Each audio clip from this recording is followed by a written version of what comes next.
Tioba, and other tales Tioba and other tales by Arthur Colton with a frontispiece by a B. Frost, New York, Henry Holt and Company, 1903-0002 original 0009 original 0010 original dedicated to a G. Brinsmade contents Tioba a man for that the green grasshopper the enemies a knights lodging on Adam Hill sons of Alrand Conlan St. Catherine's the spiral stone the Musidora sonnet Tioba from among the birches and pines, where we pitched our moving tent, you looked over the flat meadowlands, and through these went a river, slow and almost noiseless, wandering in the valley as if there were no necessity of arriving anywhere at appointed times. What is the necessity? It said softly to any that would listen. And there was none, so that for many days the white tent stood among the trees, overlooking the haycocks in the meadows. It was enough business in hand to study the philosophy and the subtle rhetoric of Still River. Opposite rose a strangely ruined mountainside.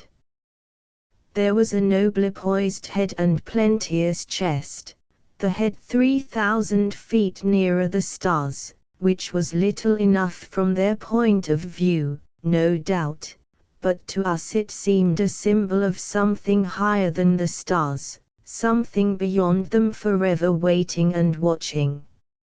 From its feet upward half a mile the mountain was one raw wound. The shivered roots and tree trunks stuck out helplessly from reddish soil, boulders were crushed and piled in angry heaps, veins of granite ripped open, the skin and flesh of the mountain torn off with a curse, and the bones made a mockery. The wall of the precipice rose far above this desolation, and, beyond, the hazy forests went up a mile or more clear to the skyline. The peak stood over all, not with triumph or with shame, but with the clouds and stars. It was a cloudy day, with rifts of sunlight. An acre of light crept down the mountain, so you have seen, on the riverboats at night, the searchlight fingering along the shore. In the evening an Arcadian, an elderly man and garrulous, came up to see what it might be that glimmered among his pulp trees. He was a surprise, and not as Arcadian as at first one might presume, for he sold milk and eggs and blueberries at a price to make one suddenly rich.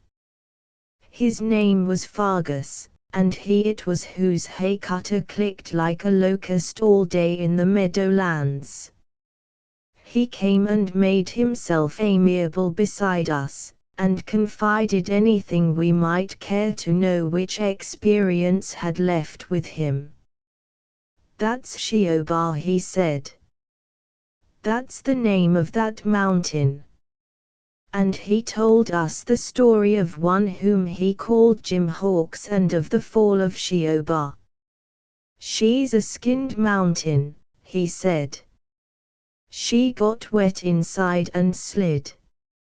Still River used to run 10 rods further in, and there was a cemetery, too, and Jim Hawks's place, and the cemetery's there yet, 6 rods underground. But the creek shied off and went through my ploughland scandalous. Now, Jim Hawks was a get-there kind, with a clawed face, by a wildcat, yes, sir. Tioba got there, and Jim he was a wicked one. I've been 40 years in this valley, with the Petersons and the Stosses and the Miramis at Canada Center, all good, quiet folk. And nothing happened to us, for we did nothing to blame, till Jim came, and Tioba ups and drops on him. Now look at it, this valley. There've been landslides over beyond in Helder's Valley, but there's only one in mine. Looks as if the devil gone spit on it. It's Jim Hawks's trail. He come one day with a buckboard and a yellow horse, and he says, "Sell me that land from here up the mountain." "Who be you?" says I. "Jim Hawks," says he, and that's all he appeared to know about it. And he bought the land, and put up a house close to the mountain, so you could throw a cat down his chimney if you wanted to, or 2 cats if you had 'em. He was a long, swing-shouldered man, with a light-colored mustache and a kind of flat gray eye that you couldn't see into. You look into a man's eye naturally to see what his intentions are. Well, Jim Hawks's eye appeared to have nothing to say on the subject. And as to that, I told my wife it was none of our business if he didn't bring into the valley anything but his name and a bit of money sufficient. He got his face clawed by a wildcat by being reckless with it, and he ran a deer into Helder's backyard once and shot it, and licked Helder for claiming the deer. He was the recklessest chap. He swings his fist into Helder's face, and he says, "Shoot, if you got a gun. If you hain't he, get out." I told Jim that was no place to put a house, on account of Tioba dropping rocks off herself whenever it rained hard and the soil got mushy. I told him Tioba'd as soon drop a rock on his head as into his gridiron. You can't see Canada Center from here. There's a post office there, and 3 houses, the Petersons, the Stosses and the Miramis. Miramis' house got a peaked roof on it. I see Jenny Mirami climb it after her kitten yowling on the ridge. She wasn't but 6 years old then, and she was gritty the day she was born. Her mother, she's old Peterson's daughter, she whooped, and I fetched Jenny down with Peterson's ladder. Jenny Mirami grew up, and she was a tidy little thing. The Stoss boys calculated to marry her, one of 'em, only they weren't enterprising, and Jenny ups and goes over to Eastport one day with Jim Hawks, cuts out early in the morning, and asks nobody. Pretty goings on in this valley. Then they come back when they were ready, and Jim says, "What you got to say about it, Mirami?" Mirami hadn't nothing to say about it, nor his wife hadn't nothing to say, nor Peterson, nor the Stoss boys. Doggone it. Nobody hadn't nothing to say, that is, they didn't say it to Jim. That was 5 years ago, the spring they put up the Redman Hotel at Helder's. People's come into these parts now thicker 'en bugs. They have a band that plays music at the Redman Hotel. But in my time I've seen sights. The bears used to scoop my chickens. You could hear wildcats most any night crying in the brush. I see a black bear come down Jumping Brook over there, slapping his toes in the water and grunting like a pig. Me, I was plowing for buckwheat. Jenny Mirami went over to Eastport with her hair in a braid, and came back with it put up like a crow's nest on top of her head. She was a nice-looking girl, Jenny, and born gritty, and it didn't do her any good. I says to Jim, "Now, you're always looking for fighting," says I. "Now, me, I'm for peaceable doings. If you're looking for fighting any time, you start in beyond me." You, says Jim. I'd as soon scrap with a haystack.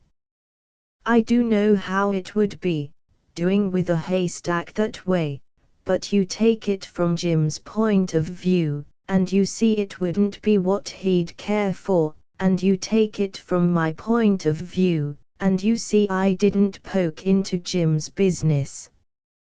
That's natural good sense. Only I'm free to say he was a wicked one, stilling whiskey on the backside of Tioba, and filling up the Stoss boys with it, and them gone to the devil off east where the railroads are. And laying Peterson to his front door, drunk. My, he didn't know any more 'en his front door. He's my grandfather, says Jim. That's the humor of it, meaning he was Jenny's grandfather. And mixing the singularest drinks, and putting 'em into an old man named Fargus, as ought to known better. My wife she said so, and she knew. I do know what Jenny Miramy thought, but I had my point of view on that. Jim got drunk himself on and off, and went wilder 'en a wildcat, and slid over the mountains the Lord knows where. Pretty goings on in this valley. This is a good climate if you add it all up and take the average. But sometimes it won't rain till you're grey waiting for it, and sometimes it will snow so the only way to get home is to stay inside, and sometimes it will rain like the bottom fallen out of a tub. The way of it is that when you've lived with it 40 years you know how to add up and take the average. That summer Tioba kept her head out of sight from June to September mainly.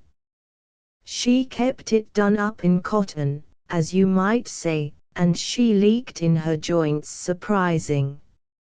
She's a queer mountain that way. Every now and then she busts out a spring and dribbles down into Still River from a new place. In September they were all dark days and drizzly nights, and there was often the two sounds of the wind on Tioba that you hear on a bad night. One of them is a kind of steady grumble and hiss that's made with the pine needles and maybe the tons of leaves shaking and falling. The other is the toot of the wind in the gullies on edges of rock. But if you stand in the open on a bad night and listen, you'd think Tioba was talking to you. Maybe she is.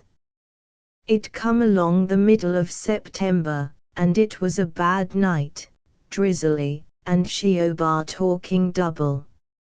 I went over to the Hawkses' place early to borrow lantern oil, and I saw Jenny Miramy sitting over the fire alone, and the wind singing in the chimney. Jim hasn't come, she says, speaking quiet, and she gets me the lantern oil.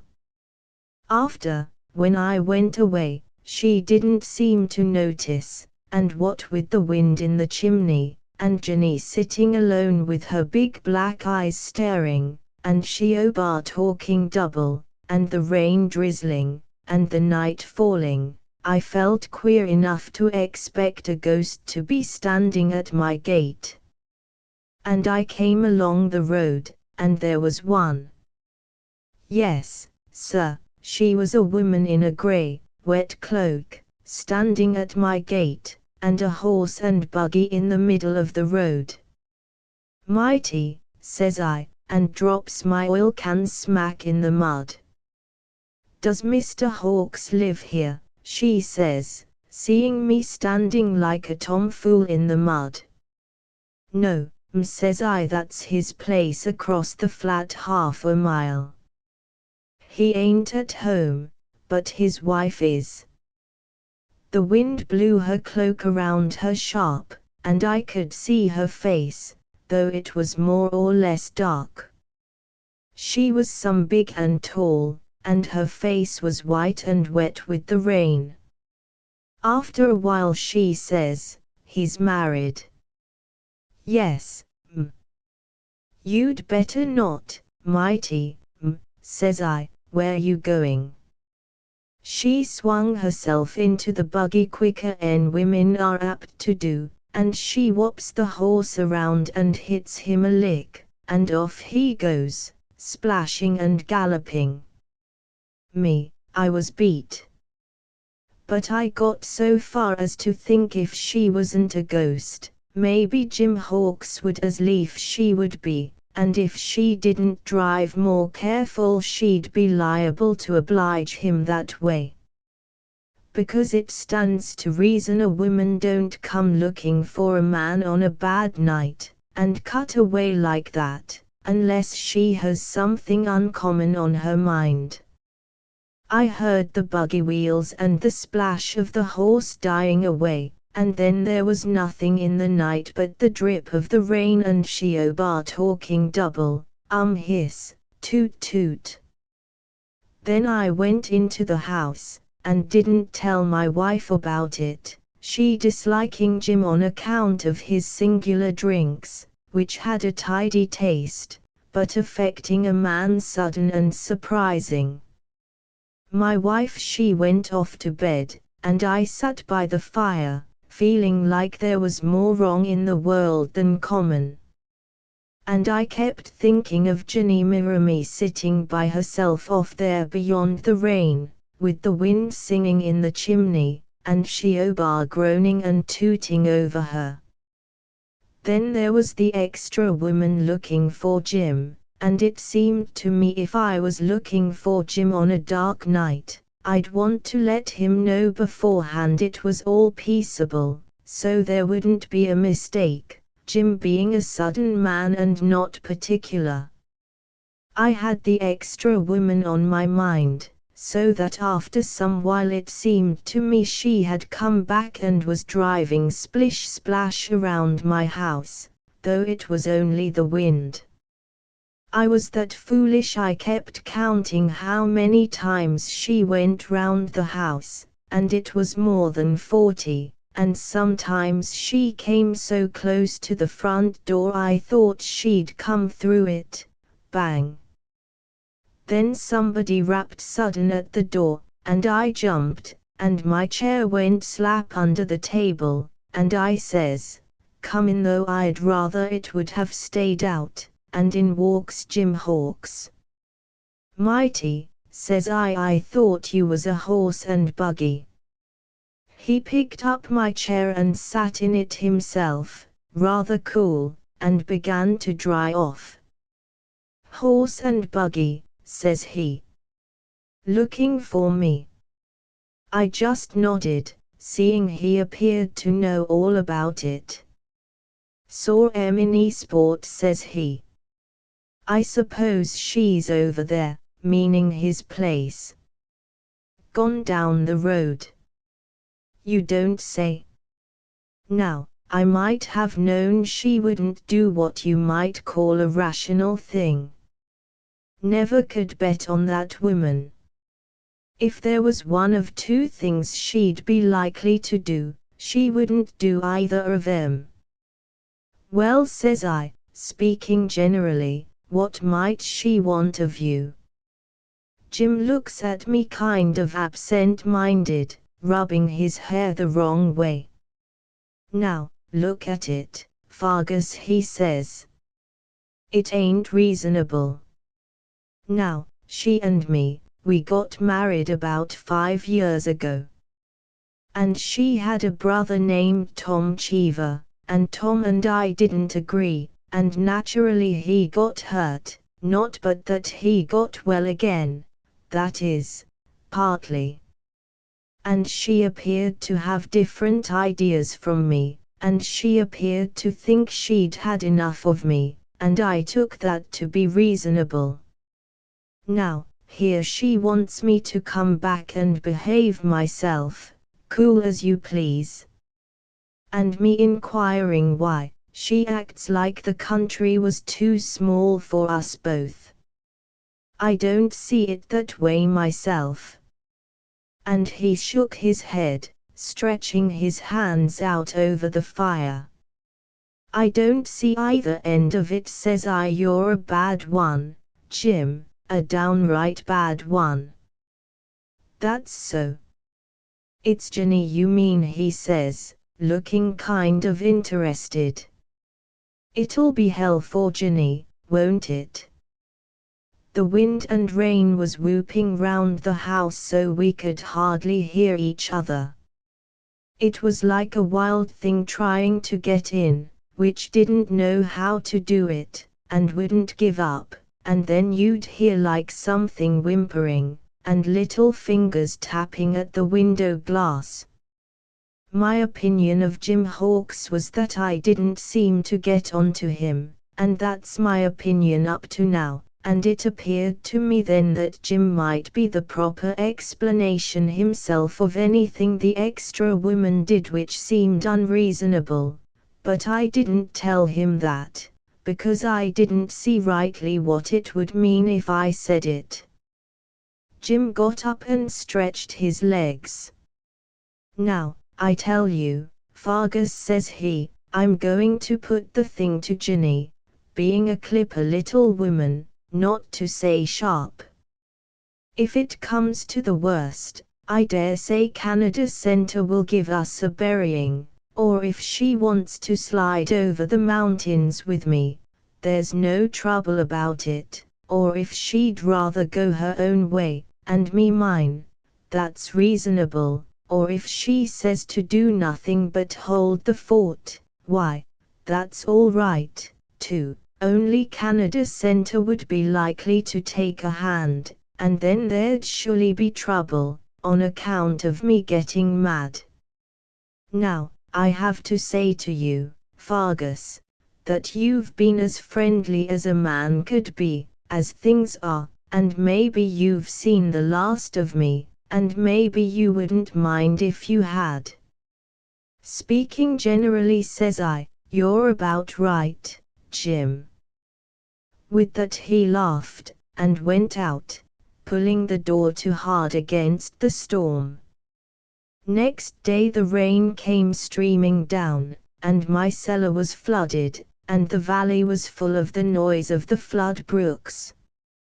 I kept looking toward the Hawkses' place, having a kind of notion something would blow up there. It appeared to me there was too much gunpowder in that family for the house to stay quiet. Besides, I saw Tioba had been dropping rocks in the night, and there were new boulders around. One had plowed through Jim's yard, and the road was cut up frightful. The boulder in Jim's yard looked as if it might be 8 feet high. I told my wife the Hawkses ought to get out of there, and she said she didn't care, she being down on Jim on account of his mixed drinks, which had a way of getting under a man, I'm free to say, and heaving him up. About 4 o'clock in the afternoon it come off misty, and I started over to tell Jim he'd better get out, and sudden I stops and looks, for there was a crowd coming from Canada Centre, the Stosses and the Petersons and the Miramis, and the extra woman in a buggy with Henry Hall, who was county sheriff then. Well, mighty, says I. They pulled up in front of Jim's place, and I took it they were going to walk in and settle things prompt.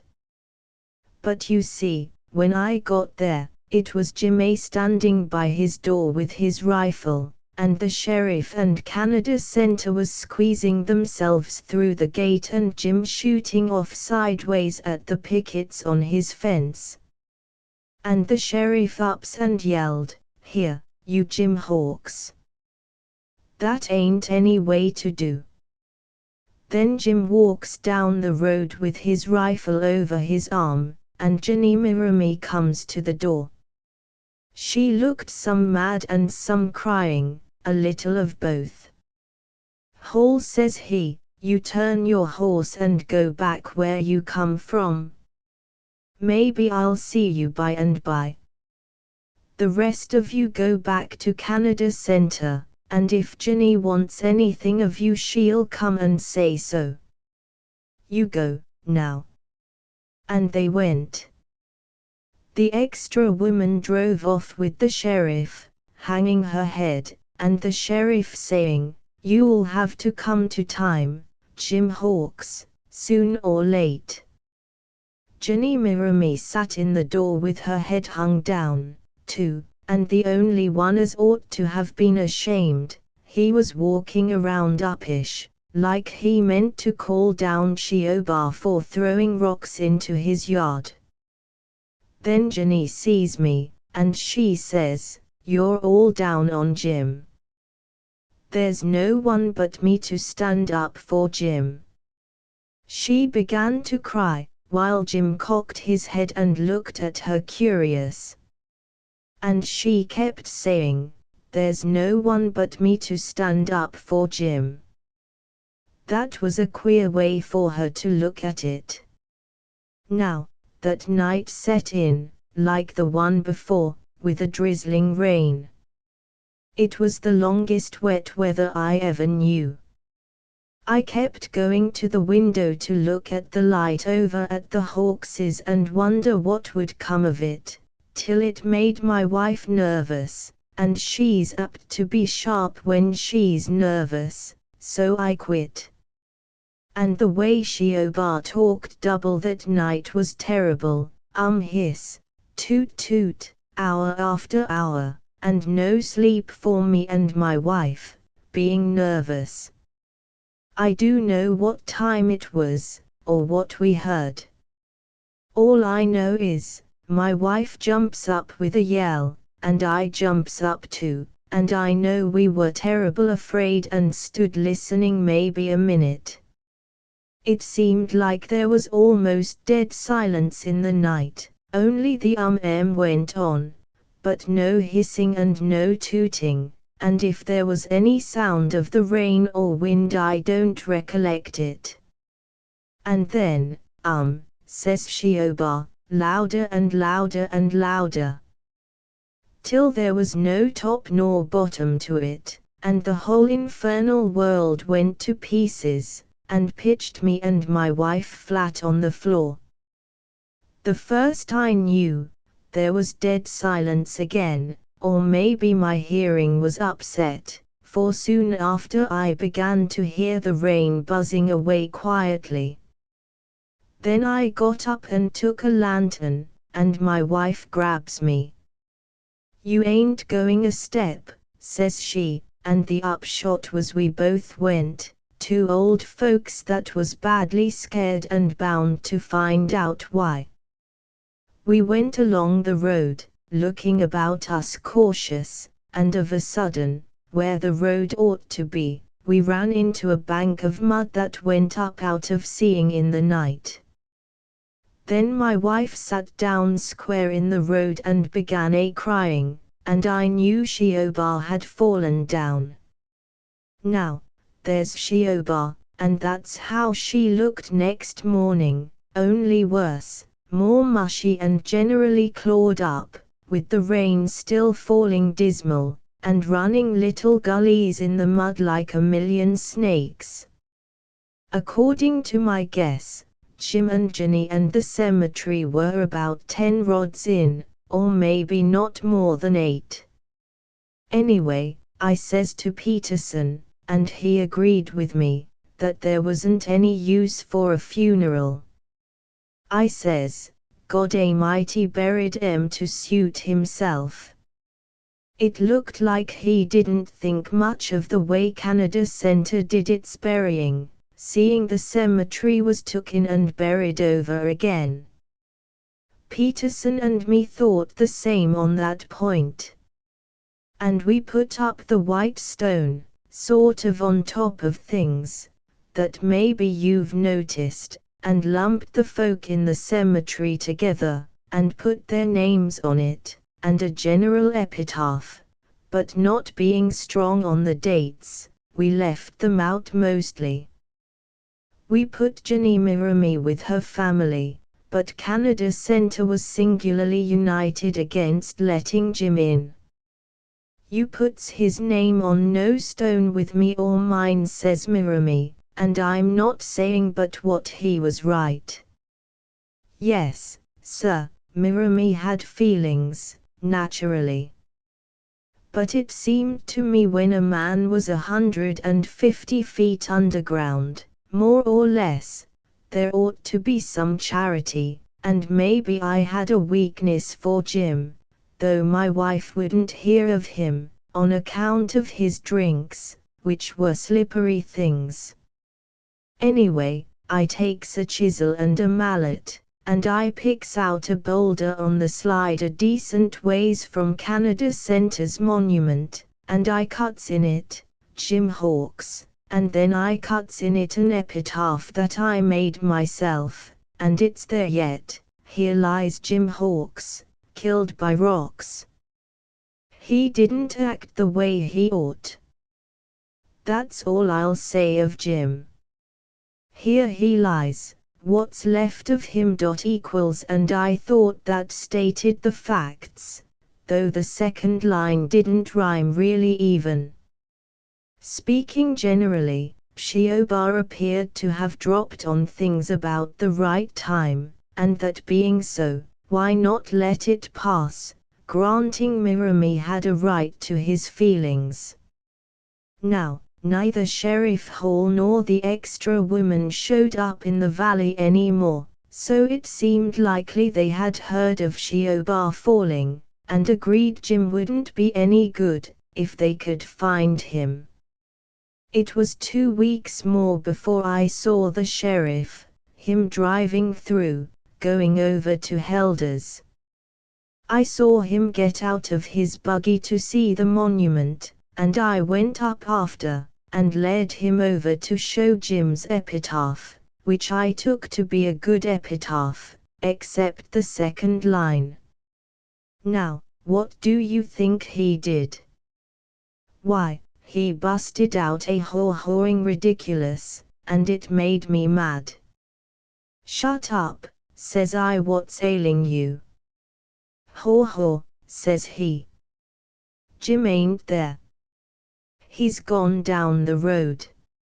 I believe you're a blamed liar, says I, and the sheriff sobered up, being mad himself, and he told me this. Jim Hawkes, says he, came into Eastport that night, meaning business. He routed me out near 12 o'clock, and the lady staying at my house, she came into it, too. And there we had it in the kitchen at 12 o'clock, the lady uncommon hot, and Jim steaming wet in his clothes and rather cool. He says, I'm backing Jenny now, and she tells me to come in and settle it to let us alone, and she says we'll hand over all we've got and leave. That appears to be her idea, and being hers, I'll put it as my own. Now, the lady, if you'd believe it, she took on fearful, and wouldn't hear to reason unless he'd go with her, though what her idea was of a happy time with Jim Hawkes, the way he was likely to act, I give it up.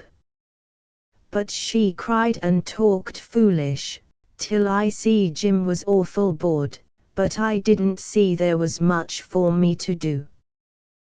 Then Jim got up at last, and laughed very unpleasant, and he says, it's too much bother. I'll go with you, Annie, but I think you're a fool. And they left next morning, going south by train. That's what Sheriff Hall said to me then and there. Well, now, I'm an old man, and I don't know as I'm particular clever, but it looks to me as if God Almighty and Tioba had made a mistake between 'em. Else how come they hit at Jim Hawkes so close as that and missed him? And what was the use of burying Jenny Mirami 8 rods deep, who was a good girl all her life, and was for standing up for Jim, and him leaving her because the extra woman got him disgusted. Maybe she'd rather Tioba would light on her. That being the case, maybe she would have, but she never knew what the case was. That epitaph is there yet, as you might say, waiting for him to come and get under it, but it don't seem to have the right point now, and it don't state the facts anymore, except the second line, which is more facts than rhyme. And Tioba is the messiest looking mountain in these parts. And now, I say, Jim Hawkes was in this valley little more than a year, and he blazed his trail through the Mirami family, and the Stoss family, and the Peterson family, and there's Tioba Mountain, and that's his trail. No, sir, I don't get onto it. I hear Tioba talking double some nights, sort of uneasy, and it seems to me she isn't onto it either, and has her doubts maybe she throwed herself away. And there's the cemetery 6 to 10 rods underground, with a monument to 4 to 5 people on top, and an epitaph to Jim Hawkes that ain't so, except the second line, there being no corpse to fit it. Canada Centre thinks they'd fit Jim to it if he came round again, but they wouldn't, for he was a wicked one, but sudden to act, and he was reckless, and he kept his luck. For Tioba drawed off and hit at him, slap. And he dodged her. A man for that company was cut up at Antietam, so that there was not enough of it left for useful purposes, and Deacon Andrew Terrell became a member of Company G, which nicknamed him His Holiness. Company A came from Dutchess County. There was a little white church in the village of Brewster, and a little white house with a meager porch where that good woman, Mrs. Terrell, had stood and shed several tears as the deacon walked away down the street, looking extraordinary in his regimentals. She dried her eyes, settled down to her sewing in that quiet south window, and hoped he would remember to keep his feet dry and not lose the cough drops. That part of Dutchess County was a bit of New England spilled over. New England has been spilling over these many years. The deacon took the cough drops regularly. He kept his grey chin beard trimmed with a pair of domestic scissors, and drilling never persuaded him to move his large frame with other than the same self-conscious restraint. His sallow face had the same set lines. There is something in the Saxon's blood that will not let him alter with circumstances, and it is by virtue of it that he conquers in the end. But no doorkeeper in the house of God, the deacon's service in the meeting house at Brewster, who should come perforce to dwell in the tents of wickedness would pretend to like it. Besides, Company G had no tents. It came from the lower wards of the great city. Dinky Cot, that thin-legged, stunted, imp-faced, hardened little Bowery sprout, put his left fist in the deacon's eye the first day of their acquaintance, and swore in the pleasantest manner possible.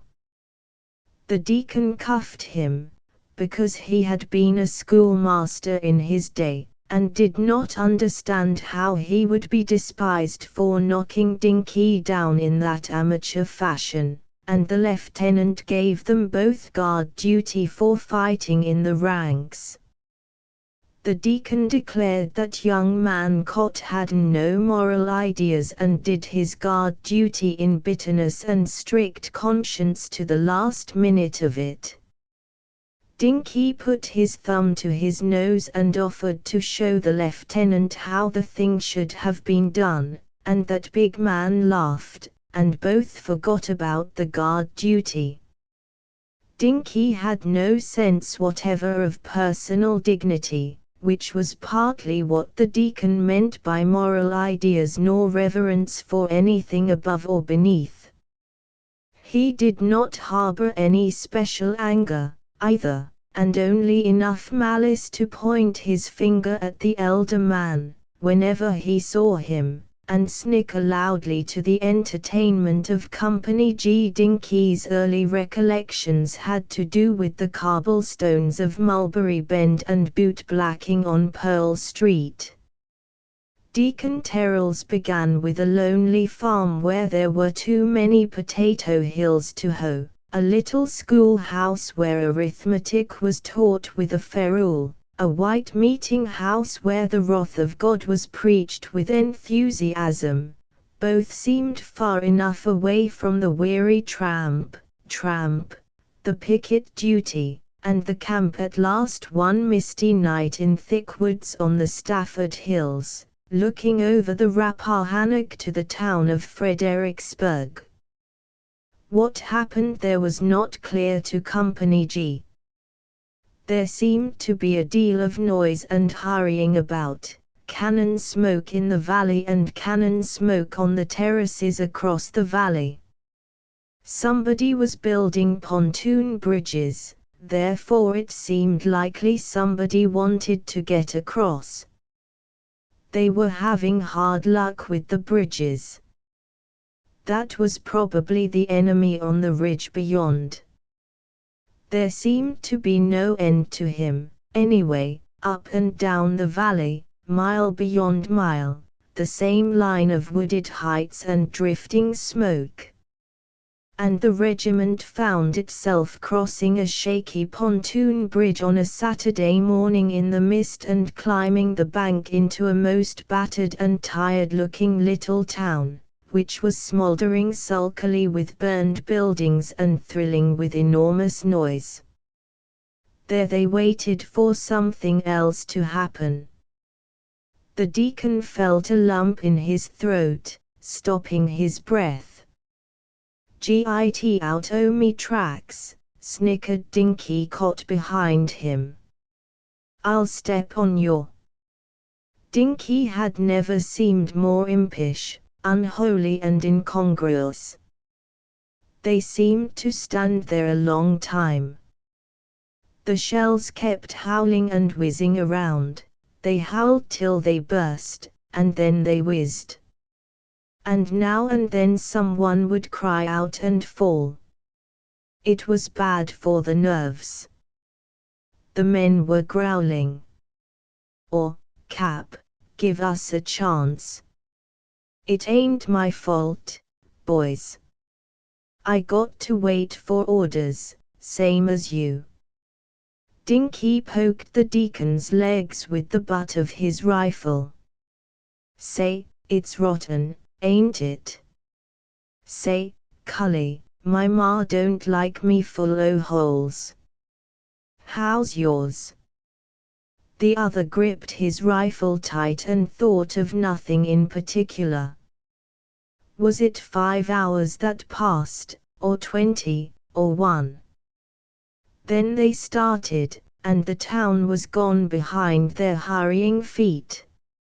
Over a stretch of broken level, rush and tramp and gasping for breath, fences and rocks ahead, clumps of trees and gorges, ground growing rougher and steeper, but that was nothing. If there was anything in the way, you went at it and left it behind.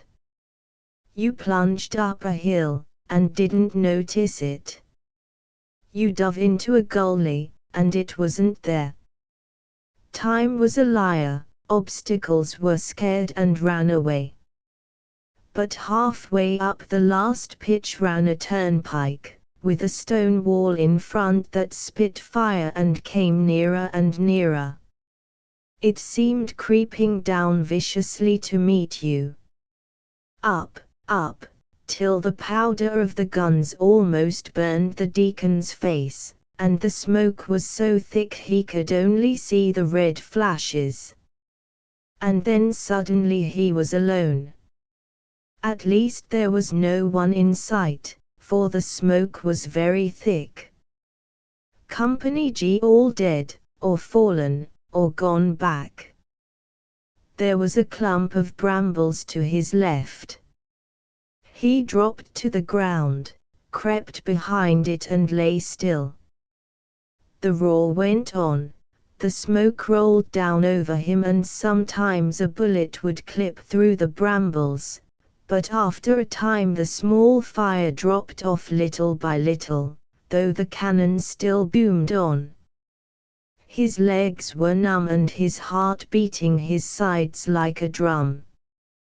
The smoke was blowing away down the slope. He lifted his head and peered through the brambles. There was the stone wall not 5 rods away, all lined along the top with grimy faces. 1,000 rifles within as many yards, wanting nothing better than to dig a round hole in him. He dropped his head and closed his eyes. His thoughts were so stunned that the slowly lessening cannonade seemed like a dream, and he hardly noticed when it had ceased, and he began to hear voices, cries of wounded men and other men talking.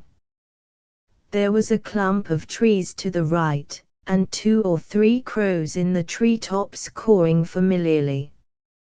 An hour or 2 must have passed, for the sun was down and the river mist creeping up. He lay on his back, staring blankly at the pale sky and shivering a little with the chill. A group of men came down and stood on the rocks above.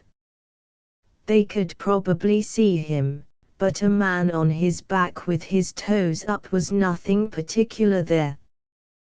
They talked with a soft drawl. "Doggondest clean up I ever saw. They hadn't no business to come up here, ya know. They come some distance, now. Sure. We ain't huntin' rabbits. What'd ya suppose?" Then they went on. The mist came up white and cold and covered it all over. He could not see the wall any longer, though he could hear the voices. He turned on his face and crawled along below the brambles and rocks to where the clump of trees stood with a deep hollow below them. They were chestnut trees. Someone was sitting in the hollow with his back against the roots. During the rush Dinky Cot fairly enjoyed himself. The sporting blood in him sang in his ears, an old song that the leopard knows, it may be, waiting in the mottled shadow, that the rider knows on the race course, the hunter in the snow, the song of a craving that only excitement satisfies. The smoke blew in his face. He went down a hollow and up the other side. Then something hot and sudden came into the middle of him and he rolled back against the roots of a great tree. "Hully gee! I'm plunked," he grumbled disgustedly. For the time he felt no pain, but his blood ceased to sing in his ears. Everything seemed to settle down around him, blank and dull and angry. He felt as if either the army of the North or the army of the South had not treated him rightly. If they had given him a minute more he might have clubbed something worthwhile. He sat up against a tree, wondered what his chance was to pull through, thought it poor, and thought he would sell it for a drink. The firing dropped off little by little, and the mist was coming up. Dinky began to see sights. His face and hands were hot, and things seemed to be roaring inside him generally. The mist was full of flickering lights, which presently seemed to be street lamps down the Bowery. The front windows of Riley's saloon were glaring, and opposite was Gottstein's jewelry store, where he had happened to hit one hooligan in the eye for saying that Babby Riley was his girl and not Dinky's, and he bought Babby a 90-cent gold ring of Gottstein, which proved hooligan to be a liar. The cop saw him hit hooligan, too, and said nothing, being his friend. And hooligan enlisted in Company G with the rest of the boys, and was keeled over in the dark one night on picket duty, somewhere up country. All the gang went into Company G. The captain was one of the boys, and so was Pete Murphy, the big lieutenant. He was a sort of ward sub-boss, was Pete Riley. He's soured on me, Pete. I dun know what's got the ol' man. The lights seemed to grow thick, till everything was ablaze.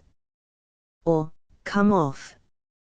Dis ain't the Bowery, he muttered, and started and rubbed his eyes. The mist was cold and white all around him, ghostly and still, except that there was a low, continual mutter of voices above, and now and then a soft moan rose up from somewhere.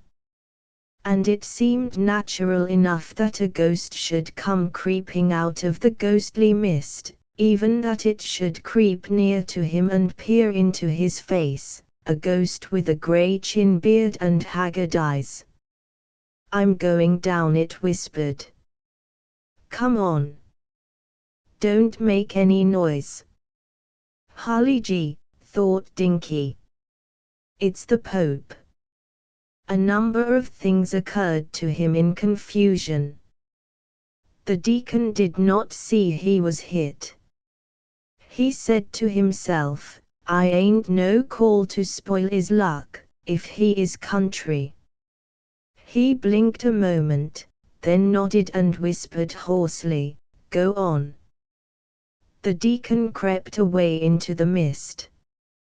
Dinky leaned back feebly and closed his eyes. Wished I'd die quick. It's rotten luck. Wished I could see Pete. The deacon crept down about 200 yards, then stopped and waited for the young man cot. The night was closing in fast. A cry in the darkness made him shiver. He had never imagined anything could be so desolate and sad. He thought he had better see what was the matter with Dinky. He never could make out afterward why it had seemed necessary to look after Dinky. There were hundreds of better men on the slopes. Dinky might have passed him.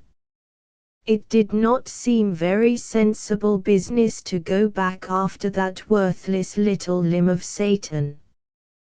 The deacon never thought the adventure a credit to his judgment. But he went back, guiding himself by the darker gloom of the trees against the sky, and groped his way down the hollow, and heard Dinky muttering and babbling things without sense. It made the deacon mad to have to do with irresponsible people, such as go to sleep under the enemy's rifles and talk aloud in dreams. He pulled him roughly by the boots, and he fell over, babbling and muttering. Then it came upon the deacon that it was not sleep, but fever. He guessed the young man was hit somewhere. They had better be going, anyway. The Johnnies must have out a picket line somewhere.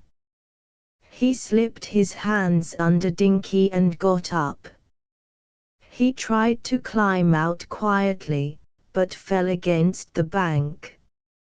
Someone took a shot at the noise, spattering the dirt under his nose. He lifted Dinky higher and went on. Dinky's mutterings ceased. He made no sound at all for a while, and at last said huskily, "What's up?" "It's me. Hully G. What you're doing?" His voice was weak and thin now. He felt as if he were being pulled in two in the middle. "Say, ol' man, I won't jolly you. Les find Pete. There's a mini ball messed up in me stomach awful." "Tain't far, Dinky," said the deacon, gently. And he thought of Pete Murphy's red, fleshy face and black, oily mustache. It occurred to him that he had noticed most men in Company G, if they fell into trouble, wanted to find Pete. He thought he should want to himself, though he could not tell why. If he happened to be killed anywhere, he thought he should like Pete Murphy to tell his wife about it. Dinky lay limp and heavy in his arms. The wet blackness seemed like something pressed against his face. He could not realize that he was walking, though in the night, down the same slope to a river called the Rappahannock and a town called Fredericksburg. It was strange business for him, Deacon Terrell of Brewster, to be in, stumbling down the battlefield in the pit darkness, with a godless little brat like Dinky caught in his arms. And why godless, if the same darkness were around us all, and the same light, while we lived, would come to all in the morning? It was borne upon the deacon that no man was elected to the salvation of the sun or condemned to the night apart from other men. The deacon never could recall the details of his night's journey, except that he fell down more than once, and ran against stone walls in the dark. It seemed to him that he had gone through an unknown, supernatural country. Dinky lay so quiet that he thought he might be dead, but he could not make up his mind to leave him. He wished he could find Pete Murphy. Pete would tell him if Dinky was dead. He walked not 1 mile, but several. In the blind night Dinky had long been a limp weight. The last thing he said was, "Les find Pete," and that was long before.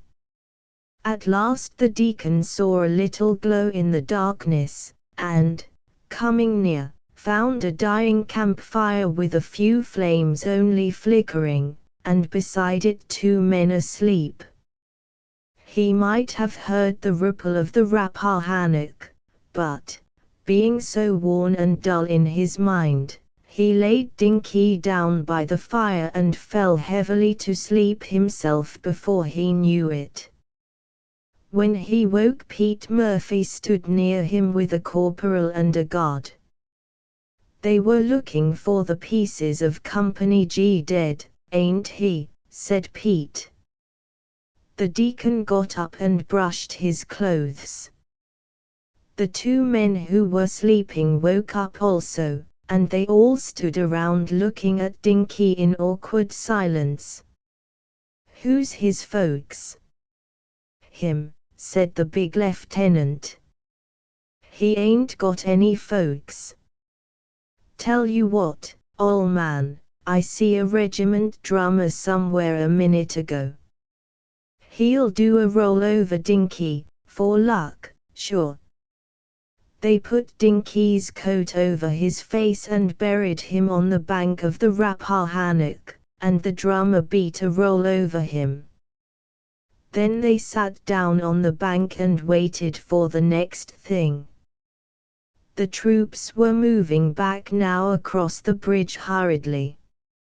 Company G had to take its turn. The deacon felt in his pockets and found the cough drops and Mrs. Terrell's scissors. He took a cough drop and fell to trimming his beard. The green grasshopper. Anyone would have called Bobby Bell a comfortable boy, that is, anyone who did not mind bugs, and I am sure I do not see why anyone should mind bugs, except the kind that taste badly in raspberries and some other kinds. It was among the things that are entertaining to see Bobby Bell bobbing around among the buttercups looking for grasshoppers. Grasshoppers are interesting when you consider that they have heads like doorknobs or green cheeses and legs with crooks to them. Bobbing means to go like Bobby Bell, that is, to go up and down, to talk to oneself, and not to hear anyone shout, unless it is someone whom not to hear is to get into difficulties. Across the Salem Road from Mr. Atherton Bell's house there were many level meadows of a pleasant greenness, as far as Cummings' Alder Swamp, and these meadows were called the Bow Meadows. If you take the Alder Swamp and the Bow Meadows together, they were like this: the swamp was mysterious and unvisited, except by those who went to fish in the muck hole for turtles and eels. Frogs with solemn voices lived in the swamp. Herons flew over it slowly, and herons also are uncanny affairs. We believed that the people of the swamp knew things it was not good to know, like witchcraft and the insides of the earth. In the meadows, on the other hand, there were any number of cheerful and busy creatures, some along the level of the buttercups, but most of them about the roots of the grasses. The people in the swamp were wet, cold, sluggish, and not a great many of them. The people of the meadows were dry, warm, continually doing something, and in number not to be calculated by any rule in Wentworth's arithmetic. So you see how different were the two, and how it comes about that the meadows were nearly the best places in the world to be in, both because of the society there, and because of the swamp near at hand and interesting to think about. So, too, you see why it was that Bobby Bell could be found almost any summer day bobbing for grasshoppers in the Bow Meadows, bobbing meaning to go up and down like Bobby Bell, to talk to oneself and not to hear anyone shout, and grasshoppers being interesting because of their heads resembling doorknobs or green cheeses, because of the crooks in their legs, and because of their extraordinary habit of jumping. There were in Higger at this time 4 ladies who lived at a little distance from the Salem Road and Mr. Atherton Bell's house, on a road which goes over a hill and off to a district called Scrabble Up and Down, where huckleberries and sweet fern mostly grow. They were known as the Tootle 4 women, being old Mrs. Tootle and the 3 Miss Tootles, of whom Miss Rachel was the eldest. It is easy to understand why Miss Rachel and the children of the village of Higger did not get along well together, when you consider how clean she was, how she walked so as never to fall over anything, nor took any interest in squat tag, nor resembled the children of the village of Higger in any respect.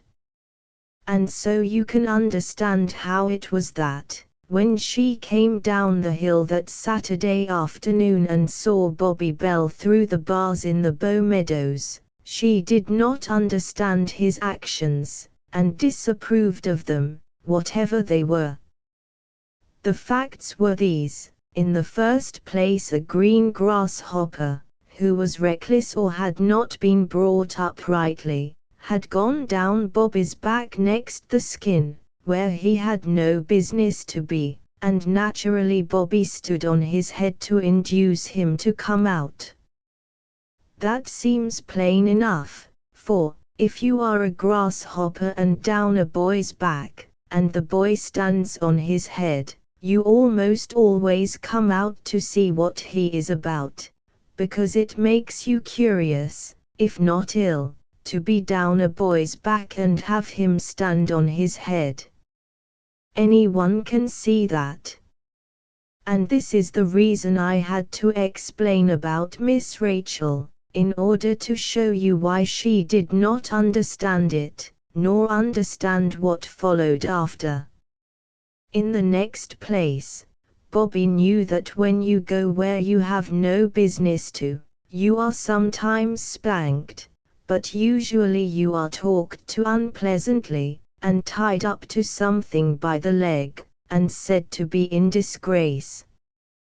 Usually you are tied to the sewing machine, and disgrace means the corner of the sewing room between the machine and the sofa. It never occurred to him but that this was the right and natural order of things. Very likely it is. It seemed so to Bobby. Now it is difficult to spank a grasshopper properly. And so there was nothing to do but to tie him up and talk to him unpleasantly. That seems quite simple and plain. But the trouble was that it was a long time since Miss Rachel had stood on her head, or been spanked, or tied up to anything. This was unfortunate, of course. And when she saw Bobby stand violently on his head and then tie a string to a grasshopper, she thought it was extraordinary business, and probably bad, and she came up to the bars in haste. "Bobby," she said, "you naughty boy, are you pulling off that grasshopper's leg?" Bobby thought this absurd. "Grasshoppers," he said calmly, "ithn't he any good if they're let off?" This was plain enough, too, because grasshoppers are intended to jump, and cannot jump without their legs, consequently it would be quite absurd to pull them off. Miss Rachel thought one could not know this without trying it, and especially know it in such a calm, matter-of-fact way as Bobby seemed to do, without trying it a vast number of times. Therefore she became very much excited. "You wicked, wicked boy," she cried. "I shall tell your father." Then she went off. Bobby wondered a while what his father would say when Miss Rachel told him that grasshoppers were no good with their legs off. When Bobby told him that kind of thing, he generally chuckled to himself and called Bobby a queer little chicken. If his father called Miss Rachel a queer little chicken, Bobby felt that it would seem strange.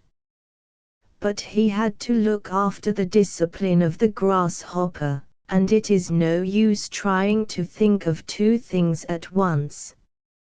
He tied the grasshopper to a mullein stalk and talked to him unpleasantly, and the grasshopper behaved very badly all the time, so that Bobby was disgusted and went away to leave him for a time, went down to the western end of the meadows, which is a drowsy place. And there it came about that he fell asleep, because his legs were tired, because the bees hummed continually, and because the sun was warm and the grass deep around him. Miss Rachel went into the village and saw Mr. Atherton Bell on the steps of the post office.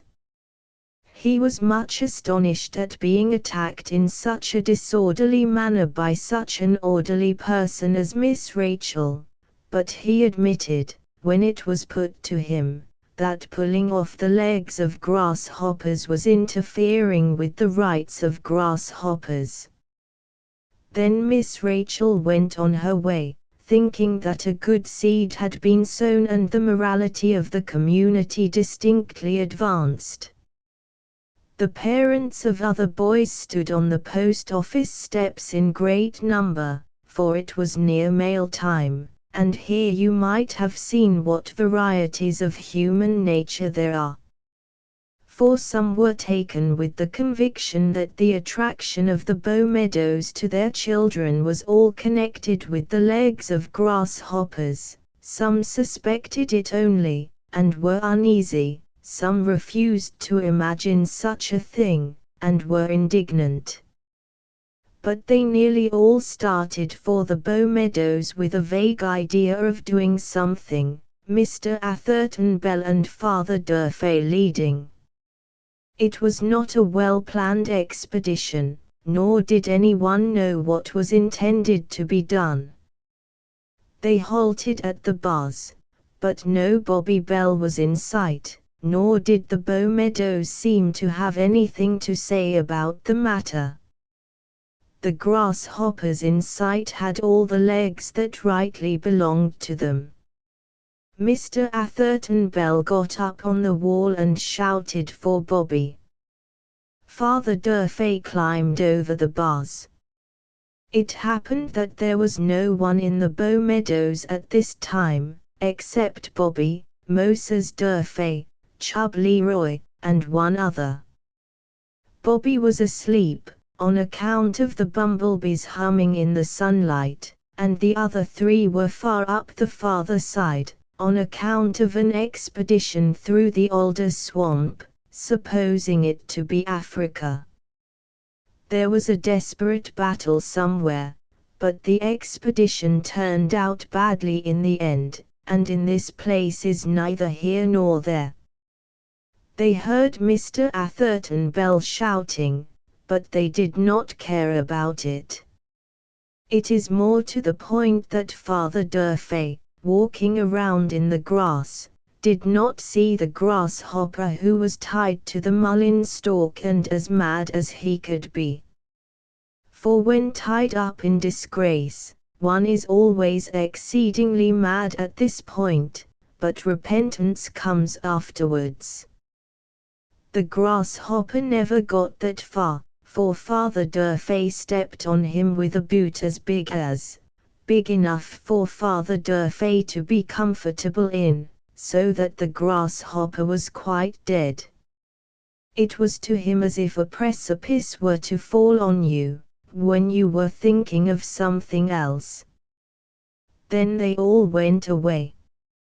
Bobby Bell woke up with a start, and was filled with remorse, remembering his grasshopper. The sun had slipped behind the shoulder of Windless Mountain. There was a faint light across the Bow Meadows, that made them sweet to look on, but a little ghostly. Also it was dark in the roots of the grasses, and difficult to find a green grasshopper who was dead, at least it would have been if he had not been tied to a mullein stalk. Bobby found him at last sunk deep in the turf, with his poor legs limp and crookless, and his head, which had been like a green cheese or a doorknob, no longer looking even like the head of a grasshopper. Then Bobby Bell sat down and wept. Miss Rachel, who had turned the corner and was halfway up to the house of the Tootle for Women, heard him, and turned back to the bars. She wondered if Mr. Atherton Bell had not been too harsh. The Bow Meadows looked dim and mournful in the twilight. Miss Rachel was feeling a trifle sad about herself, too, as she sometimes did, and the round-cheeked cherub weeping in the white shadowy meadows seemed to her something like her own life in the great world, not very well understood. "He wath Jean," wailed Bobby, looking up at her, but not allowing his grief to be interrupted. "He wath my Jean bug." Miss Rachel melted still further, without knowing why. What was green? She pulled down a bar and crawled through. She hoped Mr. Atherton Bell was not looking from a window, for it was difficult to avoid making oneself amusing to Mr. Atherton Bell. But Bobby was certainly in some kind of trouble.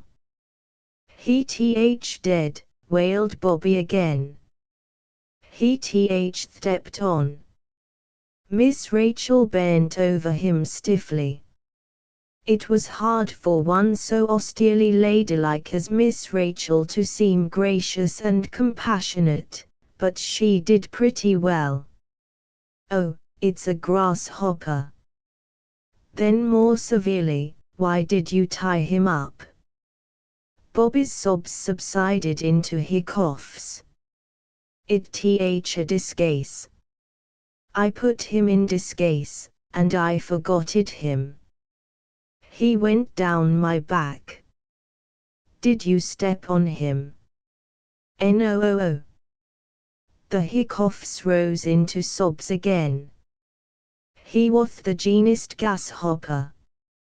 This was not strictly true, there were others just as green, but it was a generous tribute to the dead and a credit to Bobby Bell that he felt that way. Now there was much in all this that Miss Rachel did not understand, but she understood enough to feel sharp twinges for the wrong that she had done Bobby Bell, and whatever else may be said of Miss Rachel, up to her light she was square. In fact, I should say that she had an acute angled conscience. It was more than square. It was one of those consciences that you are always spearing yourself on. She felt very humble, and went with Bobby Bell to dig a grave for the green grasshopper under the lee of the wall.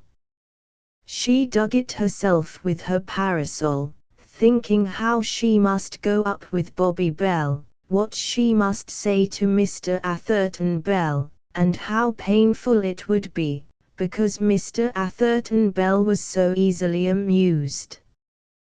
Bobby patted the grave with his chubby palm and cooed contentedly. Then they went up the hill in the twilight hand in hand. The enemies, the great fluted pillars in Ramoth Church, were taken away. They interfered with the view and rental of the pews behind them. Albion D was loud and persuasive for removing them, and J.D. secret, shy and resistant against it. That was their habit and method of hostility. Then in due season J.D. rented the first seat in the pew in front of Albion's pew. This was thought to be an act of hostility, subtle, noiseless, far-reaching.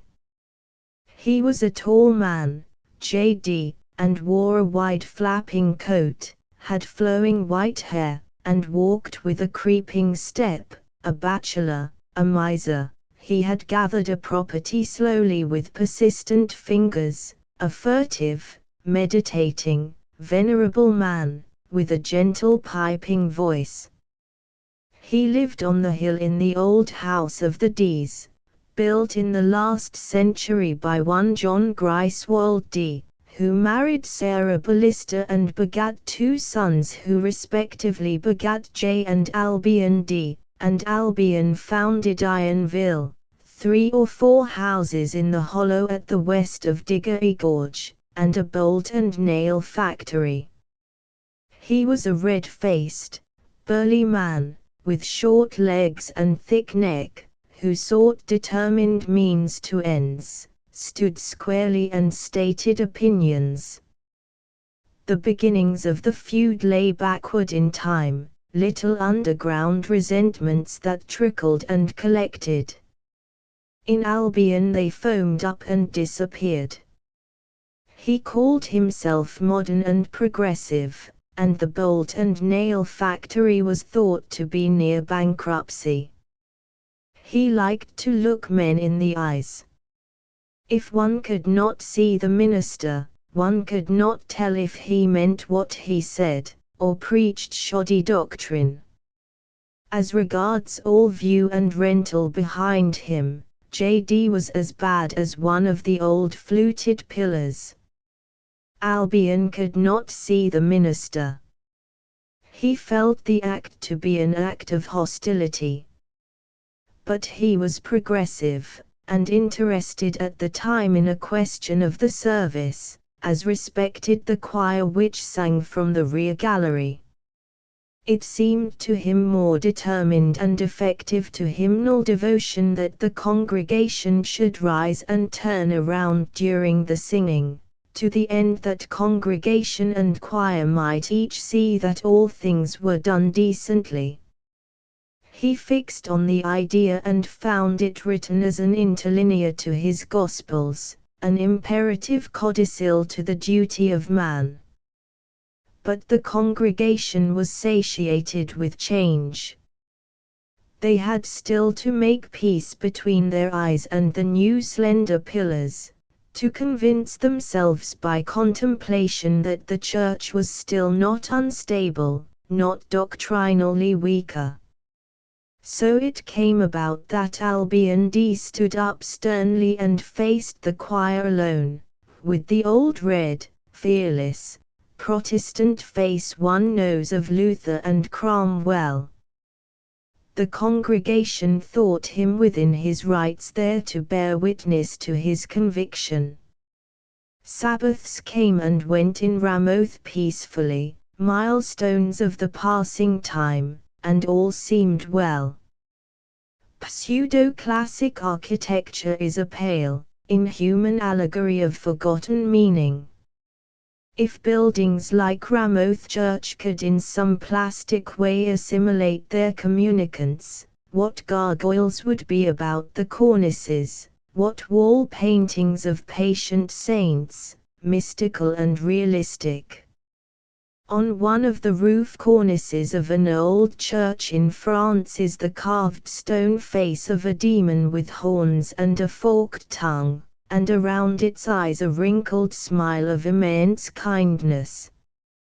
And within the church is the mural painting of a saint, some Beta Ursula or Catherine, with upturned eyes, a likable girl, capable of her saintship, of turning up her eyes with sincerity because it fell to her to see a celestial vision, as capable of a blush and twittering laugh, and the better for her capabilities. It is not stated what Albion symbolized.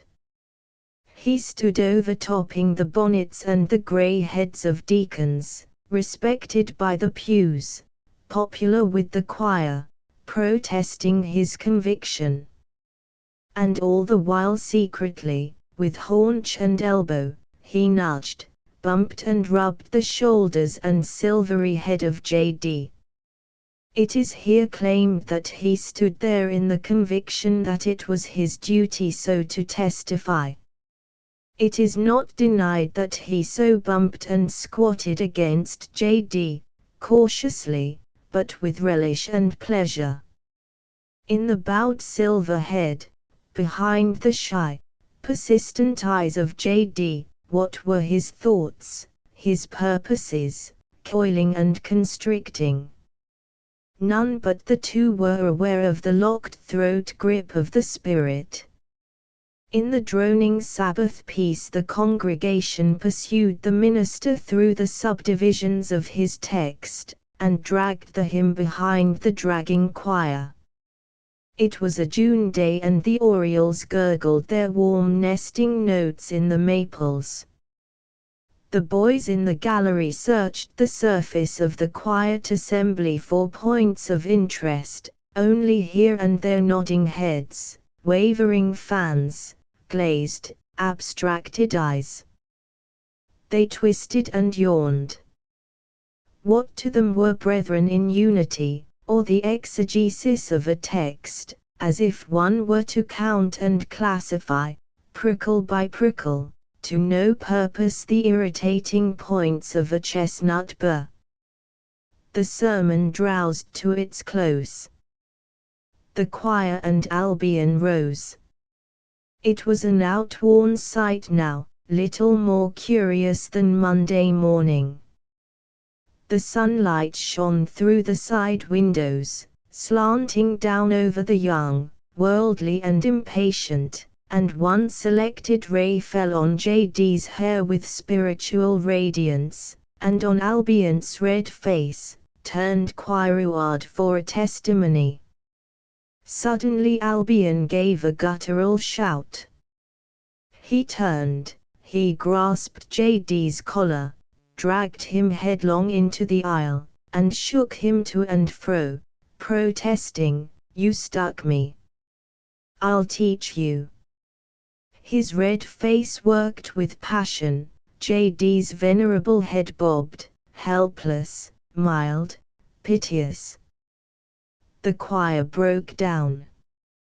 The minister rose with lifted hands and open mouth, the gallery in revelry, the body of the church in exclamatory confusion. Albion saw outstretched hands approaching, left his enemy, and hat in hand strode down the aisle with red, glowering face, testifying, "He stuck me." J.D. sat on the floor, his meek head swaying dizzily. On Monday morning Albion set out for Hamilton down the narrow valley of the Pilgrim River. The sudden hills hid him and his purposes from Ramoth. He came in time to sit in the office of Simeon Ballista, and Simeon's eyes gleamed. He took notes and snuffed the battle afar. Ha! Witnesses to pin protruding from coat in region adjoining haunch. Hum. Affidavits to actual puncture of inflamed character, arguing possibly venom of pin. Ha. Hum. Motive of concurrent animosity. A very respectable case. I will come up and see your witnesses, in a day or two. Good morning. Ballista was a shining light in the county courts in those days, but few speak of him now. Yet he wrote a life of Byron, a history of Hamilton County, and talked a half-century with unflagging charm. Those who remember will have in mind his long white beard and inflamed and swollen nose, his voice of varied melody. Alien whiskey and natural indolence kept his fame local. His voice is silent forever that once rose in the courtrooms like a fountain shot with rainbow fancies, in musical enchantment, in liquid cadence. I have laid open, gentlemen, the secret of a human heart, shadowed and mourning, to the illumination of your justice. You are the repository and temple of that sacred light.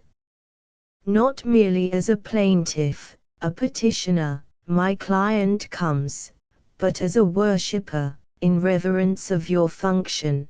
He approaches the balm and radiance of that steadfast torch and vestal fire of civilization, an intelligent jury.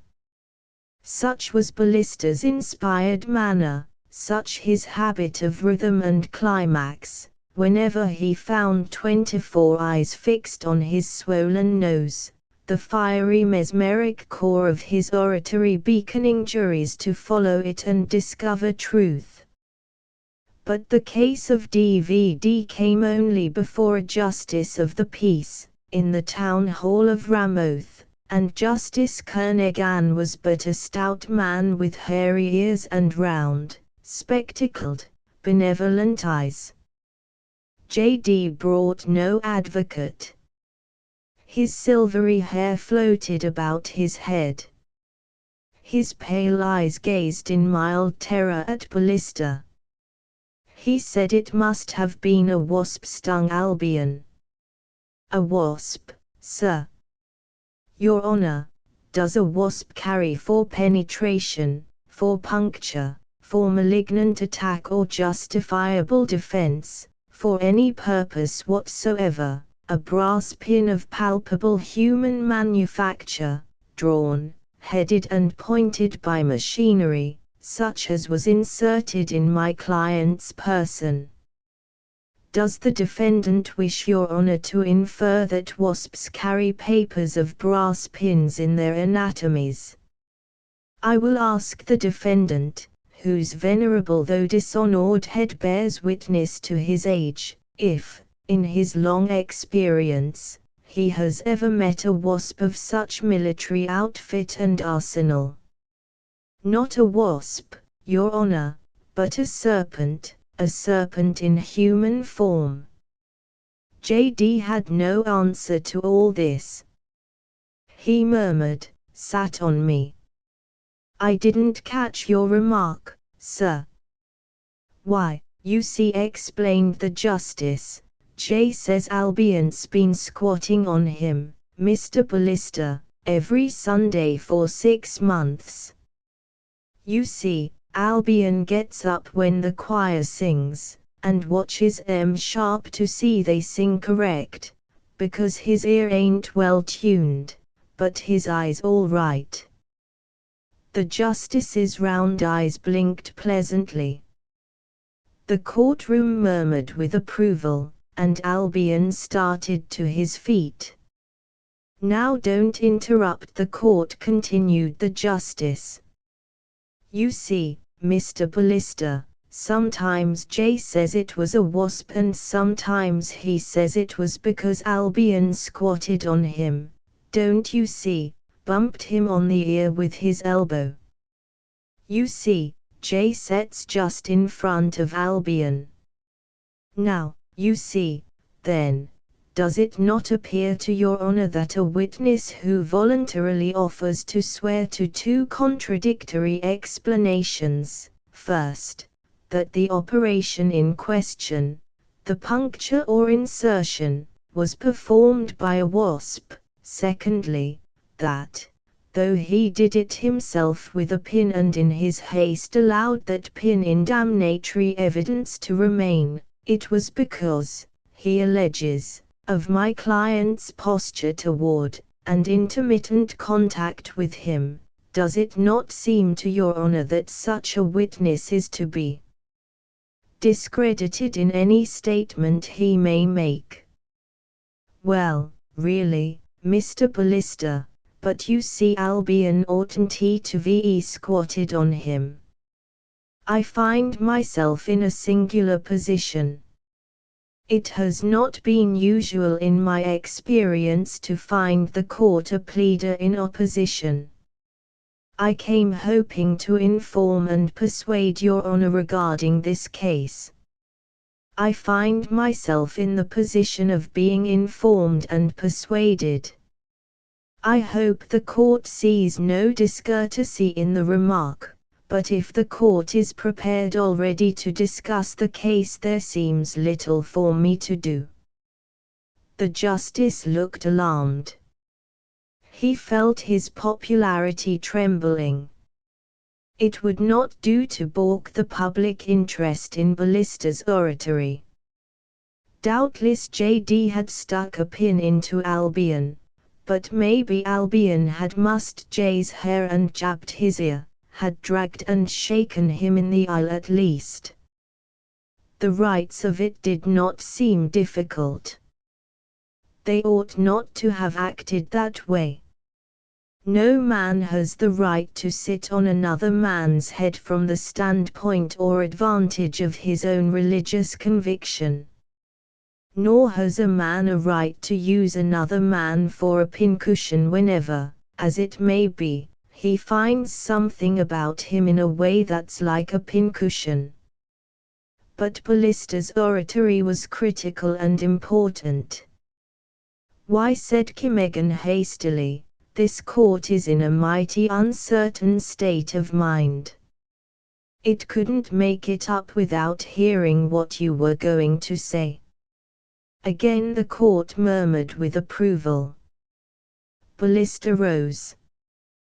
"This case presents singular features. The secret and sunless caverns, where human motives lie concealed, it is the function of justice to lay open to vivifying light. Not only evil or good intentions are moving forces of apparent action, but mistakes and misjudgments. I conclude that Your Honor puts down the defendant's fanciful and predatory wasp to the defendant's neglect of legal advice, to his feeble and guilty ineptitude. I am willing to leave it there.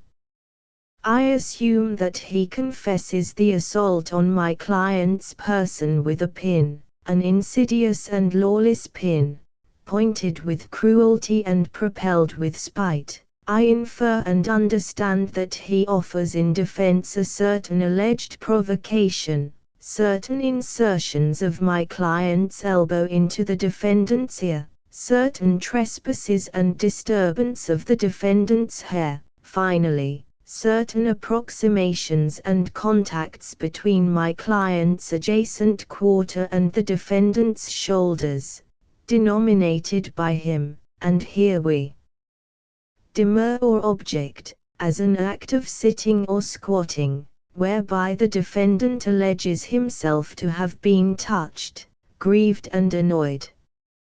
In the defendant's parsimonious neglect of counsel we generously supply him with a fair statement of his case. I return to my client. Your Honor, what nobler quality is there in our defective nature than that which enables the earnest man, whether as a citizen or in divine worship, whether in civil matters or religious, to abide steadfastly by his conscience and convictions. He stands a pillar of principle, a rock in the midst of uncertain waters. The feeble look up to him and are encouraged. The false and shifty are ashamed. His eye is fixed on the future. Posterity shall judge him. Small matters of his environment escape his notice. His mind is on higher things. I am not prepared to forecast the judgment of posterity on that point of ritualistic devotion to which my client is so devoted an advocate.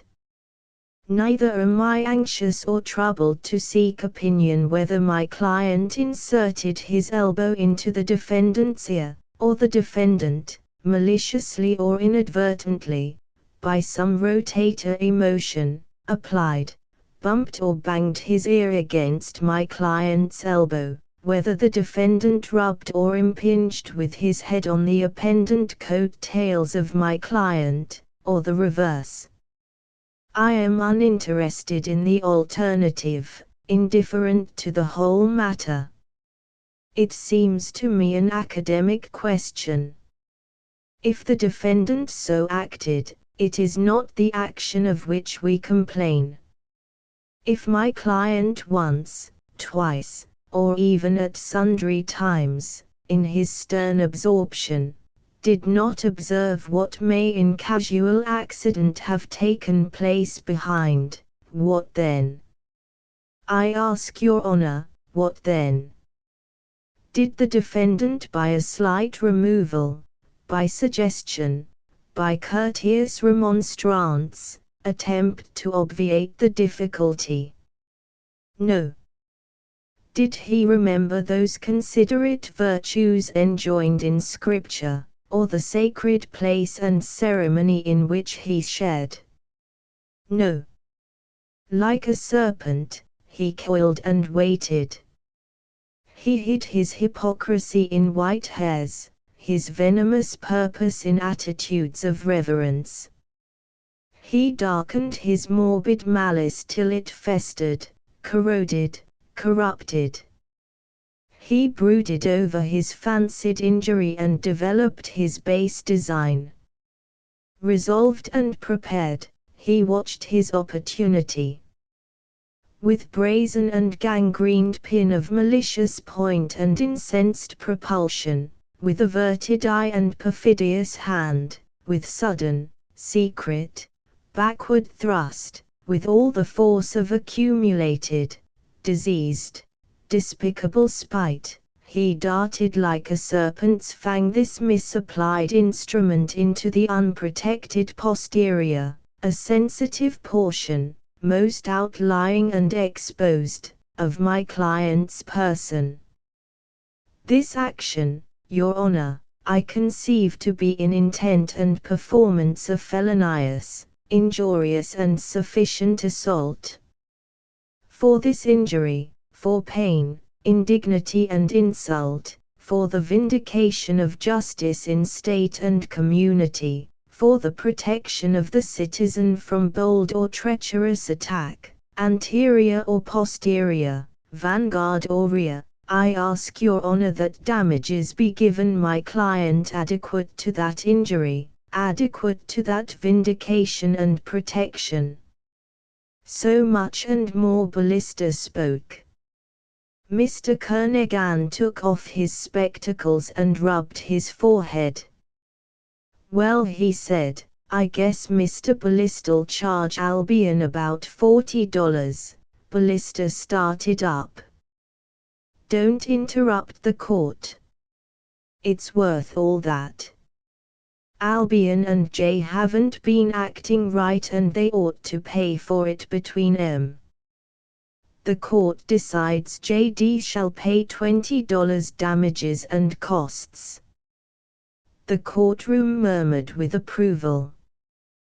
The twilight was gathering as Albion drove across the old covered bridge and turned into the road that leads to Ironville through a gloomy gorge of hemlock trees and low-browed rocks. The road keeps to the left above Diggory Brook, which murmurs in recesses below and waves little ghostly white garments over its waterfalls. Such is this murmur and the soft noise of the wind in the hemlocks, that the gorge is ever filled with a sound of low complaint.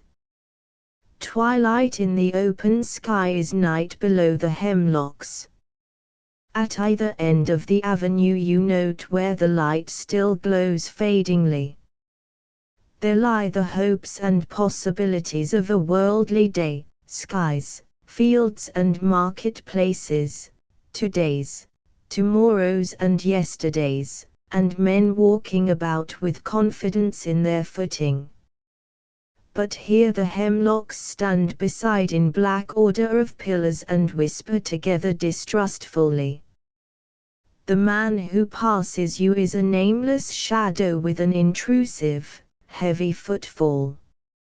Low voices float up from the pit of the gorge, intimations, regrets, discouragements, temptations.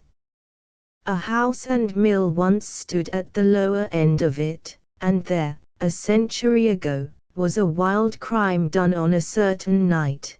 The dead bodies of the miller and his children lay on the floor, except one child, who hid and crept out in the grass. Little trickles of blood stole along the cracks. House and mill blazed and fell down into darkness. A maniac cast his dripping axe into Diggory Brook and fled away yelling among the hills.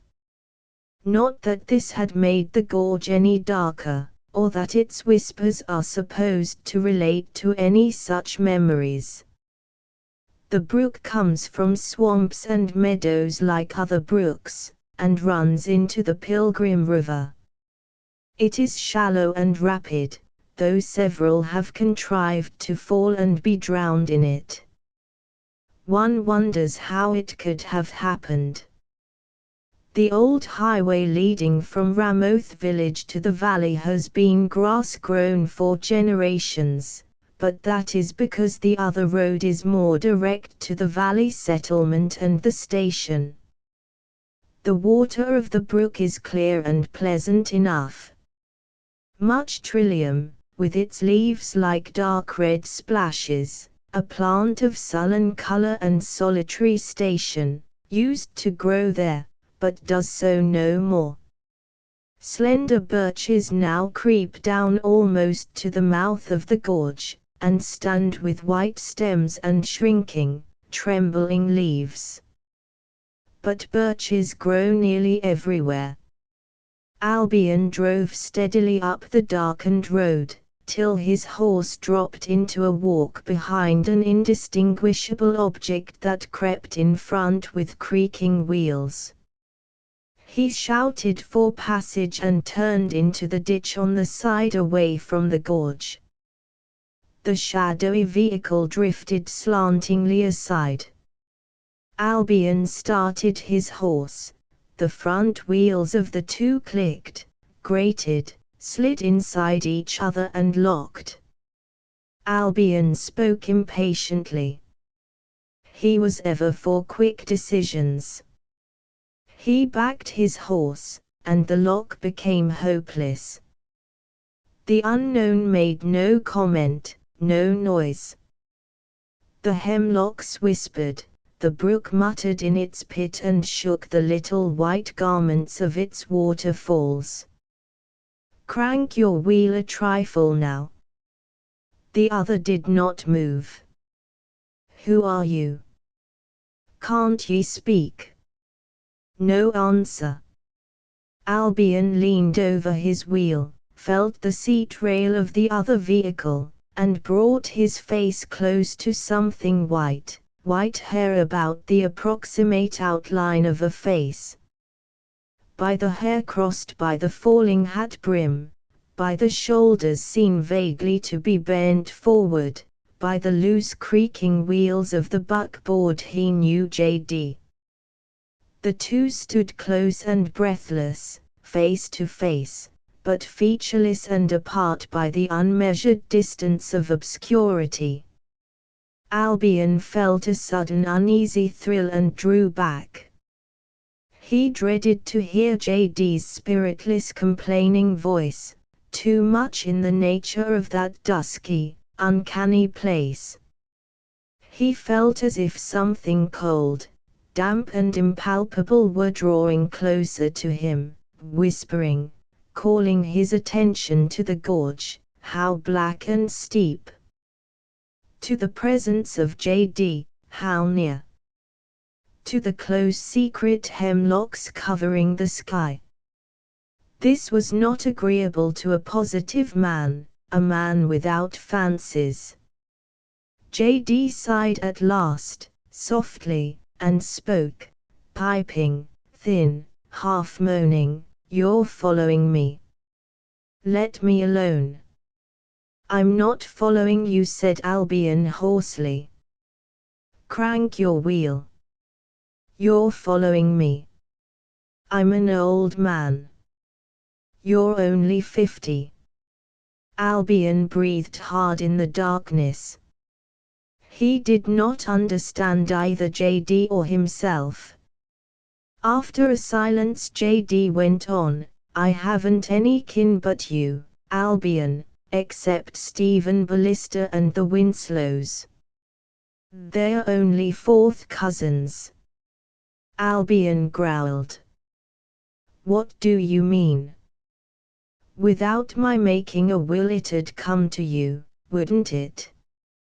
Seems to me as if you oughtn't to pester me, being my nearest kin, and me, I ain't made any will. I got a little property, though it ain't much. 'Twould clear your mortgage and make you easy." "What d'you mean?" $20 and costs, moaned J.D. "And me an old man, getting ready for his latter end soon. I ain't made my will, either. I ought to ve done it." What could J.D. mean? If he made no will his property would come to Albion.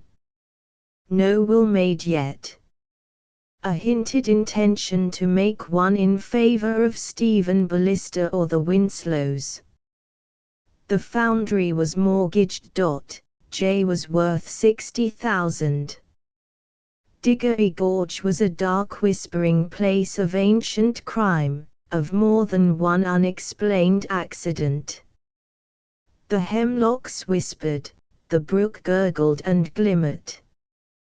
Such darkness might well cloak and cover the sunny instincts that look upwards, scruples of the social daylight. Would J.D. trap him to his ruin? J.D. would not expect to enjoy it if he were dead himself. But accidents befall, and men not seldom meet sudden deaths, and an open, free-speaking neighbor is not suspected. Success lies before him in the broad road. It rushed through Albion's mind, a flood, sudden, stupefying, thoughts that he could not master, push back, or stamp down.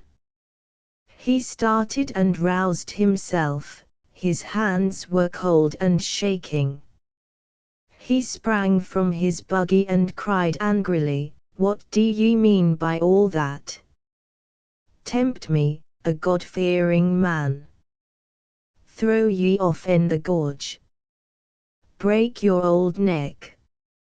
I've good notion to it, if I wasn't a God-fearing man. Crank your wheel there." He jerked his buggy free, sprang in, and lashed his horse. The horse leaped, the wheels locked again. J.D.'s buckboard, thrust slanting aside, went over the edge, slid and stopped with a thud, caught by the hemlock trunks. A ghostly glimmer of white hair one instant, and J.D. was gone down the black pit of the gorge. A wheezing moan, and nothing more was heard in the confusion. Then only the complaining murmur of the brook, the hemlocks at their secrets. "J. J," called Albion, and then leaped out, ran and whispered, "J."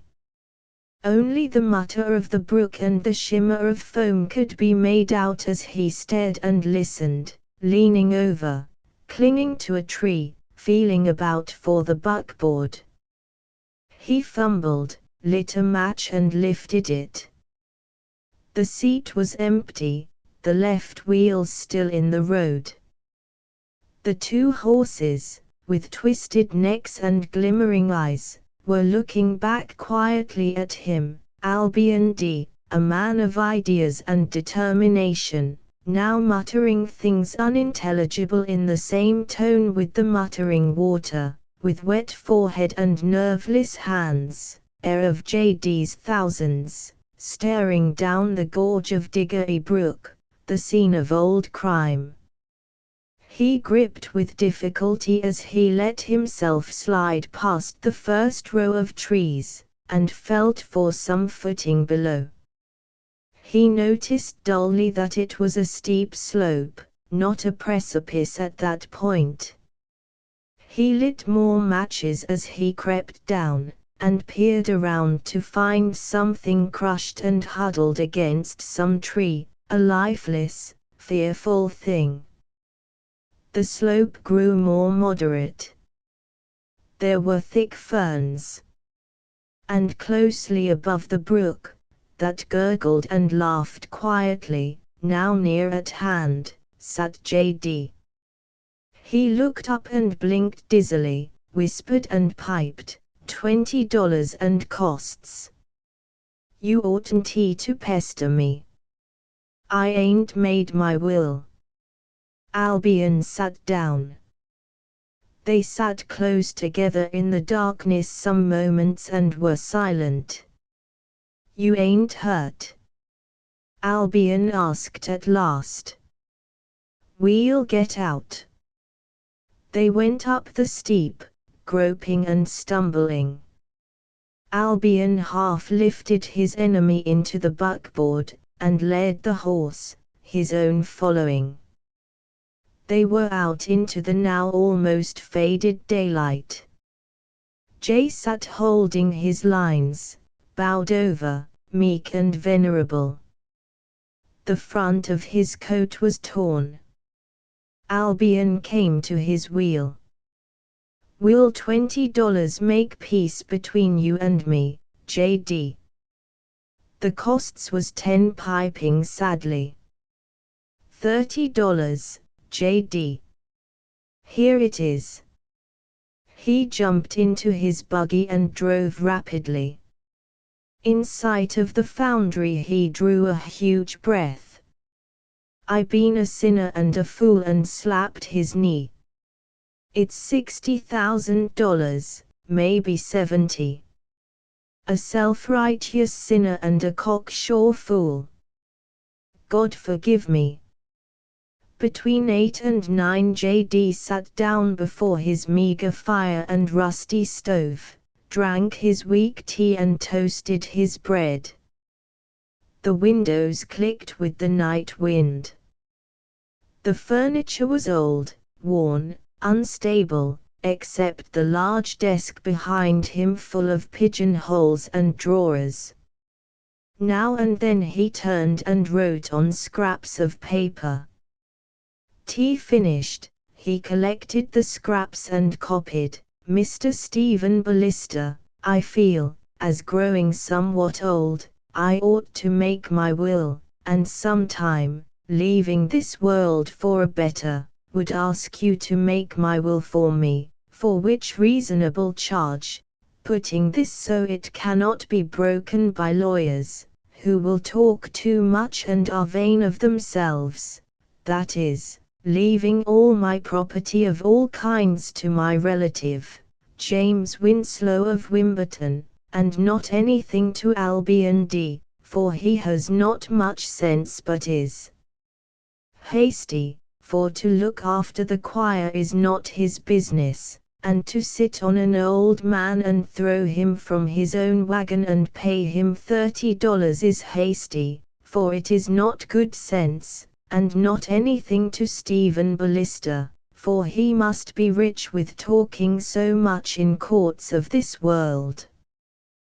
Put this all in my will, but if unable or unwilling on account of remorse for speaking so in the court, please to inform that I may get another lawyer.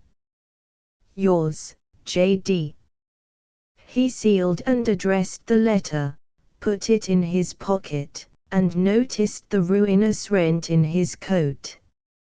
He sighed, murmured over it complainingly, and turned up the lapel of the coat. Pins in great variety and number were there in careful order, some new, some small, some long and old and yellow. He selected 4 and pinned the rent together, sighing.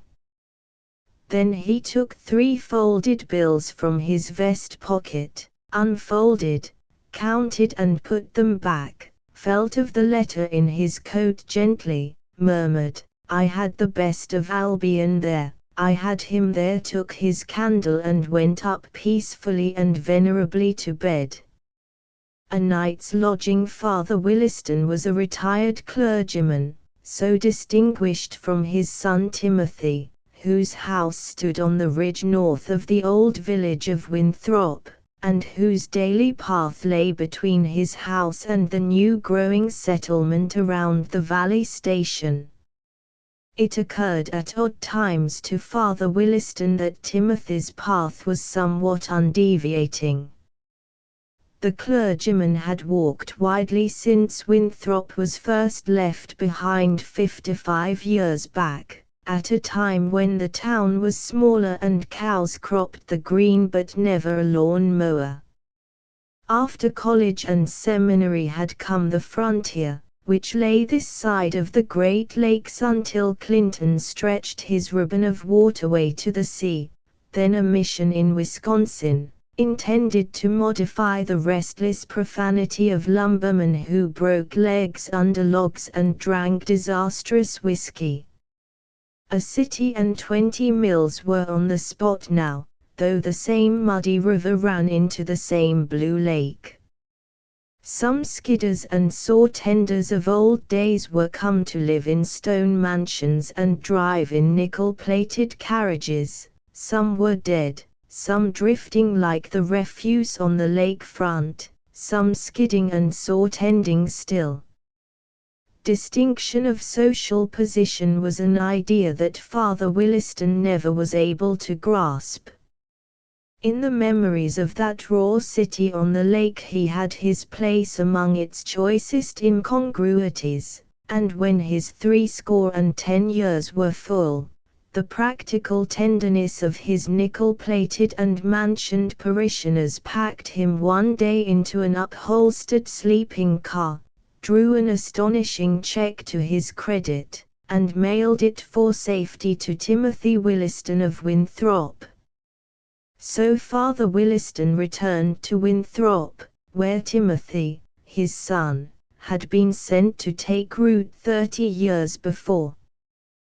One advantage of single-mindedness is that life keeps on presenting us with surprises.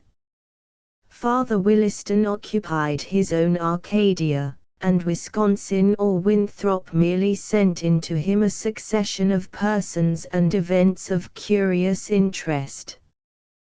The parson, Wisconsin so spoke of him, leaning sociably over its bar, or pausing among scented slabs and sawdust. The parson resembles an egg as respects that it's innocent and some lopsided, but when you think he must be getting addled, he ain't. He says to me, "You'll make the Lord a deal of trouble, bless my soul," he says. "I don't see how the Lord's going to arrange for you." But, thinking he might hurt my feelings, I guess he'll undertake it by and by. Then he goes wobbling down street, picks up Mike Riley, who's considerable drunk, and takes him to see his chickens. And Mike gets so interested in those chickens you'd like to die. Then Parson goes off, absent-minded, and forgets him, and Mike sleeps the balmy night in the barnyard, and steals a chicken in the morning, and Parson says, "Bless my soul. How singular." Well, concluded Wisconsin, he's getting pretty young for his years. I hear they're going to send him east before he learns bad habits. The steadiness and repetition of Timothy's worldly career and semi-daily walk to and from his business therefore seemed to Father Williston phenomenal, a problem not to be solved by algebra, for if A equaled Timothy, B his house, C his business, A and B and C was still not a far-reaching formula, and there seemed no advantage in squaring it. Geometrically it was evident that by walking back and forth over the same straight line you never so much as obtained an angle. Now, by arithmetic, 4 times 30, multiplied by, leaving out Sundays, bless me. How singular. 37,560 times. He wondered if it had ever occurred to Timothy to walk it backward, or, perhaps, to hop, partly on one foot, and then, of course, partly on the other. 60 years ago there was a method of progress known as hop, skip and jump which had variety and interest. Drawn in the train of this memory came other memories floating down the afternoon slant sunbeams, rising from every meadow and clump of woods, from the elder swamp where the brown rabbits used to run zigzag, possibly still ran in the same interesting way, from the great sand bank beyond the Indian graves. The old Williston house, with roof that sloped like a well sweep, lay yonder, a mile or two. He seemed to remember someone said it was empty, but he could not associate it with emptiness. The bough apples there, if he remembered rightly, were an efficacious balm for regret. He sighed and took up his book. It was another cure for regret, a Scott novel, The Pirate. It had points of superiority over Cruden's Concordance. The surf began to beat on the Shetland Islands, and trouble was imminent between Cleveland and Mordaunt-Town. Timothy and his wife drove away visiting that afternoon, not to return till late at night, and Bettina, the Scandinavian, laid Father Williston's supper by the open window, where he could look out across the porch and see the chickens clucking in the road. "You must eat, Fata," she commanded. "Yes, yes, Bettina. Thank you, my dear." "Quite right." He came with his book and sat down at the table, but Bettina was experienced and not satisfied. "You must eat first." He sighed and laid down the pirate. Bettina captured and carried it to the other end of the room, lit the lamp though it was still light, and departed after the mail. It was a rare opportunity for her to linger in the company of one of her Scandinavian admirers. Fata would not know the difference between 7 and 9 or 10. He leaned in the window and watched her safely out of sight, then went across the room, recaptured the pirate and chuckled in the tickling pleasure of a forbidden thing, asked the blessing, drank his tea shrewdly, knowing it would deteriorate, and settled to his book. The brown soft dusk settled, shade by shade, moths fluttered around the lamp, sleepy birds twittered in the maples. But the beat of the surf on the Shetland Islands was closer than these. Cleveland and Mordaunt-Town were busy, and Norna was a remarkable woman, and an hour slipped past. Someone hemmed close by and scraped his feet. It was a large man who stood there, dusty and ragged, one boot on the porch, with a red handkerchief knotted under his thick tangled beard and jovial red face. He had solid limbs and shoulders, and a stomach of sloth and heavy feeding. The stranger did not resemble the comely pirate, Cleveland. His linen was not 1700, it seemed doubtful if there were any linen. And yet, in a way there was something not inappropriate about him, a certain chaotic ease, not piratical, perhaps, although he looked like an adventurous person. Father Williston took time to pass from one conception of things to another. He gazed mildly through his glasses. "I ain't had no supper," began the stranger in a deep moaning bass, and Father Williston started. "Bless my soul! Neither have I." He shook out his napkin. "Bettina, you see, looks like there's enough for two," moaned and grumbled the other.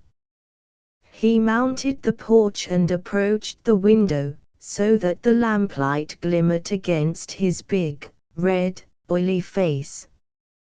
"Why, so there is," cried Father Williston, looking about the table in surprise. "I never could eat all that. Come in." And the stranger rolled muttering and wheezing around through the door. "Will you not bring a chair? And you might use the bread knife. These are fried eggs. And a little cold chicken. Really, I'm very glad you dropped in, Mr. Del Toboso." By this time the stranger's mouth was full and his enunciation confused. "Why," Father Williston helped himself to an egg, "I don't think I caught the name." "Del Toboso. Boozie's what they calls me in the push. I'm afraid your tea is quite cold." "Boozy? How singular. I hope it doesn't imply alcoholic habits. No, shaking his head gravely, so that his beard wagged to the judicial negation. Takes so much to tank me up I can't afford it, let alone it ain't moral. The two ate with haste, the stranger from habit and experience, Father Williston for fear of Bettina's sudden return. When the last egg and slice of bread had disappeared, the stranger sat back with a wheezing sigh. I wonder, began Father Williston mildly, Mr. Toboso. Toboso is the last name, isn't it, and Dell the first? The other wheezed mysteriously, I don't know about that, Elder. That's always a question. You don't know. You don't know. Got it off, and another man went on Toboso sociably. He said he wouldn't take $50 for it. I didn't have no money nor him either, and he rolled off in the top of the train that night, or maybe the next, I don't know. I didn't roll him. It was in Dakota, over a canyon with no special bottom. He scattered himself on the way down. But I says, if that name's worth $50, it's mine. Del Toboso. That's mine. Sounds valuable, don't it? Father Williston fell into a reverie. Toboso. Why, yes. Dulcinea del Toboso. I remember, now. What's that? Dulcinea, was it? And you knowed him? A long while ago when I was younger. It was in a green cover. Don Quixote, he was in a cage, the night of the rueful countenance. He had his face between the bars. Well, said Toboso, you must have knowed him. He always looked glum, and I've seen him in quad myself. Yes. Sancho Panza. Dulcinea del Toboso. I never knowed that part of it. Dulcinea del Toboso. Well, that's me. You know a ruck of fine names, Elder. It sounds like 13 trumps, now, don't it? Father Williston roused himself, and discriminated. But you look more like Sancho Panza. Do. Well, I never knowed that one. Must have been a greaser. Dulcinea's good enough. Father Williston began to feel singularly happy and alive. The regular and even-paced Timothy, his fidgeting wife, and the imperious Bettina were to some extent shadows and troubles in the evening of his life. They were careful people, who were hemmed in and restricted, who somehow hemmed in and restricted him. They lived up to precedents. Toboso did not seem to depend on precedents. He had the free speech, the casual inconsequence, the primitive mystery, desired of the boy's will and the wind's will, and travelled after by the long thoughts of youth. He was wind-beaten, burned red by the sun, ragged of coat and beard, huge, fat, wallowing in the ease of his flesh. One looked at him and remembered the wide world full of crossed trails and slumbering swamps. Father Williston had long, straight white hair, falling beside his pale-veined and spiritual forehead and thin cheeks. He propped his forehead on one bony hand, and looked at Toboso with eyes of speculation.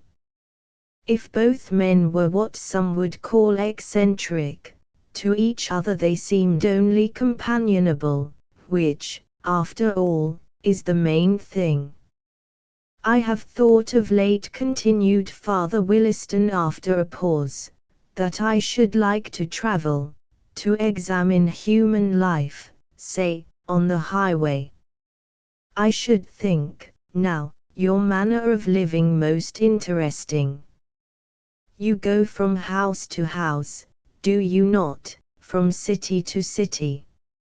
Like Ulysses, you see men and their labors, and you pass on.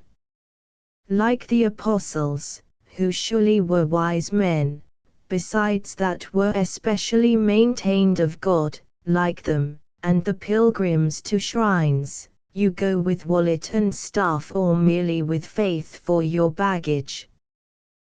There don't nothing bother you in warm weather, that's right, said Toboso, except your grub.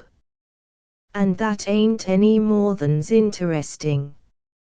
If it wasn't for looking after meals, a man on the road might get right down lazy. Why, just so. How wonderful. Now, do you suppose, Mr. Toboso, do you suppose it feasible? I should very much like, if it could be equably arranged, I should very much like to have this experience. Toboso reflected. There ain't many of your age on the road. An idea struck him suddenly. But supposing you were going sort of experimenting, like that, and there's some folks that do, supposing you could lay your hands on a little bunch of money for luck, I don't see nothing to stop. Why, I think there is some in my desk. Toboso leaned forward and pulled his beard. The table creaked under his elbow. How much? I will see. Of course you are quite right. At your age, elder. It is not as if I were younger. Father Williston rose and hurried out. Toboso sat still and blinked at the lamp. My God, he murmured and moaned confidentially, here's a game. After some time Father Williston returned. Do you think we could start now? He asked eagerly. Why sure, elder. What's hindering? I am fortunate to find $60. Really, I didn't remember. And here's a note I have written to my son to explain. I wonder what Bettina did with my hat. He hurried back into the hall. Toboso took the note from the table and pocketed it. Ain't no use taking risks. They went out into the warm night, under pleasant stars, and along the road together arm in arm. I feel pretty gay, elder. He broke into bellowing song, hey, Ginny. Ho, Ginny. Listen, love, to me. Really, I feel cheerful, too, Mr. Toboso, wonderfully cheerful. Dulcinea, elder. Dulcinea's me name. Hey, Ginny. Ho, Ginny. How singular it is. I feel very cheerful. I think, really, I think I should like to learn that song about Ginny. It seems such a cheerful song. Hit her up, elder, wheezed Toboso jovially. Now then, hey, Ginny. Ho, Ginny. Listen, love, to me. So they went arm in arm with a roaring and a tremulous piping. The lamp flickered by the open window as the night breeze rose. Bettina came home betimes and cleared the table. The memory of a Scandinavian caress was too recent to leave room for her to remark that there were signs of devastating appetite, that dishes had been used unaccountably, and that Fata had gone somewhat early to bed. Timothy and his wife returned late. All windows and doors in the house of Timothy were closed, and the last lamp was extinguished. Father Williston and Toboso went down the hill, silently, with furtive, lawless steps through the cluster of houses in the hollow, called Ironville, and followed then the road up the chattering hidden brook. The road came from the shadows of this gorge at last to meadows and wide glimmering skies, and joined the highway to Redfield. Presently they came to where a grassy side road slipped into the highway from the right, out of a land of bush and swamp and small forest trees of 20 or 30 years' growth. A large chestnut stood at the corner. "Hey, Ginny," wheezed Toboso. "Let's look at that tree, Elder." "Look at it?" "Yes, yes." "What for?" Toboso examined the bark by the dim starlight. Father Williston peered anxiously through his glasses to where Toboso's finger pointed. "See those marks?" "I'm afraid I don't." "Really, I'm sorry." "Feel 'em, then." And Father Williston felt, with eager, excited finger. "Them there mean there's lodging out here, empty house, likely." "Do they, indeed?" "Very singular. Most interesting." And they turned into the grassy road. The brushwood in places had grown close to it, though it seemed to be still used as a cart path.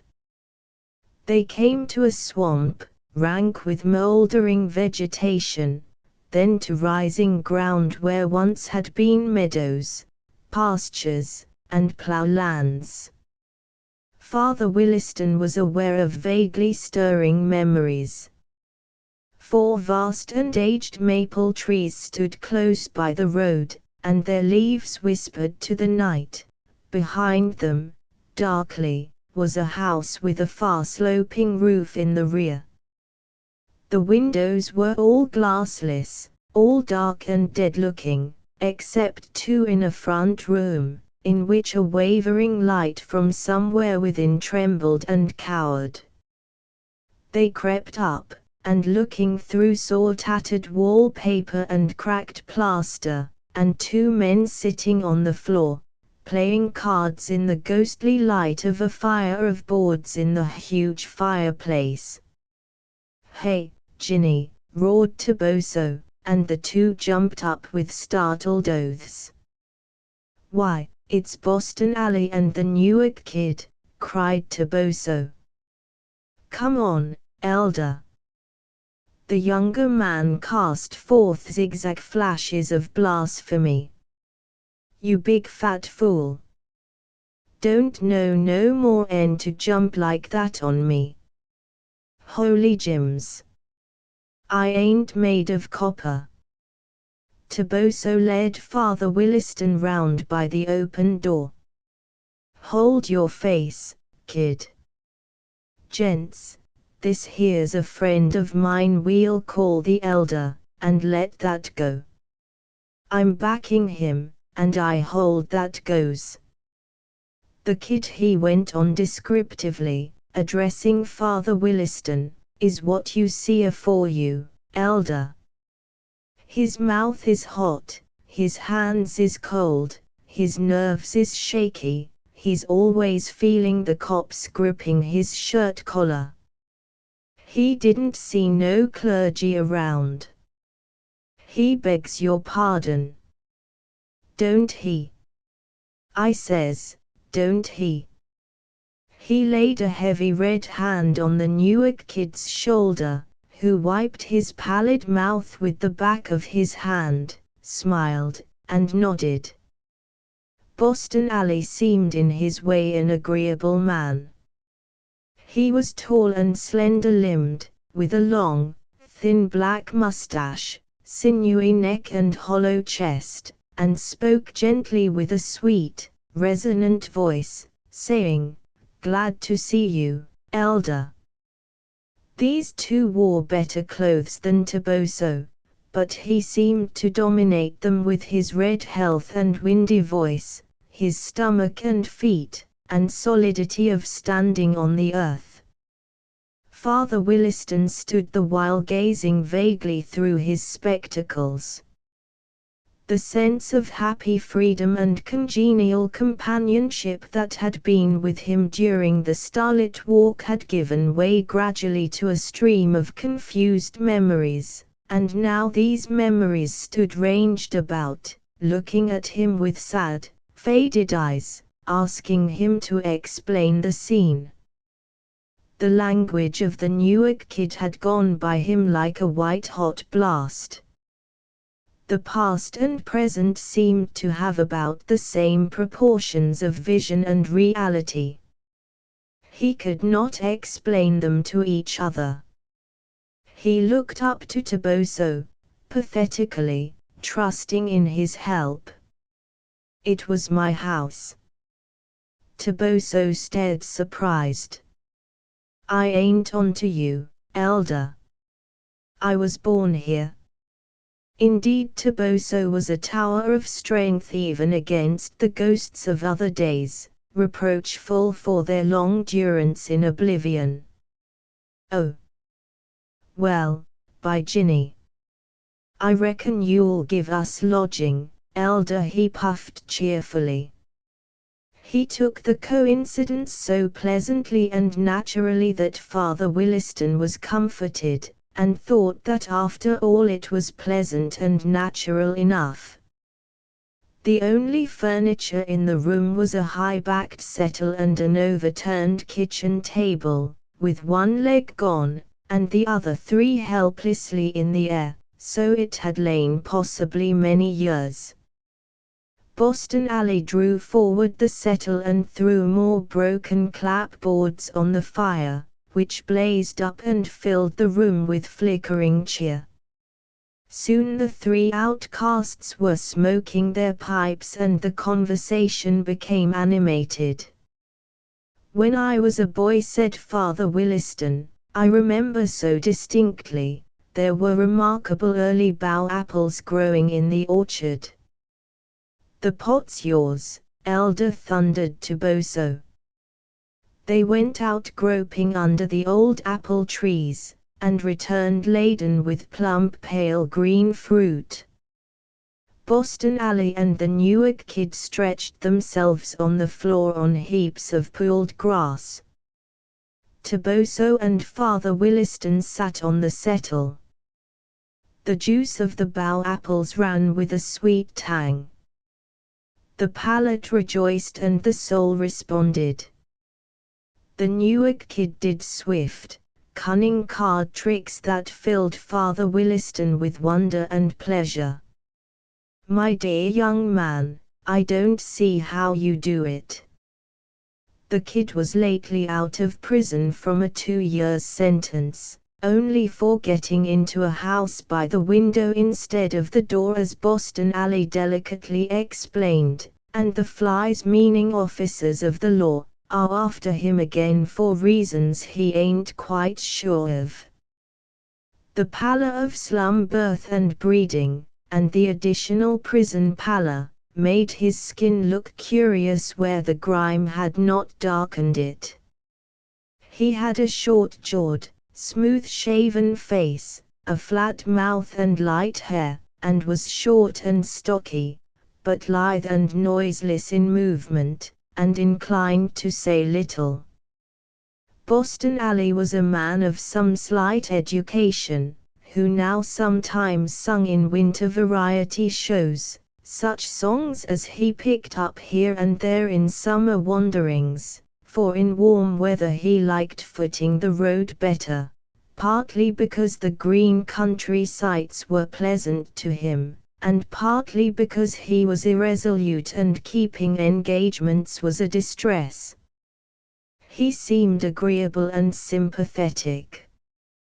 "He ain't got no more real feelings 'n a fish," said Toboso, gazing candidly at Boston, but speaking to Father Williston, "and yet he looks like he had 'em, and a man's glad to see him. Ain't seen you since fall, Boston, but I see the kid last week at a hangout in Albany. Well, gents, this ain't a bad lay." Toboso himself had been many years on the road. He was in a way a man of much force and decision, and probably it was another element in him, craving sloth and easy feeding, which kept him in this submerged society, although here, too, there seemed room for the exercise of his dominance. He leaned back in the settle, and had his hand on Father Williston's shoulder. His face gleamed redly over his bison beard. "It's a good lay. And we're gay, Elder. Ain't we gay? Hey, Ginny?" "Yes, yes, Toboso. But this young man, I'm sure he must have great talents, quite remarkable." "Ah, yes, Ginny. Hey, Ginny," they sang together, "ho, Ginny. Listen, love, to me. I'll sing to you, and play to you, a dulcet melody," while Boston danced a shuffle and the kid snapped the cards in time. Then, at Toboso's invitation and command, Boston sang a song, called "The Cheerful Man," resembling a ballad, to a somewhat monotonous tune, and perhaps known in the music halls of the time, all with a sweet, resonant voice and a certain pathos of intonation. "I knew a man across this land came waving of a cheerful hand, who drew a gun and gave someone a violent contusion, this cheerful man. They sent him up. He fled from quad by a window and the grace of God, picked up a wife and children 6, and wandered into politics, this cheerful man. In politics he was, I hear, a secret, subtle financier, so the jury says, but we agree he quits this sad community, this cheerful man. His wife and 6 went on the town, and he went off, without a frown reproaching Providence, went he and got another wife and 3, this cheerful man. He runs a cross-town car today from Bleecker Street to Avenue A. He swipes the fares with skillful ease, keeps up his hope, and tries to please, this cheerful man.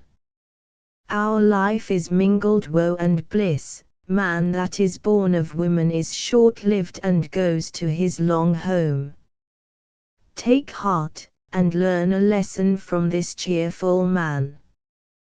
"But," said Father Williston, "don't you think really, Mr. Alley, that the moral is a little confused? I don't mean intentionally," he added, with anxious precaution, "but don't you think he should have reflected?" "You're right, Elder," said Toboso, with decision. "It's like that. It ain't moral. When a thing ain't moral, that settles it." And Boston nodded and looked sympathetic with everyone. "I was sure you would agree with me," said Father Williston. He felt himself growing weary now and heavy-eyed. Presently somehow he was leaning on Toboso with his head on his shoulder. Toboso's arm was around him, and Toboso began to hum in a kind of wheezing lullaby, "Hey, Ginny. Ho, Ginny. I am very grateful, my dear friends, murmured Father Williston. I have lived a long time. I fear I have not always been careful in my course, and am often forgetful. I think, drowsily, I think that happiness must in itself be pleasing to God. I was often happy before in this room. I remember, my dear mother sat here, who is now dead. We have been really quite cheerful tonight. My mother was very judicious, an excellent wise woman. She died long ago. So he was asleep before anyone was aware, while Toboso crooned huskily, "Hey, Ginny," and Boston Alley and the Newark kid sat upright and stared curiously. "Holy Jims," said the kid. Toboso motioned them to bring the pooled grass. They piled it on the settle, let Father Williston down softly, brought the broken table, and placed it so that he could not roll off. "Well," said Toboso, after a moment's silence, "I guess we'd better pick him and be off. He's got 60 in his pocket." "Oh," said Boston, "that's it, is it? It's my find, but seeing you's here I takes half and give you 15 apiece." "Well, that's right. And I guess the kid can take it out." The kid found the pocketbook with sensitive gliding fingers, and pulled it out. Toboso counted and divided the bills. "Well," whispered Toboso thoughtfully, "if the elder now was 40 years younger, I wouldn't want a better partner." They tiptoed out into the night. "But," he continued, looking at it that way, "o' course he ain't got no great use for his wad and won't remember it till next week. He'll all right, anyhow. Only, I says now, I says, there ain't no vice in him. Mammy tuck me up, no licks tonight," said the kid, plodding in front. "I ain't got nothing against him." Boston Alley only fingered the bills in his pocket. It grew quite dark in the room they had left as the fire sunk to a few flames, then to dull embers and an occasional darting spark. The only sound was Father Williston's light breathing. When he awoke the morning was dim in the windows. He lay a moment confused in mind, then sat up and looked around. "Dear me. Well, I dare say Toboso thought I was too old. I dare say," getting on his feet, "I dare say they thought it would be unkind to tell me so." He wandered through the dusky old rooms and up and down the creaking stairs, picking up bits of recollection, some vivid, some more dim than the dawn, some full of laughter, some that were leaden and sad, then out into the orchard to find a bough apple in the dewy grasses, and, kneeling under the gnarled old tree to make his morning prayer, which included in petition the 3 overnight revelers, he went in fluent phrase and broken tones among eldest memories. He pushed cheerfully into the grassy road now, munching his apple and humming, "Hey, Ginny. Ho, Ginny."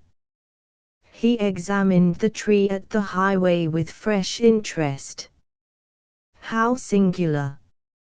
It means an empty house. Very intelligent man, Toboso. Bits of grass were stuck on his back and a bramble dragged from his coat tail. He plodded along in the dust and wobbled absent-mindedly from one side of the road to the other.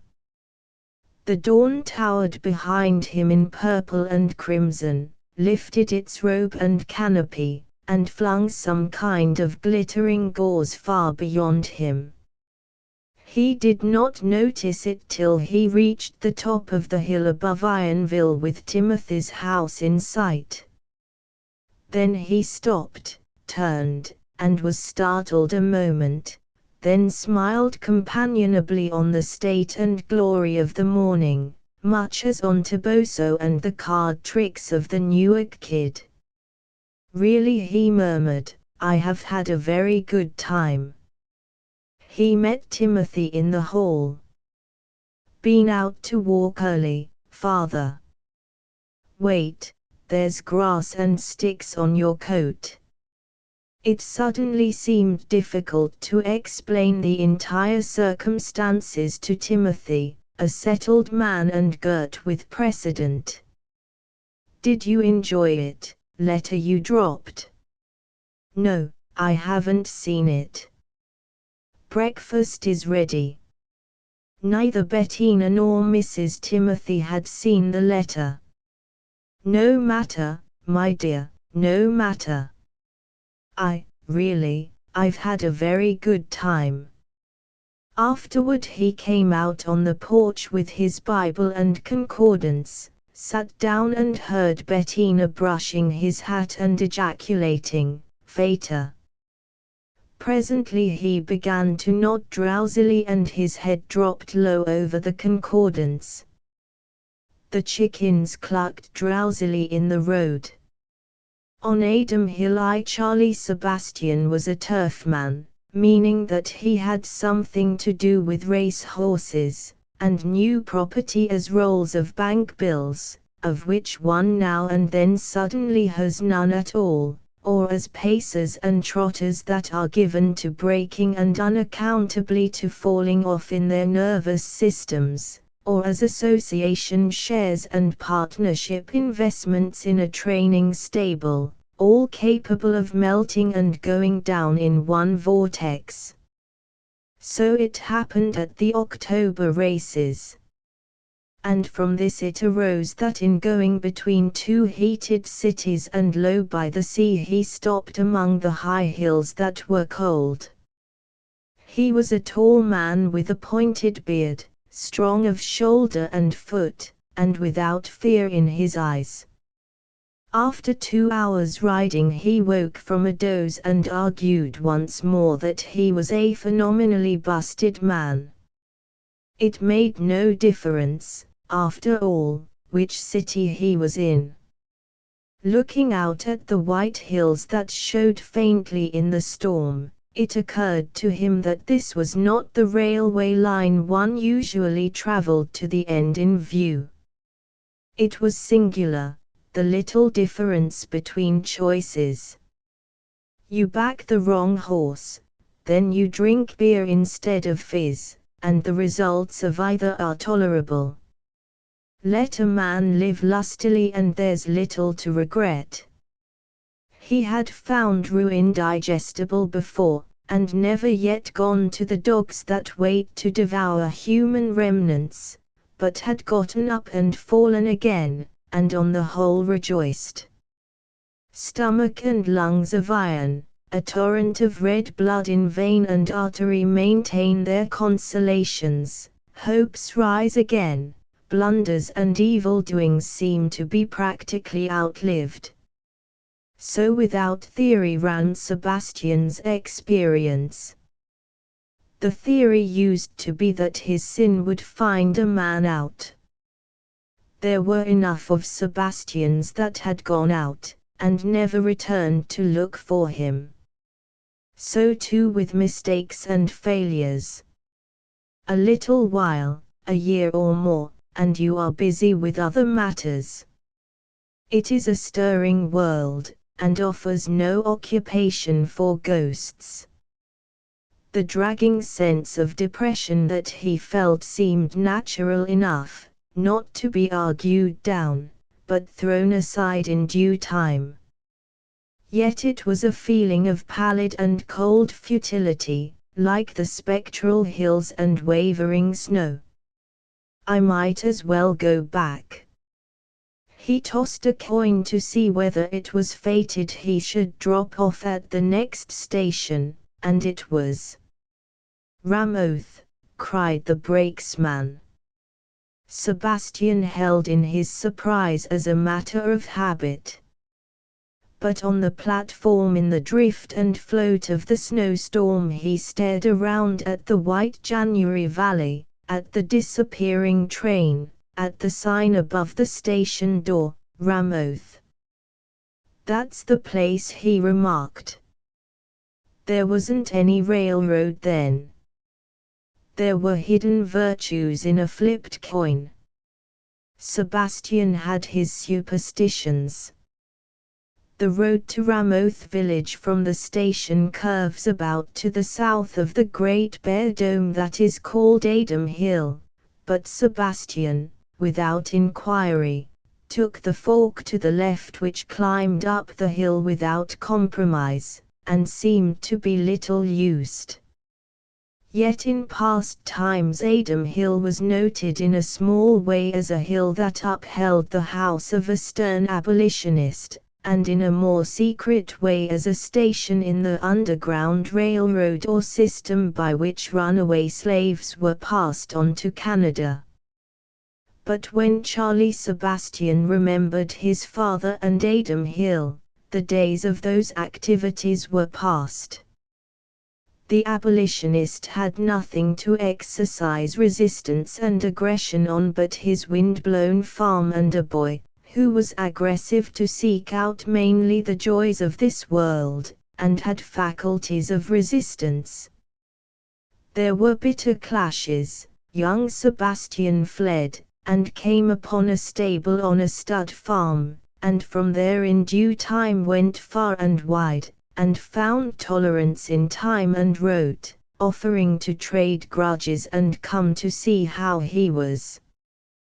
The answer, in a small, faint, cramped, unskillful hand, stated the abolitionist's death. "Won't you come back, Mr. Sebastian? It is lonely." Harriet Sebastian. And therefore Sebastian remarked, "You bet it is." "Who's she?" The old man must have married again. In his newfound worldly tolerance he had admired such aggressive enterprise, but seeing no interest in the subject, had gone his way and forgotten it. Beating up Adam Hill through the snow was no easier than 20 years before. David Sebastian had built his house in a high place, and looking widely over the top of the land, saw that it was evil. The drifts were unbroken and lay in long barrows and windy ridges over the roadway. The half-buried fences went parallel up the white breast and barren heave of the hill, and disappeared in the storm. Sebastian passed a house with closed blinds, then at a long interval a barn and a stiff red chimney with a snow-covered heap of ruins at its foot. The station was now some miles behind and the dusk was coming on. The broad top of the hill was smooth and rounded gradually. Brambles, bushes, reeds, and the tops of fences broke the surface of the snow, and beside these only a house by the road, looking dingy and grey, with a blackish bam attached, 4 old maples in front, an orchard behind. Far down the hill to the right lay the road to Ramoth, too far for its line of naked trees to be seen in the storm. The house on Adam Hill had its white throne to itself, and whatever dignity there might be in solitude. He did not pause to examine the house, only noticed the faint smoke in one chimney, opened the gate, and pushed through untrodden snow to the side door and knocked. The woman who came and stood in the door surprised him even more than Ramoth, called by the brakesman. Without great reason for seeming remarkable, it seemed remarkable. He stepped back and stared, and the two, looking at each other, said nothing. Sebastian recovered. "My feet are cold," he said slowly. "I shouldn't like to freeze them." She drew back and let him in, left him to find a chair and put his feet against the stove. She sat down near the window and went on knitting. The knitting needles glittered and clicked. Her face was outlined against the grey window, the flakes too glittered and clicked. It looked silent, secret, repressed, as seen against the grey window, like something chilled and snowed under, cold and sweet, smooth pale hair and forehead, deep bosom and slender waist. She looked young enough to be called in the early June of her years. There's good proportion and feature, but not enough nerves for a thoroughbred. But he thought, she looks as if she needed, as you might say, revelry, and he spoke aloud. "Once I was in this section and there was a man named Sebastian lived here, or maybe it was farther on." She said, "It was here," in a low voice. "David Sebastian now, that was it, or something that way. Stiff, sort of grim old, oh, but you might be a relative, you see." "Likely enough." "So you might." "I might be." "Just so. You might be." He rubbed his hands and leaned back, staring at the window. The wind was rising outside and blew the snow in whirls and sheets. "Going to be a bad night. I came up from the station. If a man's going anywhere tonight, he'll be apt not to get there. You ought to have taken the right hand at the fork." "Well, I don't know." She rose and took a cloak from the table. Sebastian watched her. "I must feed the pony and shut up the chickens." She hesitated. A refusal seemed to have been hinted to the hinted request for hospitality. But Sebastian saw another point. "Now, that's what I'm going to do for you." She looked on silently, as he passed her with a short step, not hesitating at doors, but through the kitchen to the woodshed, and there in the darkness of a pitch-black corner took down a jingling lantern and lit it. She followed him silently into the yard, that was full of drifts and wild storm, to the barn, where she listened to him shake down hay and bedding, measure oats, slap the pony's flank and chirp cheerfully. Then he plunged through a low door and she heard the bolt in the chicken shed rattle. It had grown dark outside. He came out and held the barn door, waiting for her to step out, and they stood side by side on the edge of the storm. "How did you know the lantern was there?" "Lantern? Oh, farmhouses always keep the lantern in the nearest corner of the woodshed, if it isn't behind the kitchen door." But she did not move to let him close the bam. He looked down at her a moment and then out at the white raging night. "Can't see 40 feet, can you? But, of course, if you don't want to give me a roof, I'll have to take my chances. Look poor, don't they? Going to let me shut this door? I am quite alone here." "So am I. That's the trouble." "I don't think you understand," she said quietly, speaking in a manner low, cool, and self-contained. I've got more understanding now than I'll have in an hour, maybe. I will lend you the lantern. Oh, you mightn't get it back. He drew the barn door to, which forced her to step forward. A gust of wind about the corner of the bam staggered and threw her back. He caught her about her shoulders and held her steadily, and shot the bolt with the hand that held the lantern. That's all right. A man has to take his chances. I dare say a woman had better not. If Sebastian exaggerated the dangers of the night, if there were any for him, looked at from her standpoint they might seem large and full of dread. The wind howled with wild hunting sound, and shrieked against the eaves of the house. The snow drove thick and blinding. The chimneys were invisible. A woman easily transfers her own feelings to a man and interprets them there. In the interest of that interpretation it might no longer seem possible that man's ingratitude, or his failings and passions, could be as unkind as winter wind and bitter sky. She caught her breath in a moment. "You will stay to supper," she said, and stepped aside. "No. As I'm going, I'd better go." She went before him across the yard, opened the woodshed door and stood in it. He held out the lantern, but she did not take it. He lifted it to look at her face, and she smiled faintly. "Please come in."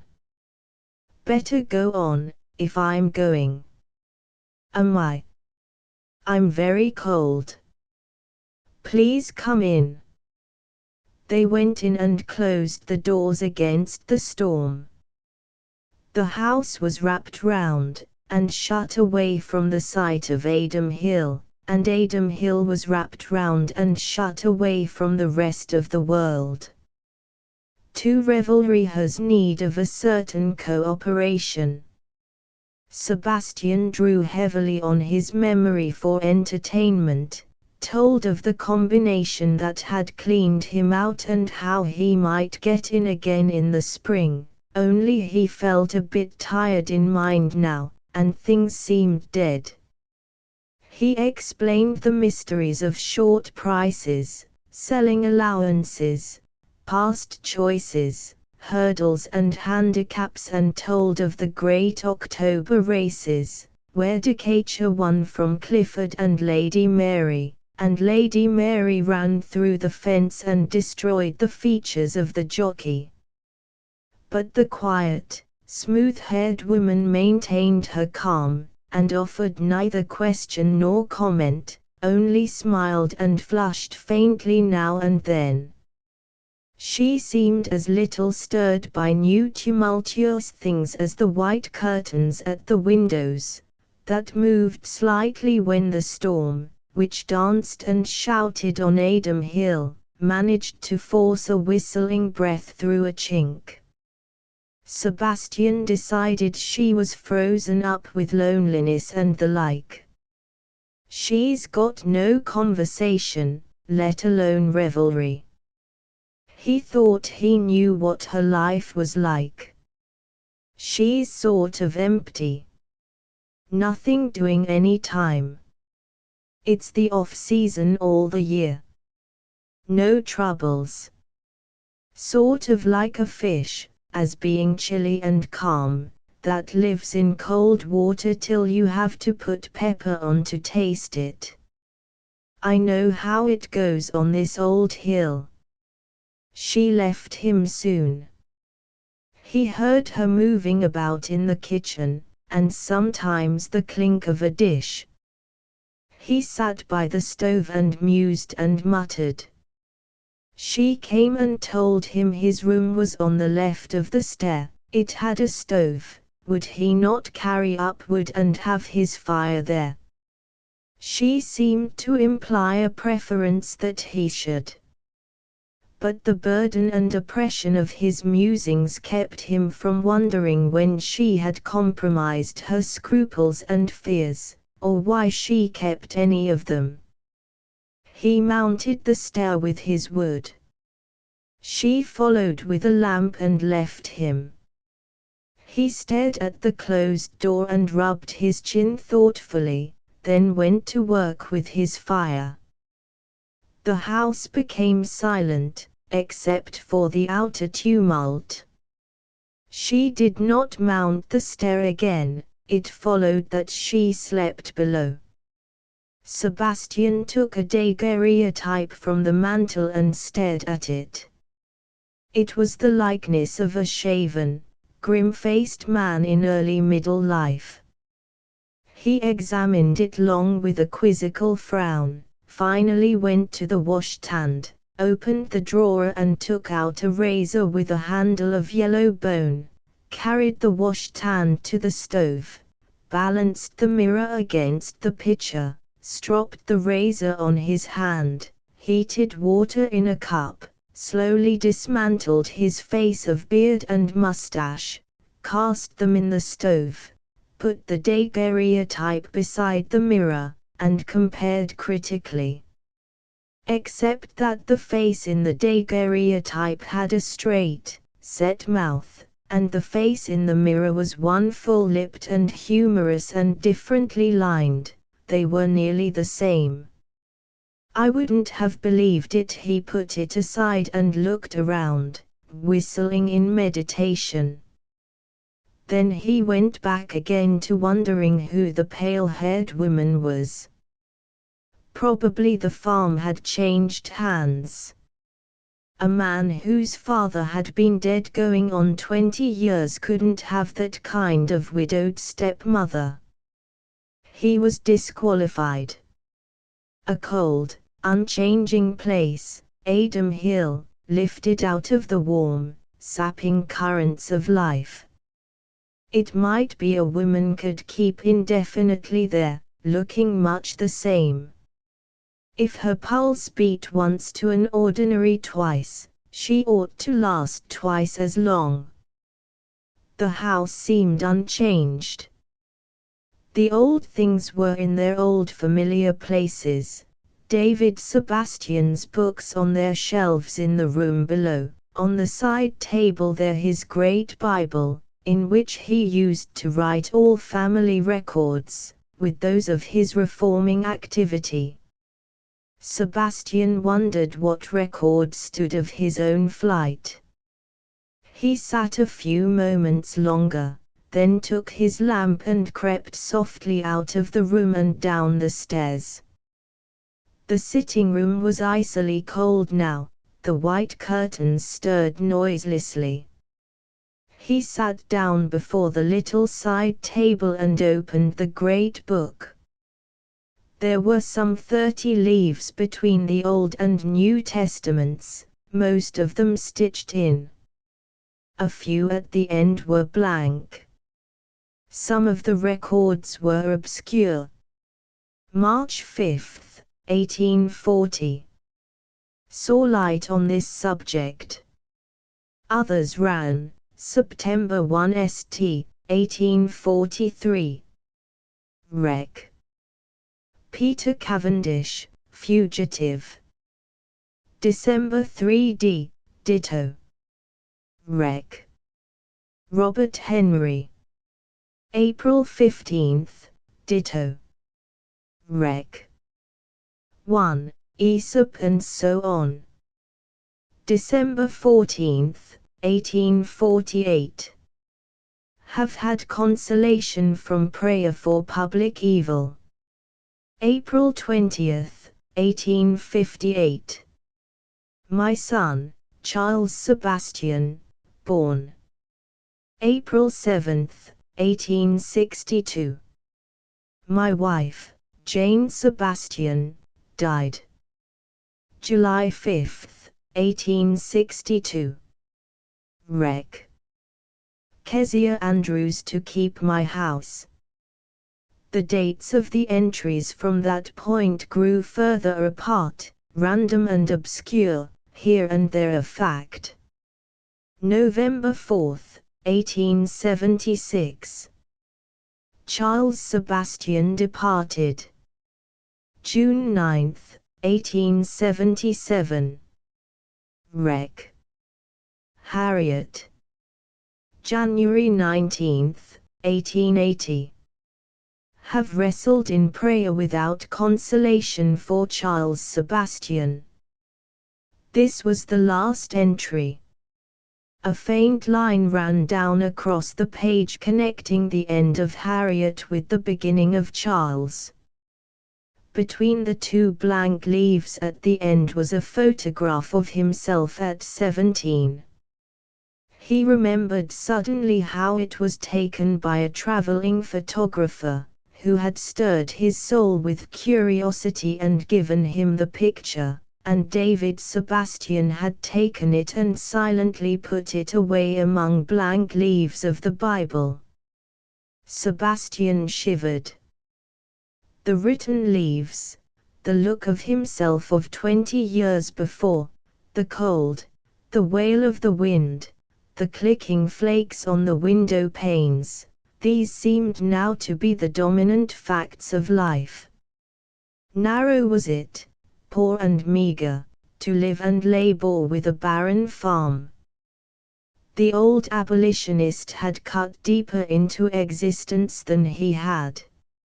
If to deal with the fate of races, and wrestle alone with God on Adam Hill, were not knowledge and experience, what was knowledge or experience, or what should a man call worth the trial of his brain and nerve?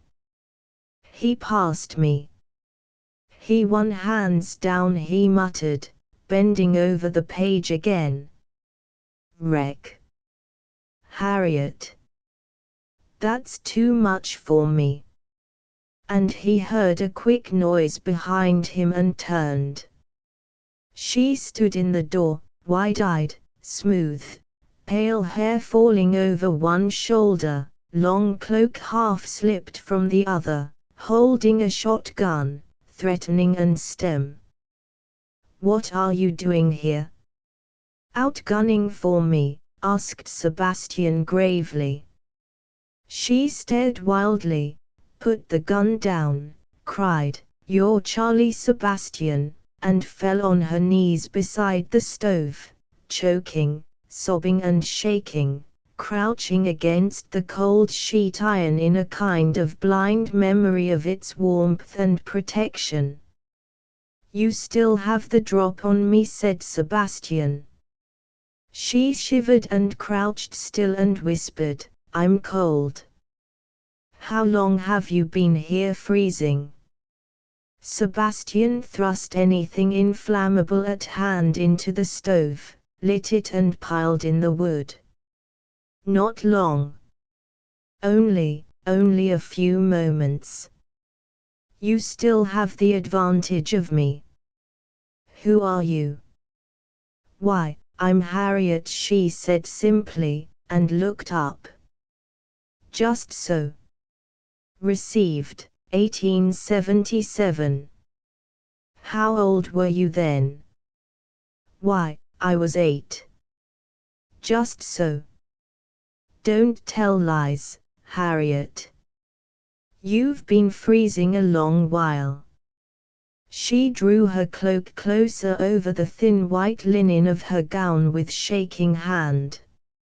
"I don't understand." "I'm very cold." "Why didn't you come before?" "It has been so long waiting." 3. The draft began to roar and the dampers to glow. She crept in front of the glow. He drew a chair and sat down close behind her.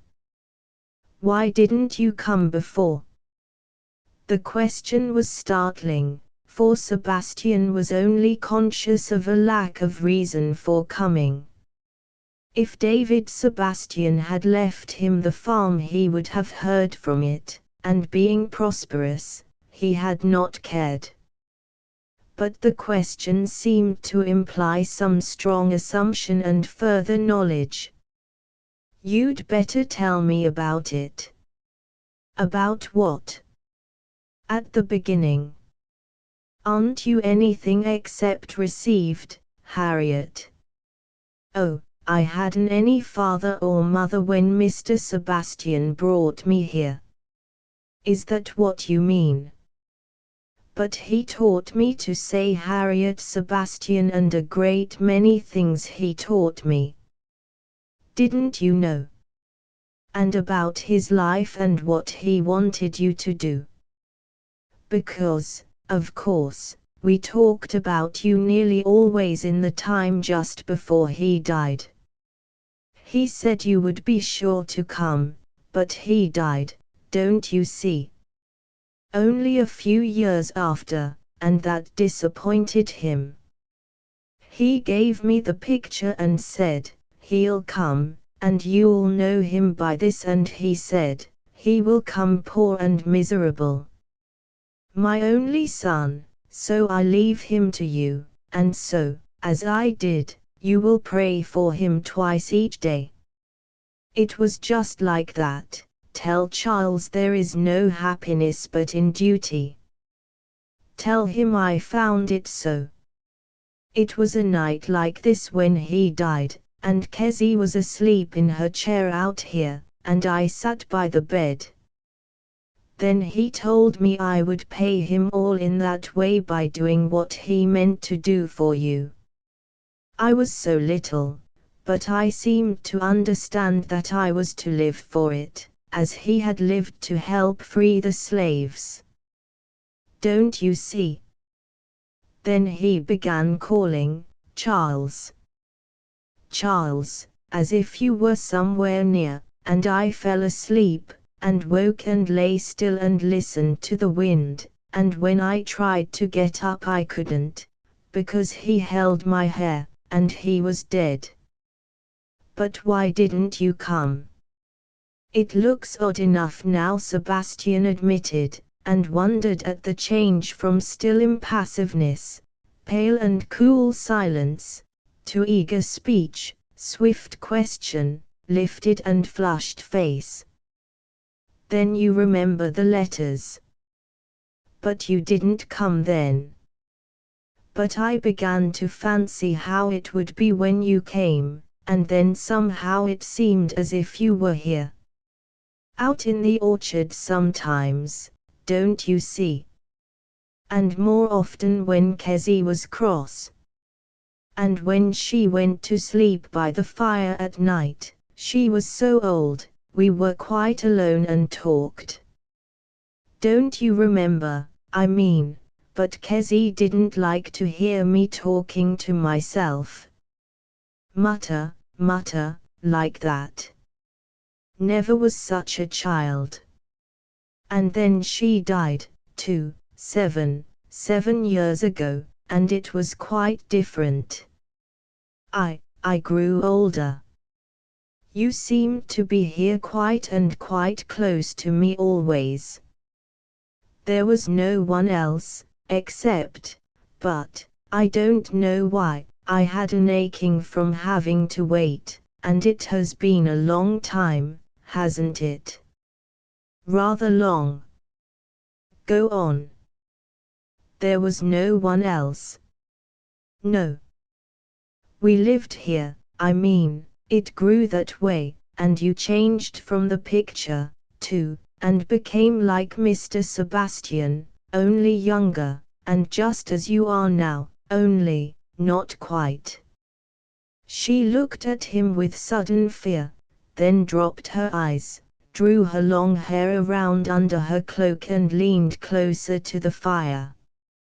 But there is so much to tell you, it comes out all mixed. Sebastian sat silently looking down at her, and felt the burden of his thinking grow heavier, the pondering how David Sebastian had left him an inheritance of advice, declaring his own life full and brimming, and to Harriet the inheritance of a curious duty that had grown to people her nights and days with intense sheltered dreams, and made her life, too, seem to her full and brimming, multitudinous with events and interchanges, himself so close and cherished an actor in it that his own parallel unconsciousness of it had almost dropped out of conception.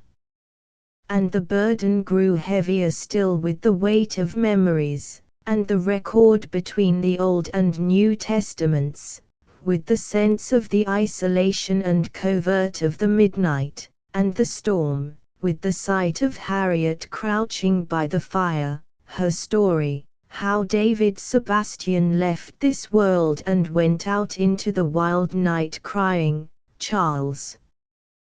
Charles!" It was something not logical, but compelling.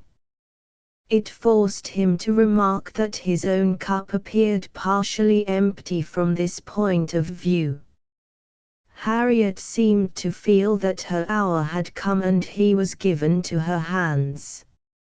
Success even in methods of living is a convincing thing over unsuccess. Ah, well. Too late to remodel to David Sebastian's notion.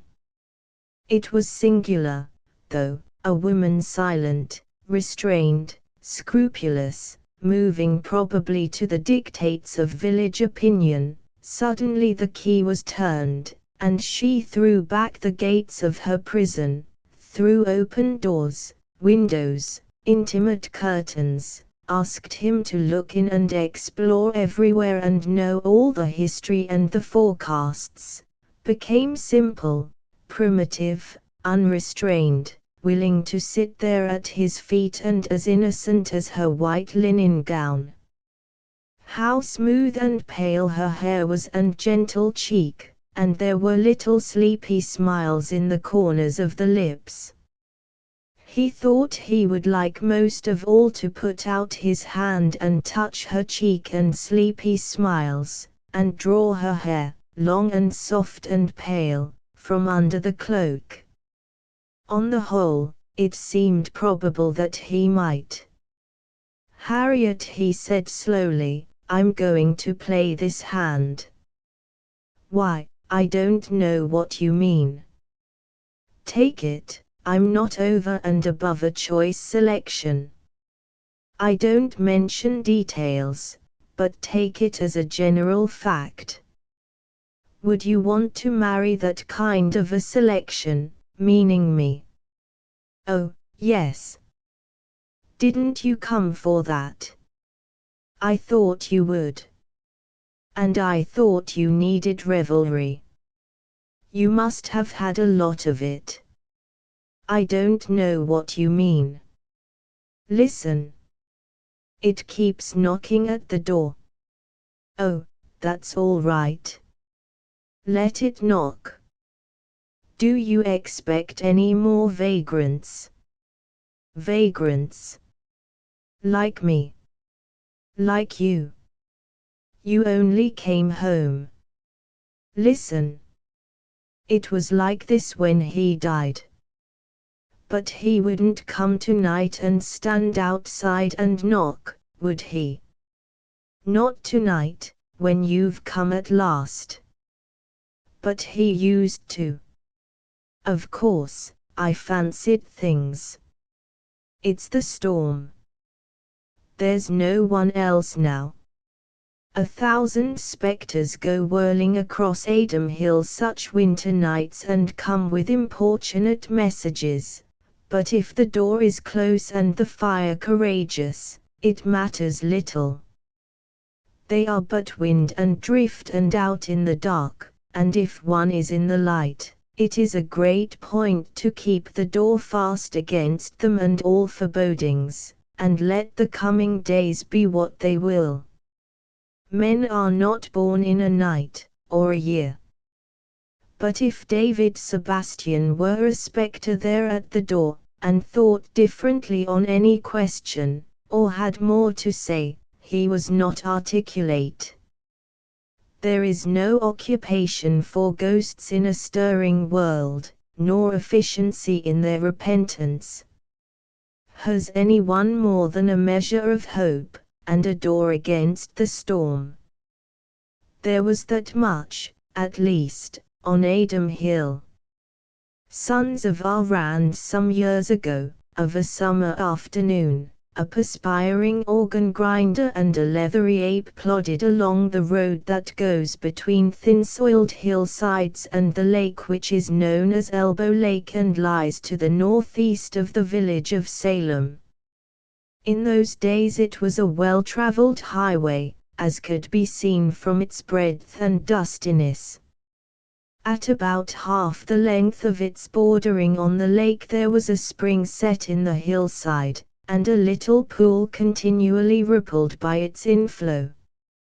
Some settler or later owner of the thin-soiled hillsides had left a clump of trees about it, making as sightly and refreshing an institute of charity as could be found. Another philanthropist had added half a cocoa-nut shell to the foundation. The organ grinder turned in under the trees with a smile, in which his front teeth played a large part, and suddenly drew back with a guttural exclamation. The leathery ape bumped against his legs, and both assumed attitudes expressing respectively, in an Italian and tropical manner, great surprise and abandonment of ideas. A tall man lay stretched on his back beside the spring, with a felt hat over his face. Pietro, the grinder, hesitated. The American, if disturbed and irascible, takes by the collar and kicks with the foot, it has sometimes so happened. The tall man pushed back his hat and sat up, showing a large-boned and sun-browned face, shaven except for a black mustache, clipped close. He looked not irascible, though grave perhaps, at least unsmiling. He said, "It's free quarters, Dago. Come in." Enters. "Have a drink." Pietro bowed and gesticulated with amiable violence. "Dry," he said.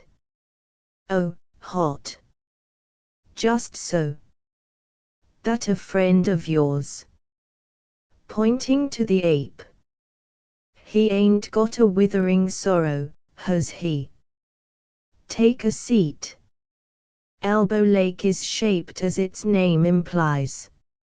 If one were to imagine the arm to which the elbow belonged, it would be the arm of a muscular person in the act of smiting a peaceable-looking farmhouse a quarter of a mile to the east. Considering the bouldered front of the hill behind the house, the imaginary blow would be bad for the imaginary knuckles. It is a large house, with brown, unlikely-looking hillsides around it, huckleberry knobs and ice-grooved boulders here and there. The land between it and the lake is low, and was swampy 40 years ago, before the Rand boys began to drain it, about the time when our Rand entered the third quarter century of his unpleasant existence. Our Rand was, I suppose, a miser, if the term does not imply too definite a type. The New England miser is seldom grotesque. He seems more like congealed than distorted humanity. He does not pinch a penny so hard as some of other races are said to do, but he pinches $1 harder, and is quite as unlovely as any. Our Rand's methods of obtaining dollars to pinch were not altogether known, or not, at least, recorded, which accounts perhaps for the tradition that they were of doubtful uprightness. He held various mortgages about the county, and his farm represented little to him except a means of keeping his 2 sons inexpensively employed in rooting out stones. At the respective ages of 16 and 17 the 2 sons, Bob and Tom Rand, discovered the rooting out of stones to be unproductive labor, if nothing grew, or was expected to grow, in their place, except more stones, and the nature of the counsels they took may be accurately imagined. In the autumn of '56 they began ditching the swamp in the direction of the lake, and in the summer of '57 raised a crop of tobacco in the northeast corner, Rand, the father, making no comment the while. At the proper time he sold the tobacco to Packard and Company, cigar makers, of the city of Hamilton, still making no comment, probably enjoying some mental titillation. Tom Rand then flung a rock of the size of his fist through one of the front windows, and ran away, also making no comment further than that. The broken window remained broken 25 years, Tom returning neither to mend it nor to break another. Bob Rand, by some bargain with his father, continued the ditching and planting of the swamp with some profit to himself. He evidently classed at least a portion of his father's manner of life among the things that are to be avoided. He acquired a family, and was in the way to bring it up in a reputable way. He further cultivated and bulwarked his reputation. Society, manifesting itself politically, made him sheriff. Society, manifesting itself ecclesiastically, made him deacon. Society seldom fails to smile on systematic courtship.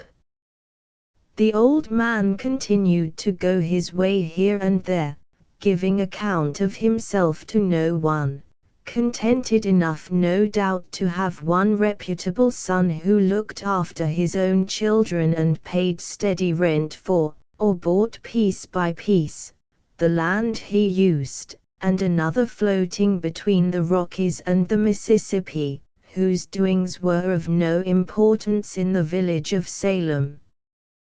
But I doubt, on the whole, whether he was softened in heart by the deacon's manner or the ordering of the deacon's life to reflect unfilially on his own.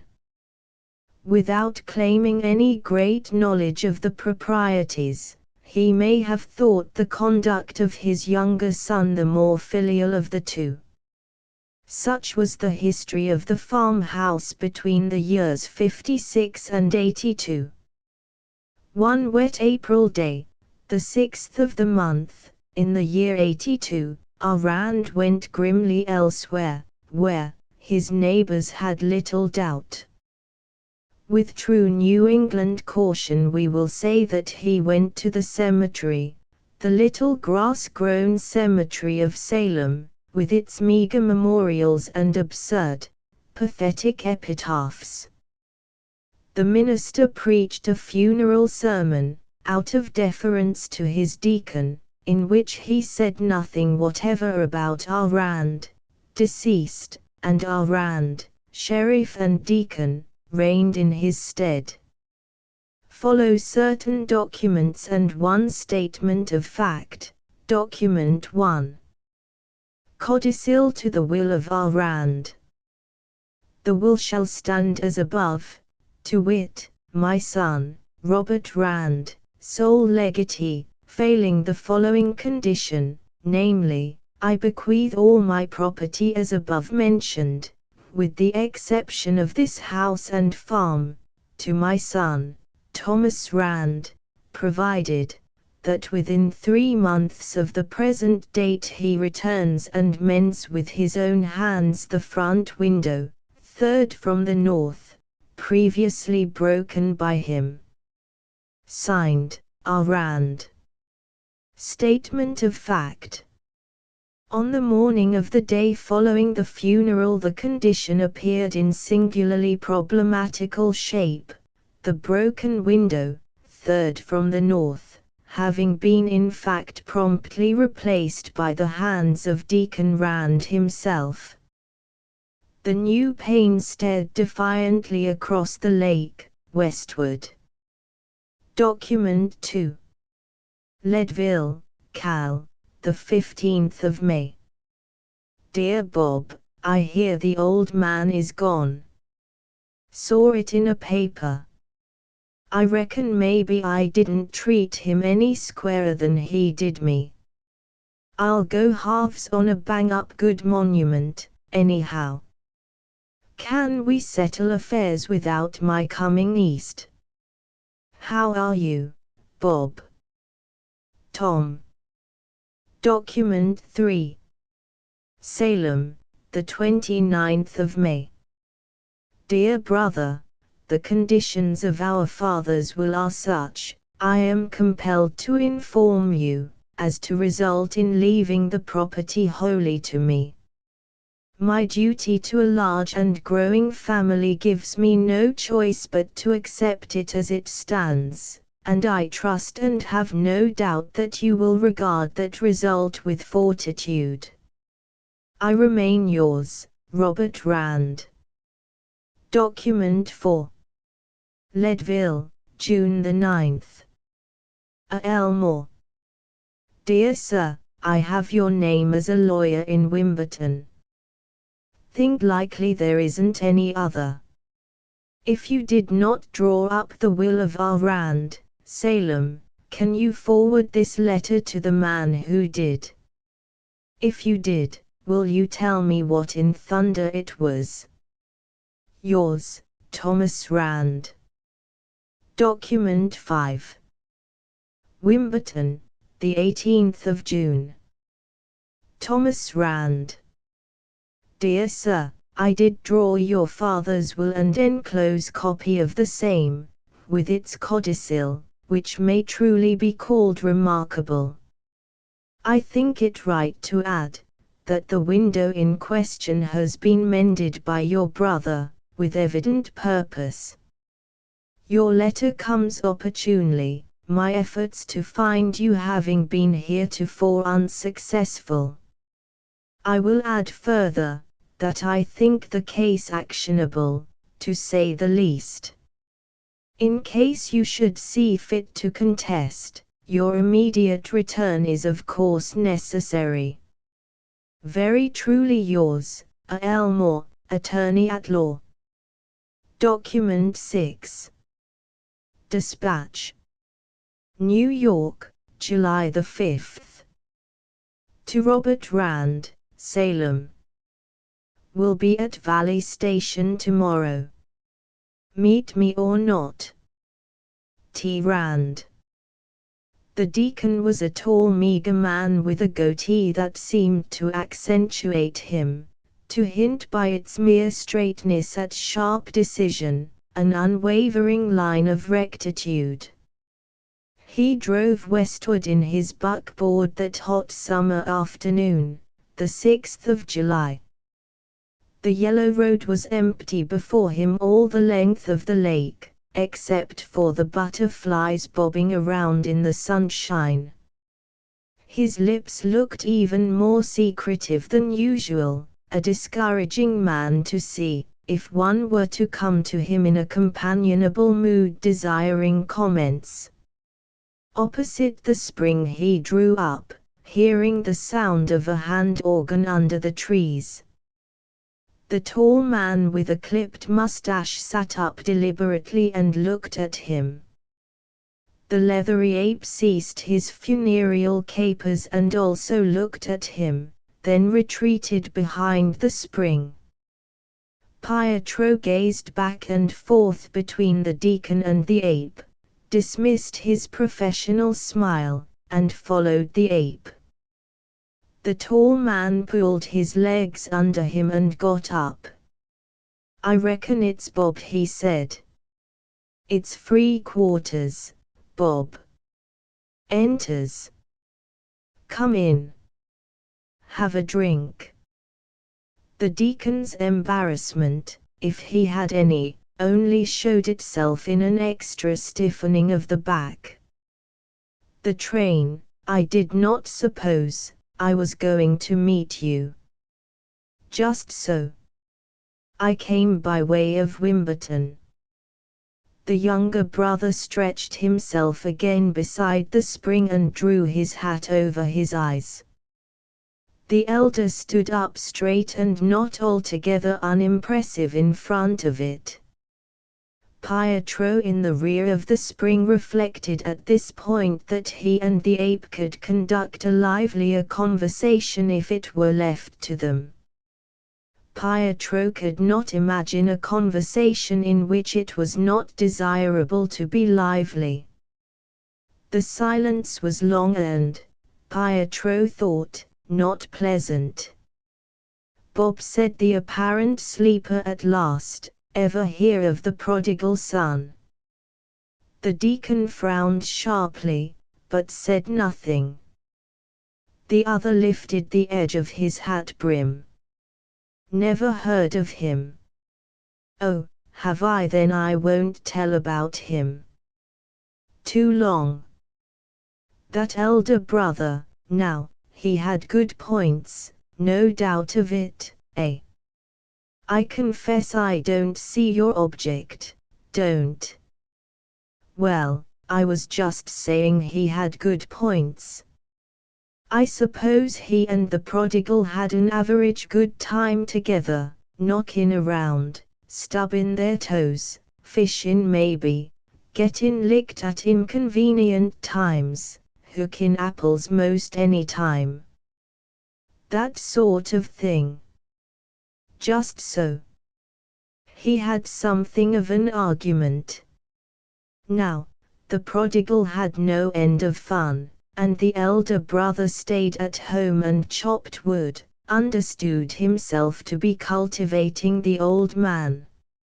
I take it he didn't have a very soft job of it. Lifting his hat brim once more. The deacon said nothing, but observed the hat brim. Now I think of it, maybe strenuous sobriety wasn't a thing he naturally liked any more than the prodigal did. I've a notion there was more family likeness between 'em than other folks thought. What might be your idea? The deacon still stood rigidly with his hands clasped behind him. I would rather, he said, you would explain yourself without parable. You received my letter.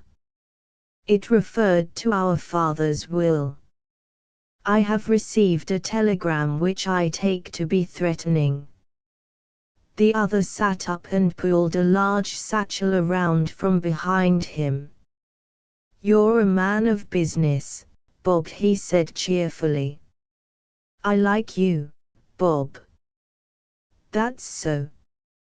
That will, I've got it in my pocket. Now, Bob, I take it you've got some cards, else you're putting up a creditable bluff. I play this here will, codicil attached. You play, window already mended, time expired at 12 o'clock tonight. Good cards, Bob, first rate. I play here, opening the satchel, 2 panes of glass, allowing for accidents, putty, etc., proposing to bust that window again. Good cards, Bob. How are you coming on? The deacon's sallow cheeks flushed and his eyes glittered. Something came into his face which suggested the family likeness. He drew a paper from his inner coat pocket, bent forward stiffly and laid it on the grass. Sheriff's warrant, he said, for, covering possible trespassing on my premises, good for 24 hours detention, Good, said his brother briskly. I admire you, Bob. I'll be blessed if I don't. I play again. He drew a revolver and placed it on top of the glass. 6-shooter. Good for 2 hours standoff.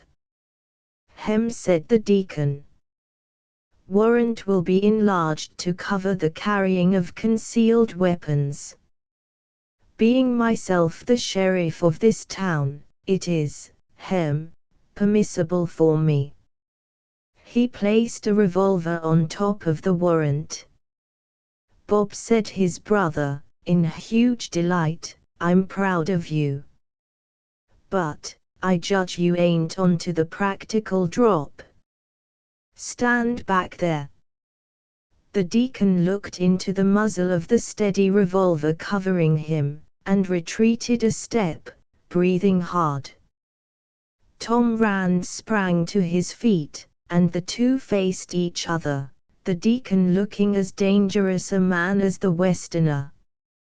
Suddenly, the wheezy hand organ beyond the spring began, seemingly trying to play two tunes at once, with Pietro turning the crank as desperately as if the muzzle of the revolver were pointed at him. "Hi, you monk! Dance!" cried Pietro, and the leathery ape footed it solemnly. The perspiration poured down Pietro's face.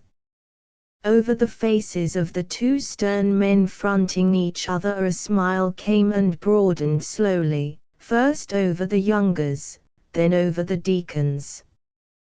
The deacon's smile died out first. He sat down on a rock, hid his face and groaned. "I'm an evil-minded man," he said, "I'm beaten." The other cocked his head on one side and listened. "Know what that tune is, Bob?" "I don't." He sat down in the old place again, took up the panes of glass and the copy of the will, hesitated, and put them down. "I don't reckon you're beaten, Bob. You ain't got to the end of your hand yet. Got any children, Bob?" "Yes, said you had." "5. Call it a draw, Bob, I'll go you halves, counting in the monument." But the deacon only muttered to himself, "I'm an evil-minded man." Tom Rand meditatively wrapped the two documents around the revolvers. "Here, Dago, you drop 'em in the spring," which Pietro did, perspiring freely. "Shake all that. Come along." The two walked slowly toward the yellow road. Pietro raised his voice despairingly. "No cent. Not a nicker." "That's so," said Tom, pausing. 5, by thunder. "Come along, Dago. It's free quarters." Enters. "Take a seat." The breeze was blowing up over Elbow Lake, and the butterflies bobbed about in the sunshine, as they drove along the yellow road. Pietro sat at the back of the buckboard, the leathery ape on his knee and a smile on his face, broad, non-professional, and consisting largely of front teeth. Conlon, the strong, lay sick unto death with fever. The water commissioners sent champagne to express their sympathy. It was an unforced impulse of feeling. But Conlon knew nothing of it. His lips were white, his cheeks sunken, his eyes glared and wandered, he muttered, and clutched with his big fingers at nothing visible. The doctor worked all day to force a perspiration. At 6 o'clock he said, "I'm done. Send for the priest." When Kelly and Simon Harding came, Father Ryan and the doctor were going down the steps. "'Tis a solemn duty ye have," Kelly said, the priest, "to watch the last moments of a dying man, now made ready for his end." "Ah, not Conlon. He'll not give up, not him, cried Kelly, the strong man with the will in him. And what's the strength of man in the hands of his Creator, said the priest, turning to Harding, oratorically. I don't know, said Harding, calmly. Do you? 'Tis naught. Kelly murmured submissively. Kind of monarchical institution, ain't it, what Conlon's run up against? Harding remarked. Give him a fair show in a caucus, and he'd win, sure. He'll die if he don't sweat, said the doctor, wiping his forehead. It's hot enough. Conlon lay muttering and glaring at the ceiling. The big knuckles of his hands stood out like rope knots. His wife nodded to Kelly and Harding, and went out. She was a good-looking woman, large, massive, muscular. Kelly looked after her, rubbing his short nose and blinking his watery eyes. He was small, with stooping shoulders, affectionate eyes, wavering knees. He had followed Conlon, the strong, and served him many years. Admiration of Conlon was a strenuous business in which to be engaged. Ah, he said, his wife 10 year, and me his intimate friend. It was 10 by the clock. The subsiding noise of the city came up over housetops and vacant lots. The windows of the sickroom looked off the verge of a bluff. One saw the lights of the little city below, the lights of the stars above, and the hot black night between. Kelly and Harding sat down by a window, facing each other. The lamplight was dim. A screen shaded it from the bed, where Conlon muttered and cried out faintly, intermittently, as though in conversation with someone who was present only to himself. His voice was like the ghost or shadow of a voice, not a whisper, but strained of all resonance. One might fancy him standing on the bank of the deadly river and talking across to someone beyond the fog, and fancy that the voices would so creep through the fog stealthily, not leaping distances like earthly sounds, but struggling slowly through nameless obstruction. Kelly rubbed his hands before the fire. I was his intimate friend. Harding said, are you going to talk like a blanked idiot all night, or leave off maybe about 12? I know ye for a hard man, too, Sammy, said Kelly, pathetically, and tease the nather of men, for an Irishman is better for blowing off his steam, be it the wrath or the sorrow of him, and the Yankee is better for bottling it up. Uses it for driving his engine mostly. So. But Conlon, said Harding slowly, that's so. He had steam to drive with, and steam to blow with, and plenty left over to toot his whistle and scald his fingers and ache in his belly.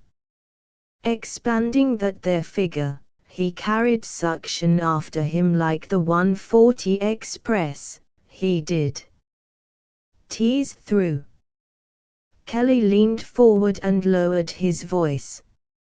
I mind me when I first saw him I hadn't seen him before, unless so be when he was putting the watermain through the sand hills up the river and bossin' a gang o' men with a foghorn voice till they didn't own their souls, and they didn't have any, what's more, the dirty Polacks.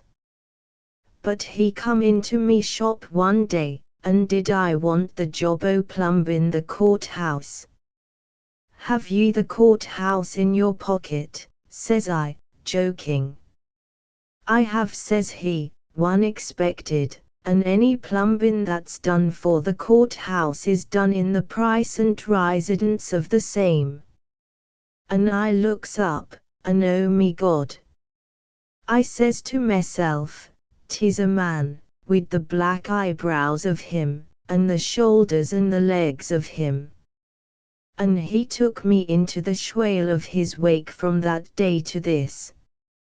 But I never thought to see him die. That's so. You been his healer straight through.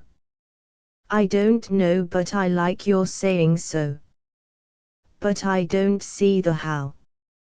Why, look here, when I bid for the old water contract he comes and offers to sell it to me, sort of personal asset. I don't know how. By the unbroke faces of the other water commissioners he didn't use his pile-driving fist to persuade 'em, and what I paid him was no more 'en comfortable for himself. How'd he fetch it? How'd he do those things? Why, look here, Kelly, ain't he bullied you? Ain't you done dirty jobs for him, and small thanks? I have that. Kelly's hands trembled. He was bowed down and thoughtful, but not angry. Suppose I ask you what for? Suppose ye do. Suppose I don't know. Maybe he was born to be king over me. Maybe he wasn't. But I know he was a masterful man, and he's dying here, and me blood sour and me bones sad with thinking of it. Don't throuble me, Sammy. Harding leaned back in his chair and stared at the ceiling, where the lamp made a nebulous circle of light. Why, that's so, he said at last, in conclusion of some unmentioned train of thought. Why, I got a pup at home, and his affection ain't measured by the bones he's had, nor the licks he's had, not either of 'em. Kelly was deep in a reverie. Nor it ain't measured by my virtues. Look here, now, I don't see what his measure is. Hey! Kelly roused himself. Oh, I was just thinking. Harding thought he had known other men who had had in some degree a magnetic power that seemed to consist in mere stormy energy of initiative. They were like strong drink to weaker men. It was more physical than mental. Conlon was to Kelly a stimulant, then an appetite. And Conlon was a bad lot.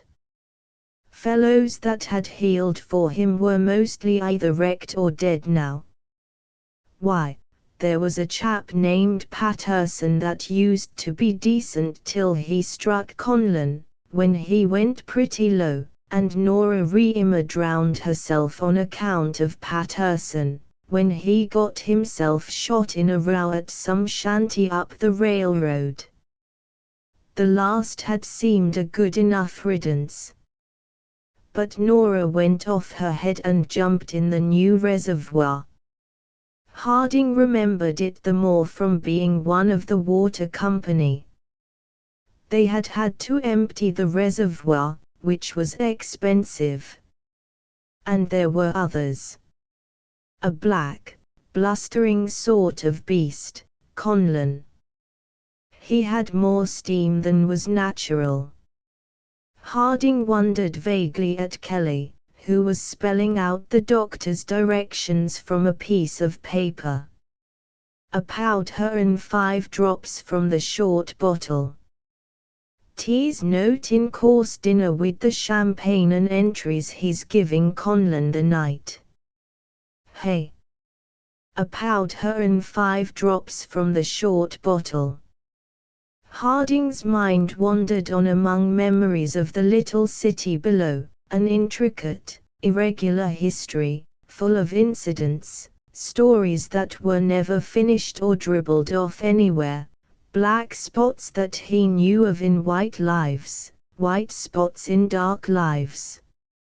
He did not happen to know any white spots on Conlon.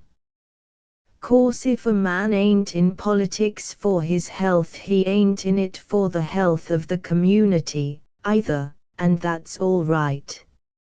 And if he opens the morning by clumping Mrs. Conlon on the head, why, she clumps him back more or less, and that's all right. Then, if he went downtown and lied here and there ingeniously in the way of business, and came home at night pretty drunk, but no more than was popular with his constituency, why, Conlon's life was some cluttered, but never dull. Still, Harding's own ways being quieter and less cluttered, he felt that if Conlon were going off naturally now, it was not, on the whole, a bad idea. It would conduce to quietness. It would perhaps be a pity if anything interfered. The clock in a distant steeple struck 12, a dull, unechoing sound. "Sammy," said Kelly, pointing with his thumb, "what do he be saying? Talking like one end of a telephone." They both turned toward the bed and listened. "Telephone. Likely there's a party at the other end, then." "Where's the other end?" "I don't know," whispered Kelly. "But I have this in me head, for you know, when the priest has done his last, 'tis sure he's dropped his man at the front door of wherever he's going, we'd a letter of introduction in his hatband."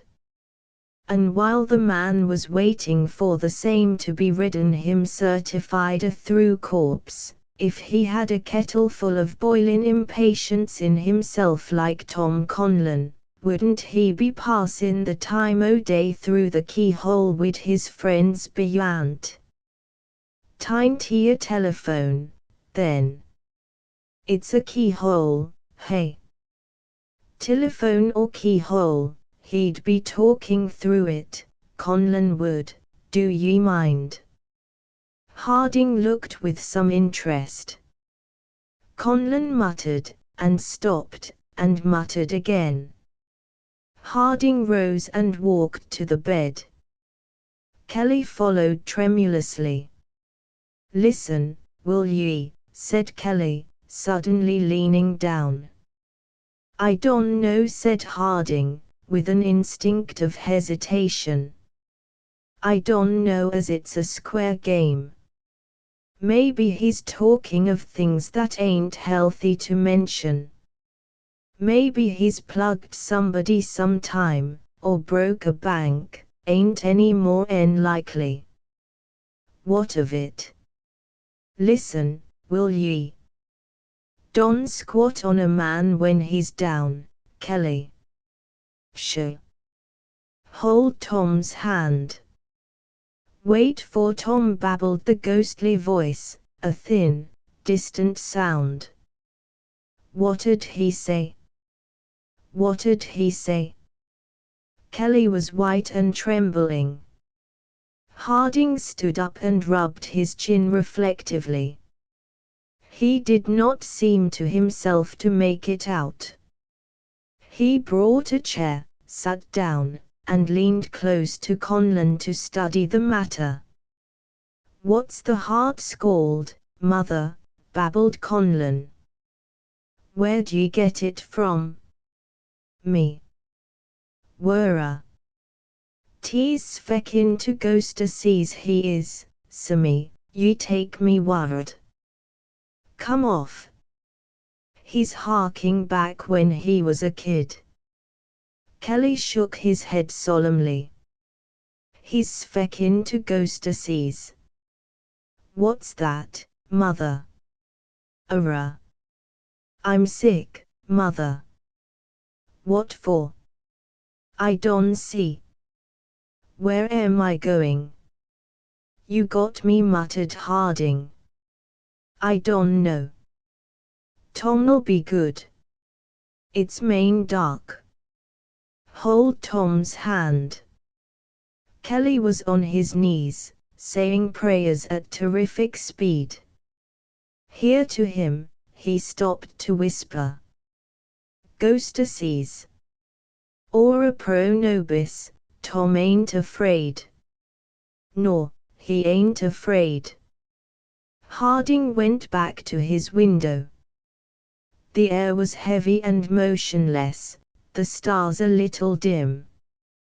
He could see the dark line of the river with an occasional glint upon it, and the outline of the hills beyond.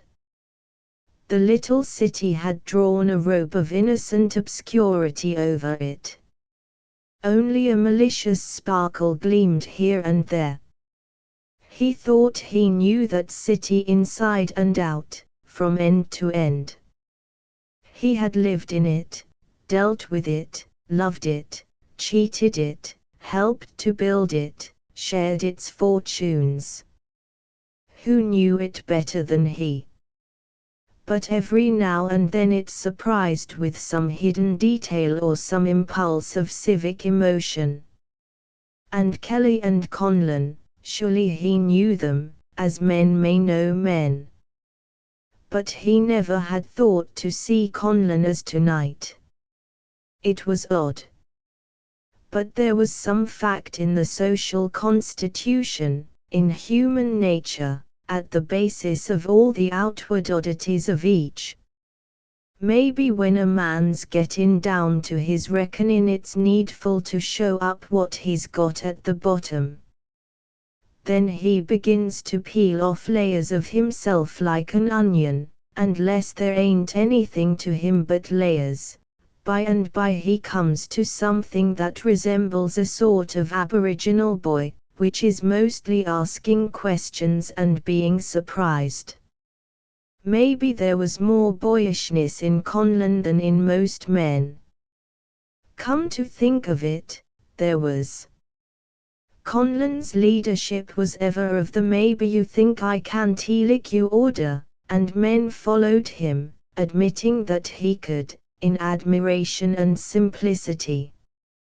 You might see the same thing in the public school yard. Maybe that was the reason. The sins of Conlon were not sophisticated. The low, irregular murmur from the bed, the heavy heat of the night, made Harding drowsy.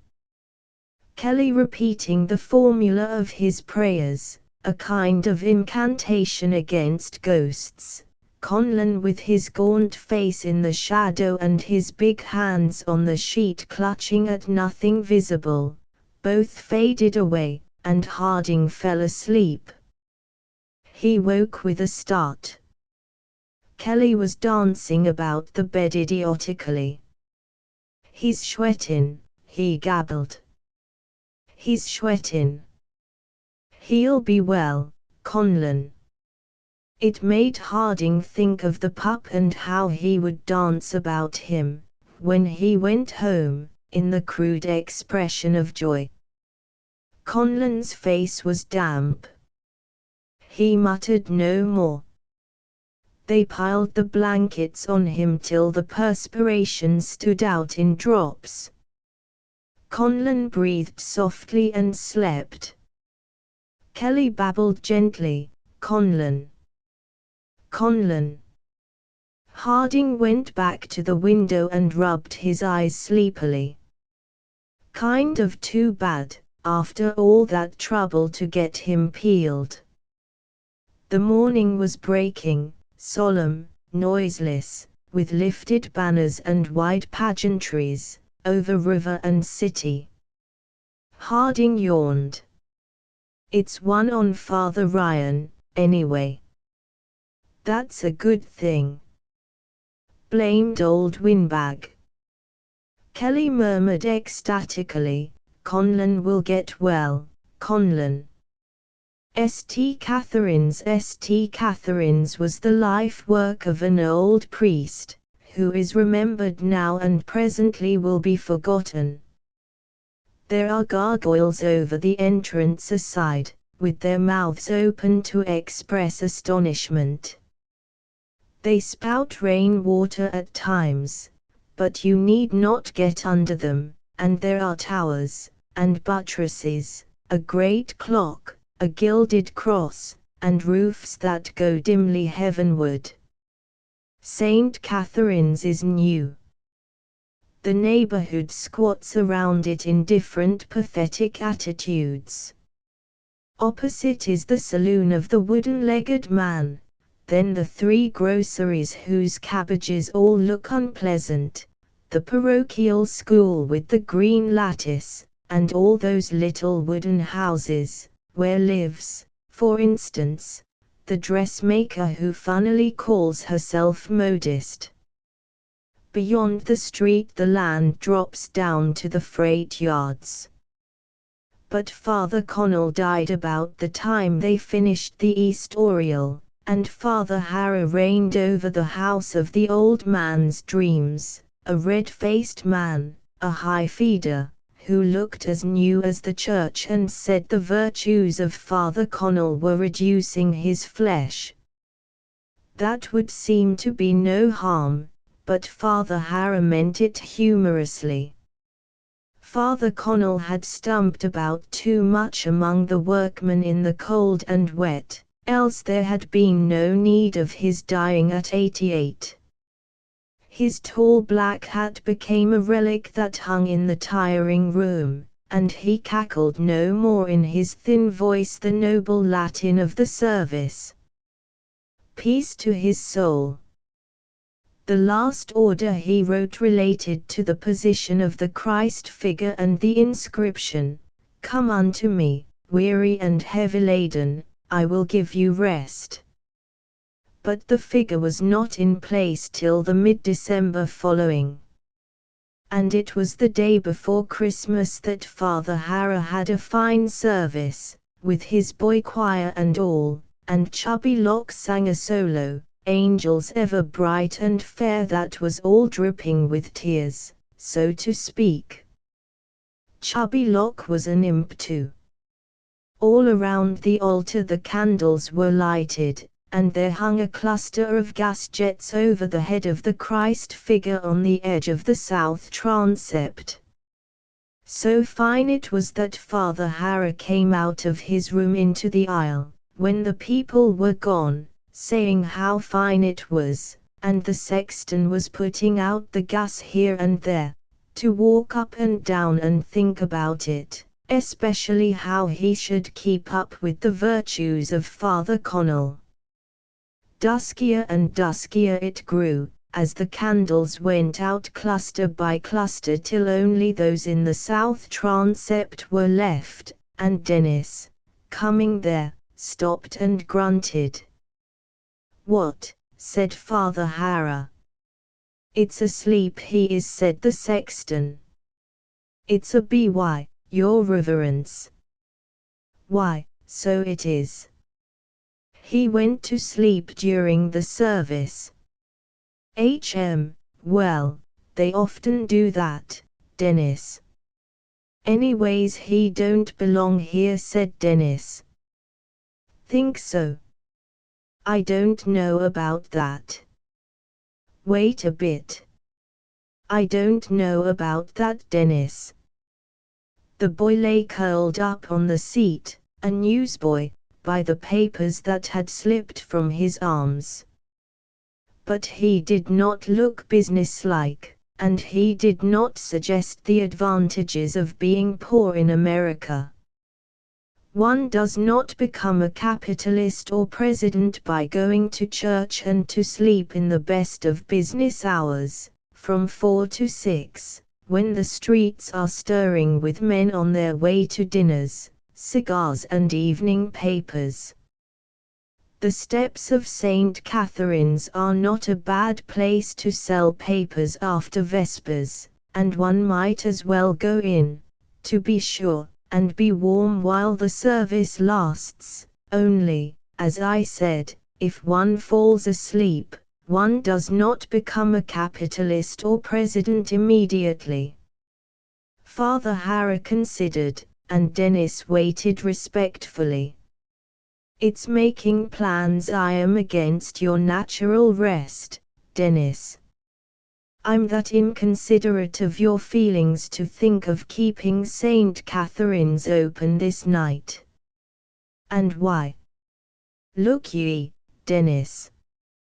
St. Catherine's is getting itself consecrated these days, being new, and of course, but I tell ye, Dennis, it's a straight church doctrine that the blessings of the poor are a good assistance to the Holy Wather. And me wid children of me own to be missing their father this Christmas Eve, began Dennis indignantly. Who wouldn't mind, the little villains, if their father had another $1 of Christmas morning to buy 'em presents? Ah, well said the sexton, your reverence is that persuadin'. It's plain enough for ye to see yourself, Dennis, though thick-headed somewhat. There you are, come unto me, weary and heavy laden, and here he is. Plain enough. And who are the weary and heavy laden in this city? Your reverence will be mean, and everybody, chuckled Dennis. Think so? Rich and poor and all. Stuff. I don't believe it. Not tonight. It'll be the outcasts, I'm thinking, Dennis. Come on. And the BY, your reverence. The what? Oh, why, yes, yes. He's all right. I don't see anything the matter with him. He's come. It was better weather to go with the wind than against it, for the snow drove in gritty particles, and the sidewalks made themselves disagreeable and apt to slip out from under a person. Little spurts of snow danced up St. Catherine's roofs and went off the ridgepoles in puffs. It ought to snow on Christmas Eve, but it rightly should snow with better manners and not be so cold. The groceries closed early. Freeburger, the saloon man, looked over the curtains of his window. I don't know vat for Vater Harrer tack uppdings dis time by his kirch door, come in here. Himmel. Der Irishman. Father Harrer turned into his supper, and thought how he would trouble Father Connor's reputation for enterprise and what a fine bit of constructive ability himself was possessed of. The great central door of St. Catherine's stood open, so that the drift blew in and piled in windrows on the cold floor of the vestibule. The tall front of the church went up into the darkness, pointing to no visible stars, but over the doors 2 gas jets flickered across the big sign they use for fairs at the parochial school. Come in here. The vestibule was dark, barring another gas jet over a side door, with another sign, come in here, and within the great church was dark as well, except for a cluster over the Christ figure. That was all, but Father Harrer thought it a neat symbol, looking toward those who go from meager light to light through the darkness. Little noises were in the church all night, far up in the pitch darkness of rafter and buttress, as if people were whispering and crying softly to one another. Now and again, too, the swing door would open and remain so for a moment, suspicious, hesitating. But what they did, or who they were that opened it, could hardly be told in the dusk and distance. Dennis went to sleep in a chair by the chancel rail, and did not care what they did or who they were, granted they kept away from the chancel. How the wind blew, and the snow tapped impatiently at stained windows with a multitude of little fingers.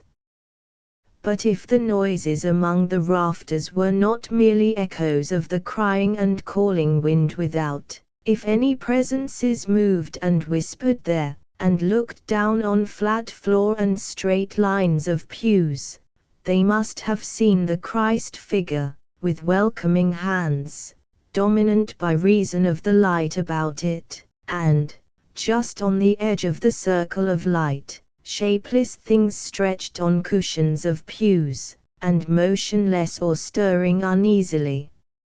Something now came dimly up the aisle from the swing door, stopped at a pew, and hesitated. "Git out," growled a hoarse voice. "Dis my bunk." The intruder gave a nervous giggle. "Begord," muttered the hoarse voice. "It's a lady." Another voice said something angrily.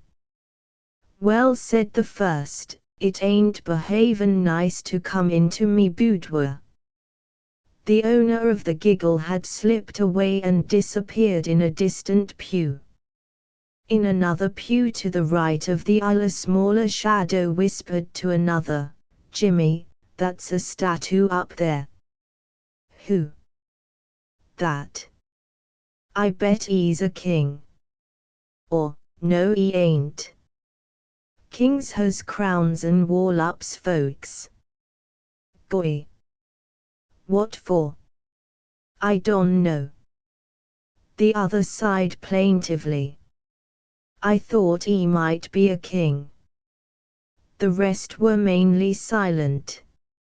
Someone had a bad cough. Once a sleeper rolled from the seat and fell heavily to the floor. There was an oath or two, a smothered laugh, and the distant owner of the giggle used it nervously. The last was an uncanny sound. The wakened sleeper objected to it. He said he would like to get hold of her and then lay down cautiously on his cushion. Architects have found that their art is cunning to play tricks with them, whence come whispering galleries, comers of echoes, roofs that crush the voice of the speaker, and roofs that enlarge it. Father Connell gave no orders to shape the roofs of St. Catherine's, that on stormy nights so many odd noises might congregate there, whispering, calling, murmuring, now over the chancel, now the organ, now far up in the secret high places of the roof, now seeming to gather in confidence above the Christ figure and the circle of sleepers, or, if one vaguely imagined some inquisitively errant beings moving overhead, it would seem that newcomers constantly entered, to whom it had all to be explained. But against that eager motion in the darkness above, the Christ figure below was bright in his long garment, and quiet and secure. The cluster of gas jets over his head made light but a little distance around, then softened the dusk for another distance, and beyond seemed not to touch the darkness at all. The dusk was a debatable space. The sleepers all lay in the debatable space. They may have sought it by instinct, but the more one looked at them the more they seemed like dull, half-animate things, over whom the light and the darkness made their own compromises and the people up in the roof their own comments. The clock in the steeple struck the hours. In the church the tremble was felt more than the sound was heard. The chimes each hour started their message, goodwill and peace, but the wind went after it and howled it down, and the snow did not cease its petulance at the windows. The clock in the steeple struck 5. The man with the hoarse voice sat up, leaned over the back of the seat and touched his neighbor, who rose noiselessly, a huge fat man and unkempt. "Time to slope," whispered the first, motioning toward the chancel. The other followed his motion. "What's up there?" "Your ignorance, you are. That's where they gives the show. There's pickings there." The two slipped out and stole up the aisle with a peculiar noiseless tread. Even Fat Bill's step could not be heard a rod away. The aisle entered the circle of light before the Christ figure, but the two thieves glided through without haste and without looking up.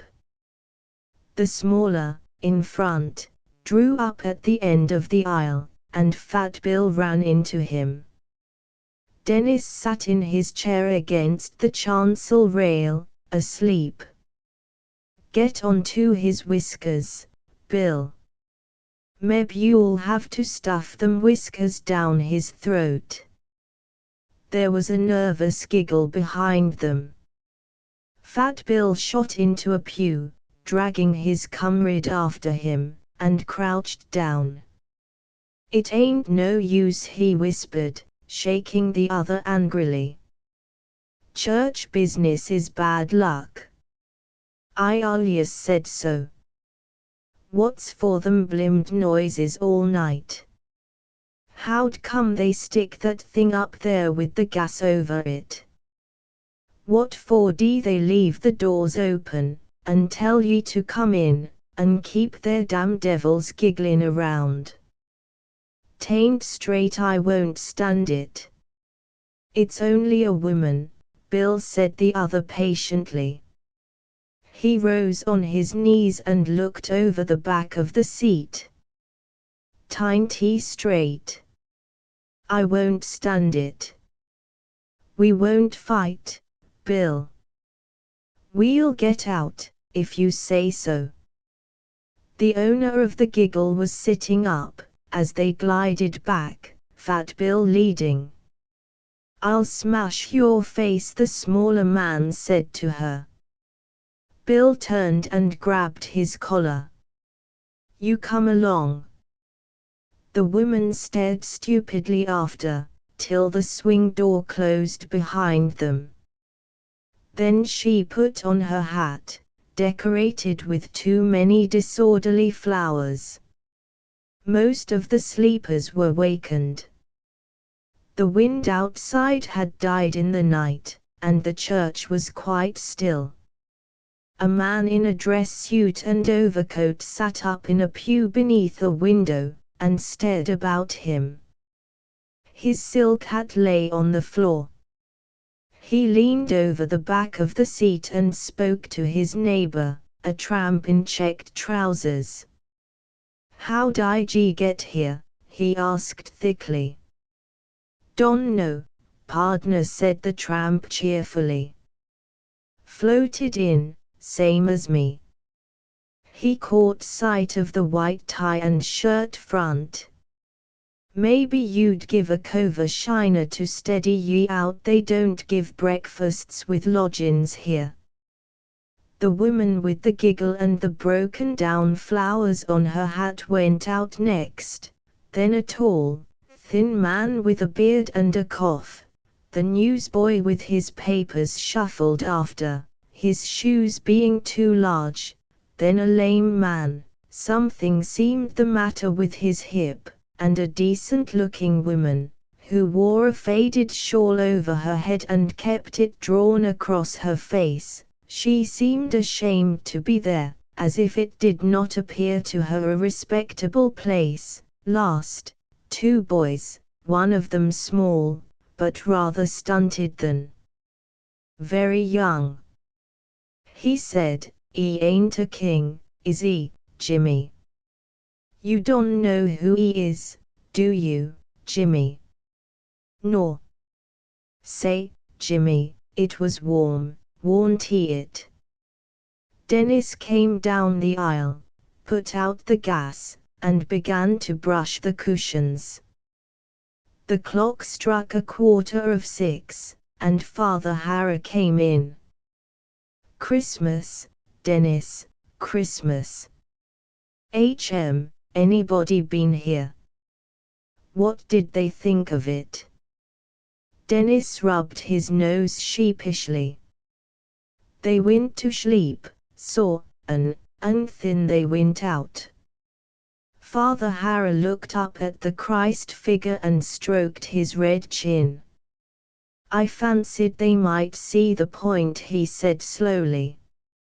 Well, I hope they were warm." The colored lights from the east oriel fell over the Christ figure and gave it a cheerful look, and from other windows blue and yellow and magical deep-sea tints floated in the air, as if those who had whispered unseen in the darkness were now wandering about, silent but curiously visible. "Your reverence," said Dennis, "will not be forgetting me dollar." The spiral stone, the graveyard on the brow of the hill, was white with snow. The marbles were white, the evergreens black. One tall spiral stone stood painfully near the center. The little brown church outside the gates turned its face in the more comfortable direction of the village. Only 3 were out among the graves: Ambrose Chillingworth, at 30, 1675, Margaret Vane, at 19, 1839, and thy little one, O God, at 2 from the Mercer lot. It is called the Mercer lot, but the Mercers are all dead or gone from the village. The little one trotted around busily, putting his tiny finger in the letterings and patting the faces of the cherubs. The other 2 sat on the base of the spiral, which twisted in the moonlight over them. "I wonder why it is," Margaret said. "Most of them never come out at all. We and the little one come out so often." "You were wise and learned." "I knew so little."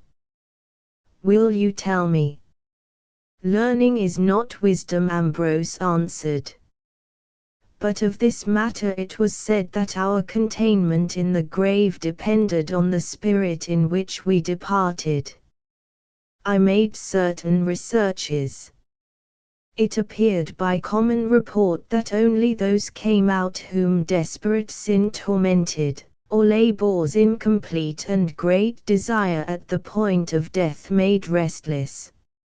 I had doubts the matter were more subtle, the reasons of it reaching out distantly."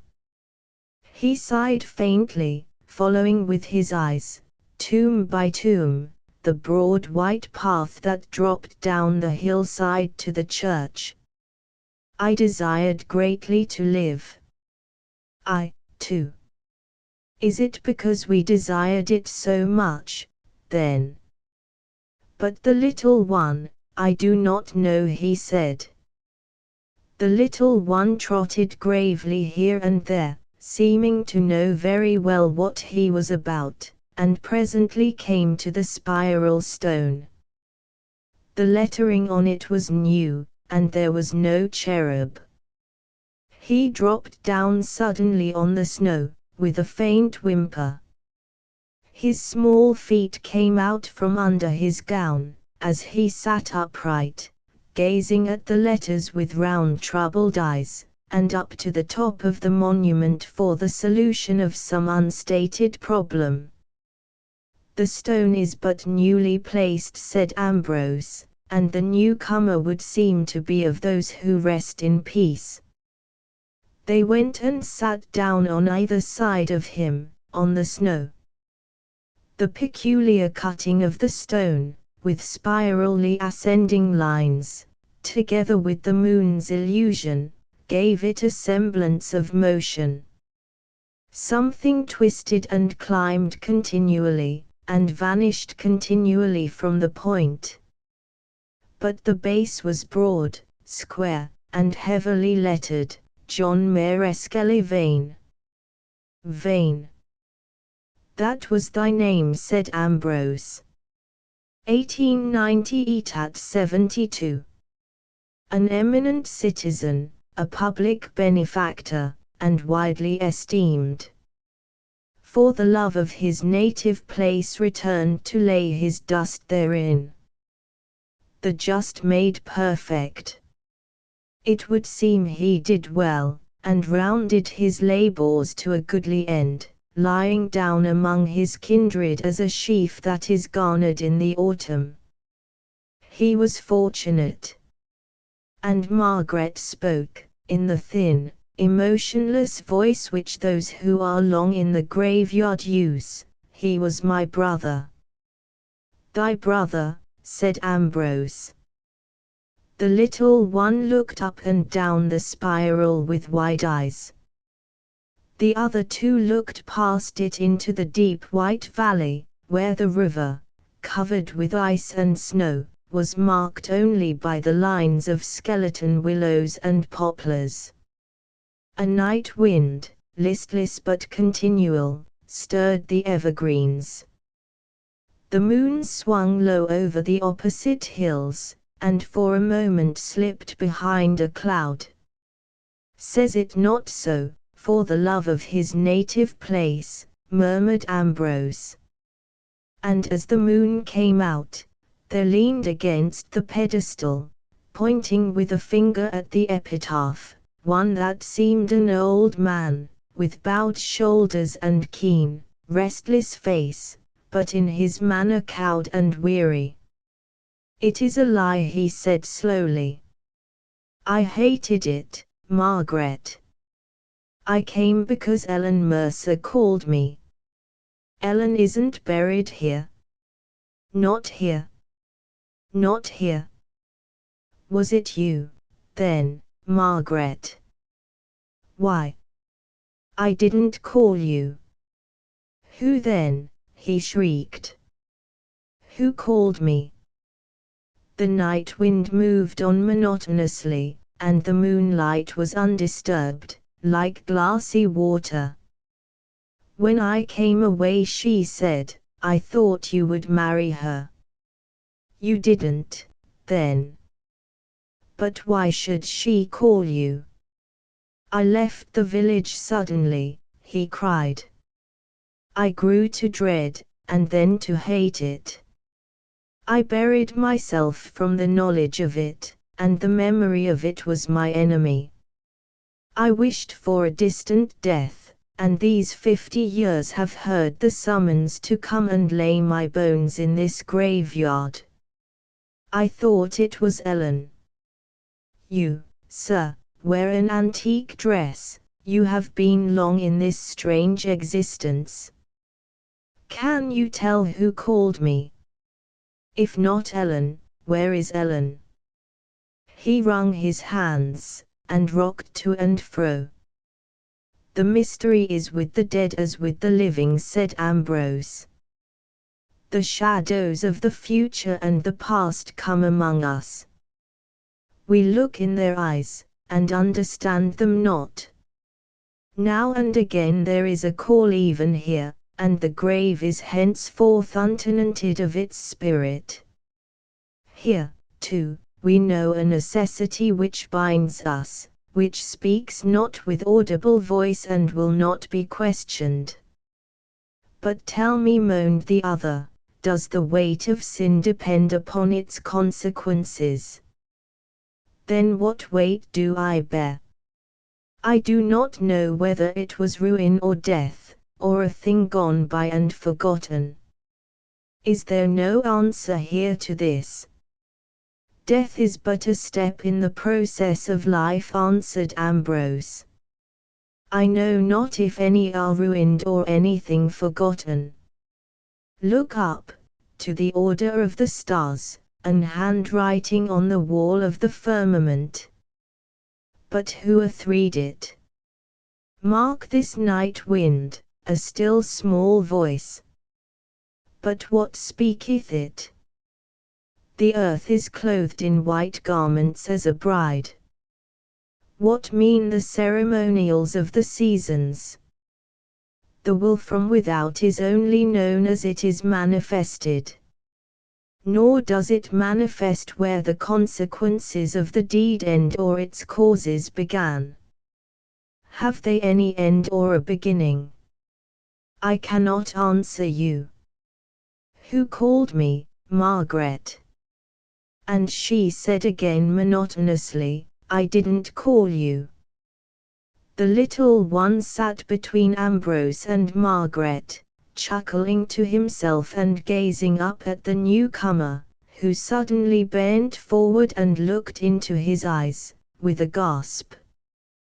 What is this? He whispered. Thy little one, O God, eat at two from the mercer lot, returned Ambrose gently. He is very quiet. Art not neglecting thy business, little one? The lower walks are unvisited tonight. They are Ellen's eyes, cried the other, moaning and rocking. Did you call me? Were you mine? It is written, thy little one, O God, murmured Ambrose. But the little one only curled his feet up under his gown, and now chuckled contentedly. The Musidora sonnet. The clock in some invisible steeple struck 1. The great snowflakes fell thickly, wavering and shrinking, delicate, barren seeds, conscious of their unfruitfulness. The sputter of the arc lights seemed explosive to the muffled silence of the street. With a bright corner at either end, the block was a canon, a passage in a netherworld of lurking ghosts, where a frightened gaslight trembled, hesitated midway. And Noel Endicott conceived suddenly, between curb and curb, a sonnet, to be entitled Dante in 10th Street, the appearance of it occupying, in black letter, a half-page in the Monthly Illustrated, a gloomy penciling above, and below it Noel Endicott. The noiselessness of his steps enlarged his imagination. I walked in 19th Street, not the Florentine, with ghosts more sad, and one like Beatrice laid on my lips the sanction of her kiss. 'Twas, it should be in a purgatorial key, in effect something cold, white and spiritual, portraying her with Dantesque symbolism, a definite being, a vision with a name. 'Twas, in fact, who was she? He stopped. 10th Street was worth more than a sonnet's confined austerity. It should be a story. Noel was one who beat tragic conceptions into manuscript, suffering rejection for improbability. Great actions thrilled him, great desires and despairs. The massive villainies of Borgia had fallen in days when art was strenuous. Of old, men threw a world away for a passion, an ambition. Intense and abundant life, one was compelled now to spin their symbols out of thin air, be rejected for improbability, and in the midst of a bold conception, in a snowstorm on Cannon 10th Street, be hungry and smitten with doubts of one's landlady. Mrs. Tibbet had been sharp that morning relative to a bill, and he had remonstrated but too rashly. Why discuss it, Mrs. Tibbet? It's a negative, an unfruitful subject. And she had, in effect, raved, and without doubt now had locked the outer door. Her temper, roused at 1 o'clock, would be hasty in action, final in result. He stood still and looked about him. Counting 2 half-blocks as one, it was now 1 block to Mrs. Tibbet and that ambushed tragedy. In his last novel, The Sunless Treasure, to his own mind his greatest, young Humphrey stands but a moment hesitating before the oaken door, believing his enemies to be behind it with ready daggers. He hesitates but a moment. The die is cast. He enters. His enemies are not there. But Mrs. Tibbet seemed different. For instance, she would be there. The house frontage of this, like the house frontage of the fatal next block, was various, of brick, brownstone or dingy white surface, with doorways at the top of high steps, doorways on the ground level, doorways flush with the front, or sunken in pits. Not a light in any window, not a battlement that on its restless front bore a star, but each house stood grim as Childe Roland's squat tower. The incessant snowflakes fell past, no motion or method of any Byzantine palace intrigue so silken, so noiseless, so mysterious in beginnings and results. All these locked caskets wedged together contained problems and solutions, to which Bassanio's was a simple chance of 3 with a pointed hint. Noel decided that 10th Street was too large for a story. It was a literature. One must select. Meanwhile the snow fell and lay thickly, and there was no doubt that by persistent standing in the snow one's feet became wet.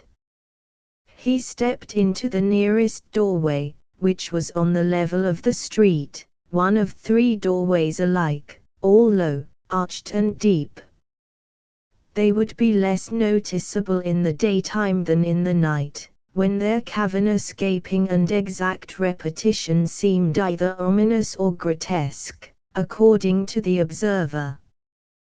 The outer door was open. He felt his way in beyond the drift to the hard footing of the vestibule, kicked his shoes free of snow and brushed his beard. The heroes of novels were sometimes hungry and houseless, but it seemed to Noel that they seldom or never faced a problem such as Mrs. Tibbet presented. Desperate fortunes should be carried on the point of one's sword, but with Mrs. Tibbet the point was not to provoke her. She was incongruous. She must be thrust aside, put out of the plot. He made a gesture dismissing Mrs. Tibbet. His hand in the darkness struck the jamb of the inner door, which swung back with a click of the half-caught latch.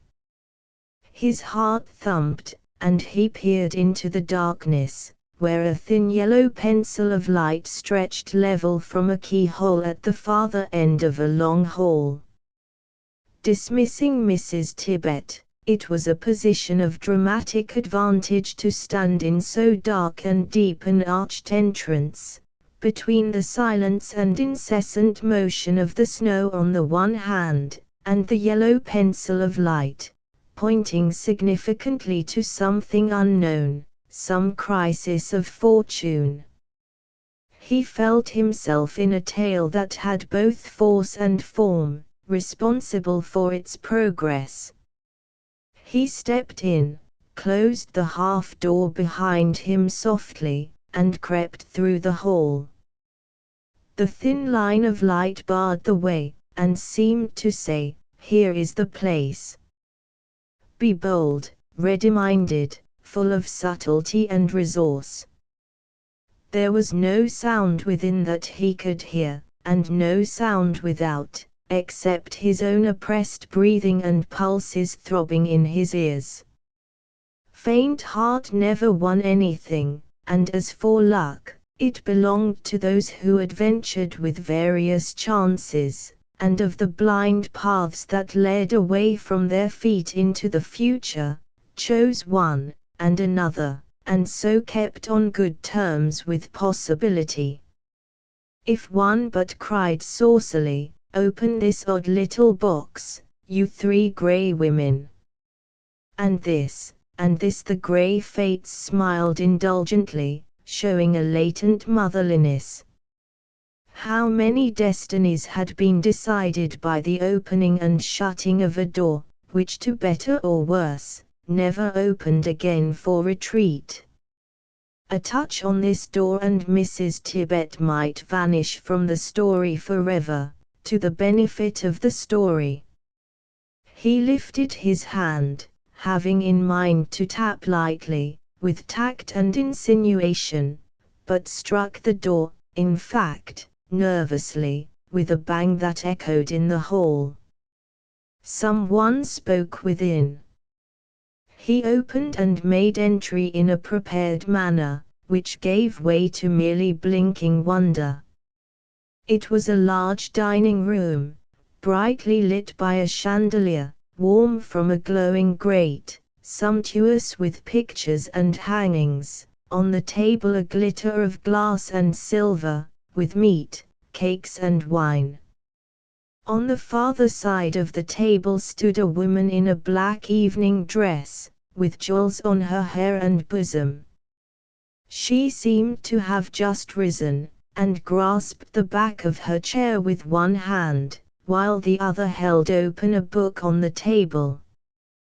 The length of her white arm was in relief against her black dress. Noel's artistic slouch hat, now taken off with uncertain hand, showed wavy brown hair over eyes not at all threatening, a beard pointed, somewhat profuse, a face interestingly featured and astonished. No mental preparation to meet whatever came, of Arabic or medieval incident, availed him. He felt dumb, futile, blinking. The lady's surprise, the startled fear on her face, was hardly seen before it changed to relief, as if the apparition of Noel, compared with some foreboding of her own, were a mild event. She half smiled when he began, "I am an intruder, madam," and stopped with that embarrassed platitude. "I passed your first door by accident, and your second by impulse. That doesn't explain why you stay." "May I stay to explain?" When two have exchanged remarks that touch the borders of wit, they have passed a mental introduction. To each the mind of the other is a possible shade and bubbling spring by the dusty road of conversation. Noel felt the occasion. He bowed with a side sweep of his hat. "Madam, I am a writer of poems, essays, stories. If you ask, what do I write in poems, essays, stories, I answer, my perception of things. If you ask, in what form would I cast my present perceptions of things, I say, without doubt a poem." You are able to carry both sides of a conversation. I have not asked any of these. You have asked why I stay. I am explaining. The lady's attitude relaxed its stiffness by a shade, her half-smile became a degree more balmy. "I think you must be a successful writer." "You touch the point," he said slowly. "I am not. I am hungry and probably houseless. And worse than that, I find hunger and houselessness are sordid, tame. The taste of them in the mouth is flat, like stale beer. It is not like the bitter tang of a new experience, but like something the world shows its weariness of in me." The amused smile vanished in large-eyed surprise, and something more than surprise, as if his words gave her some intimate, personal information. You say strange things in a very strange way. And you came in by an accident. And an impulse. I don't understand. But you must sit down, and I can find you more to eat, if this isn't enough. Noel could not have explained the strangeness of his language, if it was strange, further than that he felt the need of saying something in order to find an opportunity of saying something to the point, and so Dick played whatever came to his mind as likely to arrest attention. It was a critical lesson in vagabondage, as familiar there as hunger and houselessness. He attacked the cold meat, cakes and fruit with fervor, and the claret in the decanter. But what should be the next step in the pursuit of fortune? At this point should there not come some revelation? The lady did not seem to think so, but sat looking now at Noel and now at her own white hands in her lap. That she should have youth and beauty seemed to Noel as native to the issue as her jewels, the heavy curtains, the silver and glass. As for youth, she might be 20, 21, too. All such ages, he observed to himself with a mental flourish, were one in beauty. It was not a rosy loveliness like the claret in the decanter, nor plump like the fruit in the silver basket, but dark-eyed, white and slender, with black hair drawn across the temples, of a fragile delicacy like the snowflakes, the frost flower of the century's culture, the symbol of its ultimate luxury. The rich room was her setting. She was the center and reason for it, and the yellow point of a diamond over her heart, glittering, but with a certain mellowness, was still more central, intimate, interpretative, symbolic of all desirable things. He began to see the story in it, to glow with the idea. "Madam," he said, "I am a writer of whose importance I have not as yet been able to persuade the public. The way I should naturally have gone tonight seemed to me something to avoid. I took another, which brought me here. The charm of existence," she seemed curiously attentive. "The charm of existence is the unforeseen. And of all things our moods are the most unforeseen. One's plans are not always and altogether futile. If you propose to have salad for lunch, and see your way to it, it is not so improbable that you will have salad for lunch. But if you prefigure how it will all seem to you at lunch, you are never quite right. Man proposes and God disposes.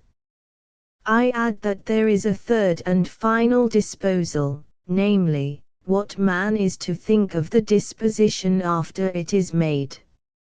I hope, since you proposed or prefigured tonight, perhaps as I did, something different from this disposition," he lifted his glass of claret between him and the light, "that your disposition what to think of it is, perhaps, something like mine."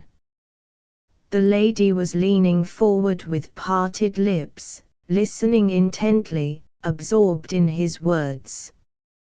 For the life of him Noel could not see why she should be absorbed in his words, but the fact filled him with happy pride. "Tell me," she said quickly. "You speak so well," Noel filled in her pause of hesitation. "That means that my wisdom may be all in my mouth." "No, indeed. I mean you must have experience. Will you tell me, is it so dreadful not to have money?" People say different things. They do. He felt elevated, borne along on a wave of ornamental expression. It is their salvation. Their common proverbs contradict each other. A man looks after his pence and trusts one proverb that the pounds will look after themselves, till presently he is called penny wise and pound foolish, and brought up by another. And consider how less noticeable life would be without its jostle of opinion, its conflicting lines of wisdom, its following of one truth to meet with another going a different way. Give me for finest companionship some half-truth, some ironic veracity. She shook her head. It came to him with a shock that it was not his ornamental expression which interested her, but only as it might bear on something in her own mind more simple, direct and serious, something not yet disclosed. In fact, he thought, she is right. One must get on with the plot. It was a grievous literary fault to break continuity, to be led away from the issue by niceties of expression. The proper issue of a plot was simple, direct, serious, drawn from the motive which began it. Why did she sit here with her jewels, her white arms and black dress these weird, still hours of the night? Propriety hinted his withdrawal, but one must resist the commonplace. The answer to the question does not satisfy you. But do you not see that I only enlarged on your own answer? People say different things because they are different. The answer depends on temperaments, more narrowly on moods, on tenses, too, whether it is present poverty and houselessness or past or future. And so it has to be answered particularly, and you haven't made me able to answer it particularly to you. And then one wouldn't imagine it could be a question particular to you. You are very clever, she murmured, half smiling again. Are you not too clever for the purpose? You say so many things. That is true, said Noel plaintively. The story has come to a standstill. It has all run out into diction. At that moment there was a loud noise in the hall. The smile, which began hopefully, grew old while he watched it, and withered away. The noise that echoed in the hall was of a banging door, then of laden, dragging steps. The hall door was thrown open, and two snowy hackmen entered, holding up between them a man wearing a tall hat. He's some loaded, said one of them cheerfully. I ain't seen him so chucked in 6 months. They dropped him in a chair, from which, after looking about him with half-open, glassy eyes, and closing them again, he slid limply to the floor. The hackman regarded that choice of position with sympathy. Wants to rest his load, he does, and backed out of the door with his companion. It goes on the bill. Ain't seen him so chucked in 6 months. The lady had not moved from her chair, but had sat white and still, looking down into her lap. She gave a hard little laugh. Isn't it nice he's so chucked? He would have acted dreadfully. She was leaning on the table now, her dark eyes reading him intently. The man on the floor snorted and gurgled in his sleep. I couldn't kill anybody, she said. Could you? Noel shook his head. It's so funny, she went on in a soft, speculative way, one can't do it. I'm afraid to go away and be alone and poor. I wish he would die. It wouldn't work out that way, said Noel, struggling with his wits. He's too healthy. It seemed to him immediately that the comment was not the right one. It was not even an impersonal fact to himself, an advantage merely to the plot, that the sleeper was unable to object to him and discard him from it, as he had resolved to discard Mrs. Tibbet, but with such brutal energy as the sleeper's face indicated. For it repelled not so much by its present relaxed degradation as by its power, its solidity of flesh, its intolerant self-assertion, the physical vigor of the short bull neck, bulky shoulders, heavy mustache, heavy cheeks and jaw, bluish with the shaving of a thick growth. He was dressed, barring his damp dishevelment, like a well-groomed clubman. But the lady was looking Noel in the eyes, and her own seemed strangely large, but as if covering a spiritual rather than a physical space, settled in melancholy, full of clouds, moving lights and dusky distances. I was waiting for him because he ordered me. I'm so afraid of him, she said, shrinking with the words. He likes me to be here and afraid of him. Tell me what I am to do, he said eagerly. I suppose you are not to do anything. Noel caught the thread of his fluency. He drew a 10-cent piece from his pocket, tossed it on the table, gestured toward it with one hand and swung the other over the back of his chair with an air of polished recklessness. But your case seems desperate to you. Is it more than mine? You have followed this thing about to the end of the passage, and there is my last coin.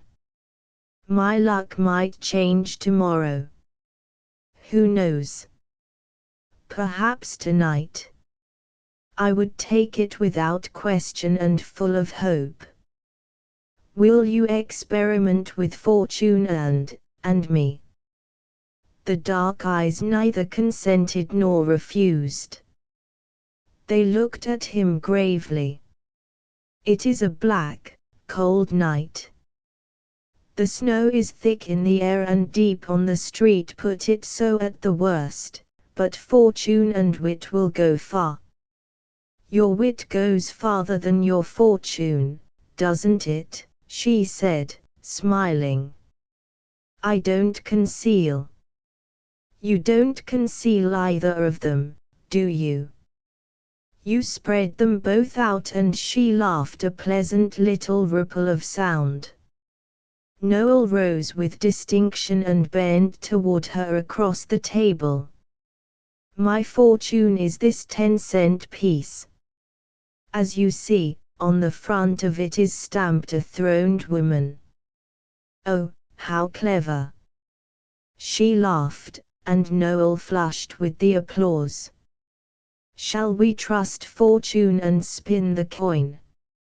Heads, the throned woman. I shall presently worship you, an earthly divinity. Tails, a barren wreath and the denomination of a money value, meaning I take my fortunes away, and you, pointing in turn to the sleeper and the jewels, put up with yours as you can. She seemed to shiver as he pointed. No, she said, I couldn't do that. A woman never likes to spin a coin seriously. Will you go, then? The sleeper grunted and turned over. She turned pale, put her hand to her throat, said hurriedly, wait here, and left the room, lifting and drawing her skirt aside as she passed the sleeper. She opened the door at last and came again, wrapped in a fur mantle, carrying a traveling case, and stood looking down at the sleeper as if with some struggle of the soul, some reluctant surrender. They went out, shutting the door behind them. The snow was falling still on 10th Street, out of the crowding night. He held her hand on his arm close to him. She glided beside him noiselessly. The express office was at the corner, a little dingy, gaslit room. Carriage. Get it in a minute, said the sleepy clerk. It's just round the corner. They stood together by a window, half opaque with dust. Her face was turned away, and he watched the slant of her white cheek. You will have so much to tell me, he whispered at last. I am really very grateful. You helped me to resolve. Your carriage, sir. The electric light sputtered over them standing on the curb. But she said, smiling up at him, I have nothing to tell you. There is nothing more. It ends here. Forgive me. It is my plot and it wouldn't work out your way. There are too many conflicting lines of wisdom in your way. My life lately has been what you would call, perhaps, a study in realism, and you want me to be, perhaps, a symbolic romance. I am sure you would express it very cleverly. But I think one lives by taking resolutions rather than by spinning coins, which promise either a throned woman, or a wreath and the denomination of a money value. One turns up so much that is none of these things. Men don't treat women that way. I married to be rich, and was very wretched, and perhaps your fame, when it comes, will be as sad to you. Perhaps the trouble lies in what you called the third disposal. But I did not like being a study in realism. I should not mind being something symbolic, if I might prove my gratitude. She took her hand from his arm, put one foot on the step and laughed, a pleasant little ripple of sound, by becoming literary material. The door shut to, and the carriage moved away into the storm with a muffled roll of wheels. Noel stared after it blankly, and then looked around him. It was half a block now to Mrs. Tibbet. He walked on mechanically, and mounted the steps by habit. The outer door was not locked. A touch of compunction had visited Mrs. Tibbet. He crept into his bed, and lay noting the growing warmth and sense of sleep, and wondering whether that arched doorway was the third of the three or the second. Strictly speaking, he seemed to have gone in at the middle one and come out at the third, or was it not the first rather than the middle entrance that he had sheltered in? The three arched entrances capered and contorted before him in the dark, piled themselves into the portal of a Moorish palace, twisted themselves in a kind of mystical Trinity and Seal of Solomon, floated apart and became thin, filmy, crescent moons over a frozen sea. He sat up in bed and smote the coverlet. I don't know her name. She never told me. He clutched his hair, and then released it cautiously. It's Musidora. I forgot that sonnet. 'Twas Musidora, whom the mystic Nine gave to my soul to be forever mine, and, as through shadows manifold of showed in her eyes, through dusky distances and clouds, the moving lights about their shrine. Now ever on my soul her touch shall be as on the cheek are touches of the snow, incessant, cool, and gone, so guiding me from sorrow's house and triple portico, and prone recumbrance of brute tyranny, in a strict path shall teach my feet to go. The clock in the invisible steeple struck 3. End of the Project Gutenberg ebook Tioba, and other tales updated editions will replace the previous one, the old editions will be renamed. Creating the works from print editions not protected by U.S. copyright law means that no one owns a United States copyright in these works, so the Foundation, and you, can copy and distribute it in the United States without permission and without paying copyright royalties. Special rules, set forth in the general terms of use part of this license, apply to copying and distributing Project Gutenberg trademark symbol electronic works to protect the Project Gutenberg trademark symbol concept and trademark. Project Gutenberg is a registered trademark, and may not be used if you charge for an ebook, except by following the terms of the trademark license, including paying royalties for use of the Project Gutenberg trademark. If you do not charge anything for copies of this ebook, complying with the trademark license is very easy.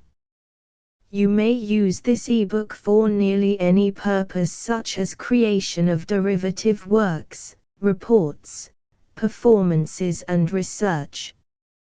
Project Gutenberg ebooks may be modified and printed and given away. You may do practically anything in the United States with ebooks not protected by U.S. copyright law.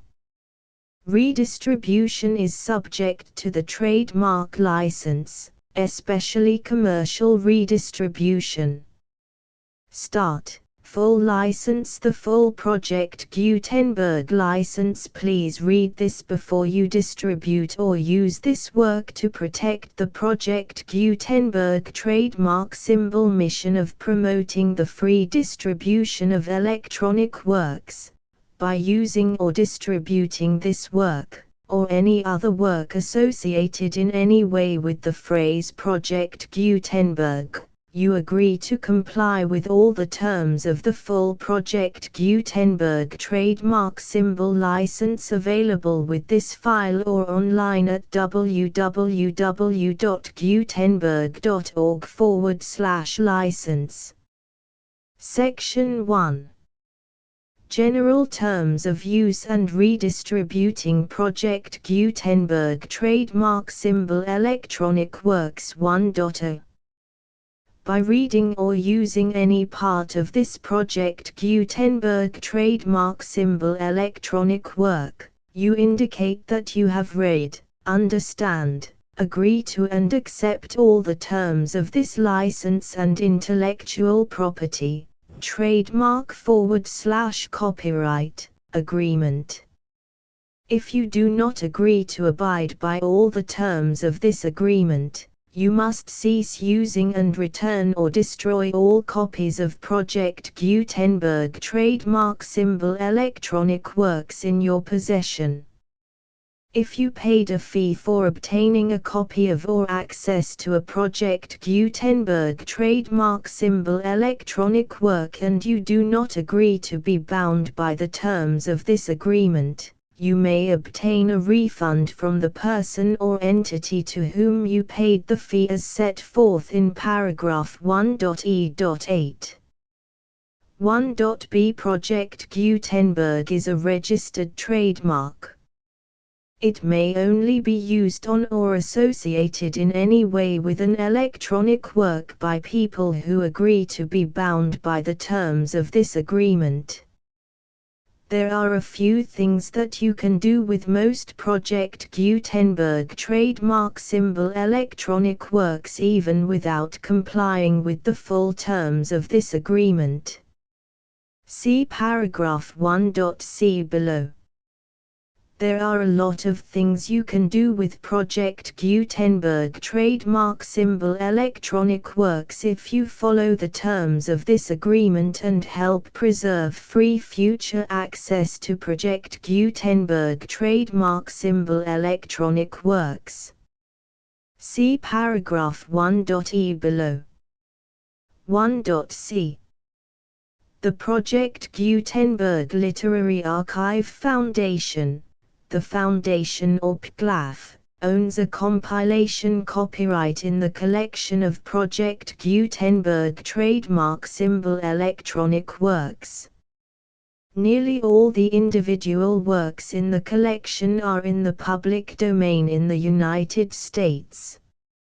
If an individual work is unprotected by copyright law in the United States and you are located in the United States, we do not claim a right to prevent you from copying, distributing, performing, displaying or creating derivative works based on the work as long as all references to Project Gutenberg are removed.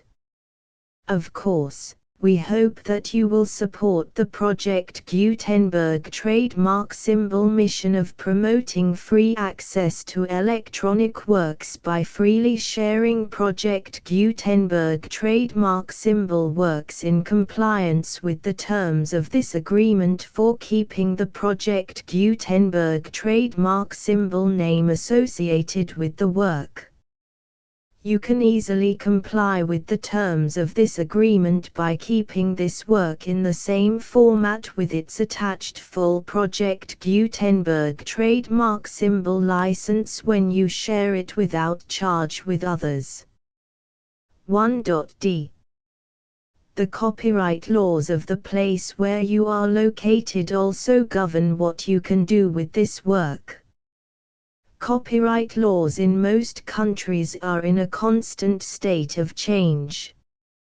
If you are outside the United States, check the laws of your country in addition to the terms of this agreement before downloading, copying, displaying, performing, distributing or creating derivative works based on this work or any other Project Gutenberg trademark symbol work. The Foundation makes no representations concerning the copyright status of any work in any country other than the United States. 1.e. Unless you have removed all references to Project Gutenberg, 1.e.1.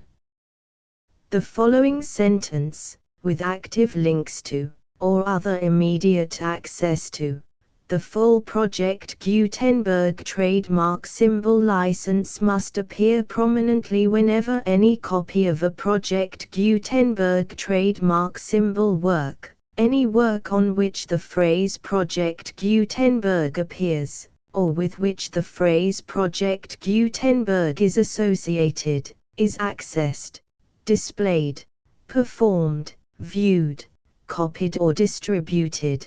This ebook is for the use of anyone anywhere in the United States and most other parts of the world at no cost and with almost no restrictions whatsoever.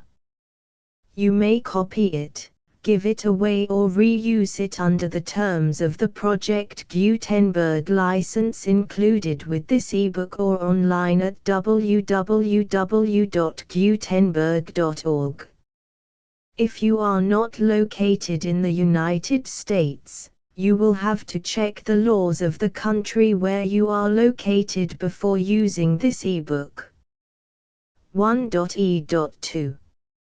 If an individual Project Gutenberg trademark symbol electronic work is derived from texts not protected by U.S. copyright law, does not contain a notice indicating that it is posted with permission of the copyright holder, The work can be copied and distributed to anyone in the United States without paying any fees or charges. If you are redistributing or providing access to a work with the phrase Project Gutenberg associated with or appearing on the work, you must comply either with the requirements of paragraphs 1.e.1 through 1.e.7 or obtain permission for the use of the work and the Project Gutenberg trademark symbol trademark as set forth in paragraphs 1.e.8 or 1.e.9. 1.e.3. If an individual Project Gutenberg trademark symbol electronic work is posted with the permission of the copyright holder, your use and distribution must comply with both paragraphs 1.e.1 through 1.e.7 and any additional terms imposed by the copyright holder. Additional terms will be linked to the Project Gutenberg trademark symbol license for all works posted with the permission of the copyright holder found at the beginning of this work. 1.e.4. Do not unlink or detach or remove the full Project Gutenberg trademark symbol license terms from this work, or any files containing a part of this work or any other work associated with Project Gutenberg trademark symbol. 1.e.5. Do not copy, display, perform, distribute or redistribute this electronic work, or any part of this electronic work, without prominently displaying the sentence set forth in paragraph 1.e.1 with active links or immediate access to the full terms of the Project Gutenberg trademark symbol license. 1.e.6. You may convert to and distribute this work in any binary, compressed, marked up, non-proprietary or proprietary form, including any word processing or hypertext form. However, if you provide access to or distribute copies of a Project Gutenberg trademark symbol work in a format other than plain vanilla ASCII or other format used in the official version posted on the official Project Gutenberg trademark symbol website, www.gutenberg.org, you must, at no additional cost, fee or expense to the user, provide a copy, a means of exporting a copy, or a means of obtaining a copy upon request, of the work in its original plain vanilla ASCII or other form. Any alternate format must include the full Project Gutenberg trademark symbol license as specified in paragraph 1.e.1. 1.e.7. Do not charge a fee for access to, viewing, displaying, performing, copying or distributing any Project Gutenberg trademark symbol works unless you comply with paragraph 1.e.8 or 1.e.9. 1.e.8. You may charge a reasonable fee for copies of or providing access to or distributing Project Gutenberg trademark symbol electronic works provided that you pay a royalty fee of 20% of the gross profits you derive from the use of Project Gutenberg trademark symbol works calculated using the method you already use to calculate your applicable taxes. The fee is owed to the owner of the Project Gutenberg trademark symbol trademark, but he has agreed to donate royalties under this paragraph to the Project Gutenberg Literary Archive Foundation. Royalty payments must be paid within 60 days following each date on which you prepare, or are legally required to prepare, your periodic tax returns. Royalty payments should be clearly marked as such and sent to the Project Gutenberg Literary Archive Foundation at the address specified in Section 4. Information about donations to the Project Gutenberg Literary Archive Foundation. You provide a full refund of any money paid by a user who notifies you in writing, or by email, within 30 days of receipt that S/he does not agree to the terms of the full Project Gutenberg trademark symbol license. You must require such a user to return or destroy all copies of the works possessed in a physical medium and discontinue all use of and all access to other copies of Project Gutenberg trademark symbol works. You provide, in accordance with paragraph 1.f.3, a full refund of any money paid for a work or a replacement copy, if a defect in the electronic work is discovered and reported to you within 90 days of receipt of the work. You comply with all other terms of this agreement for free distribution of Project Gutenberg trademark symbol works. 1.e.9. If you wish to charge a fee or distribute a Project Gutenberg trademark symbol electronic work or group of works on different terms than are set forth in this agreement, you must obtain permission in writing from the Project Gutenberg Literary Archive Foundation, the manager of the Project Gutenberg trademark symbol trademark. Contact the Foundation as set forth in Section 3 below. 1.f1.f.1. Project Gutenberg volunteers and employees expend considerable effort to identify, do copyright research on, transcribe and proofread works not protected by U.S. copyright law in creating the Project Gutenberg trademark symbol collection. Despite these efforts, Project Gutenberg trademark symbol electronic works, and the medium on which they may be stored, may contain defects such as, but not limited to, incomplete, inaccurate or corrupt data, transcription errors, a copyright or other intellectual property infringement, a defective or damaged disk or other medium, a computer virus, or computer codes that damage or cannot be read by your equipment. 1.f.2. Limited warranty, disclaimer of damages, except for the right of replacement or refund described in paragraph 1.f.3, the Project Gutenberg Literary Archive Foundation, the owner of the Project Gutenberg trademark symbol trademark, and any other party distributing a Project Gutenberg trademark symbol electronic work under this agreement, disclaim all liability to you for damages, costs and expenses, including legal fees.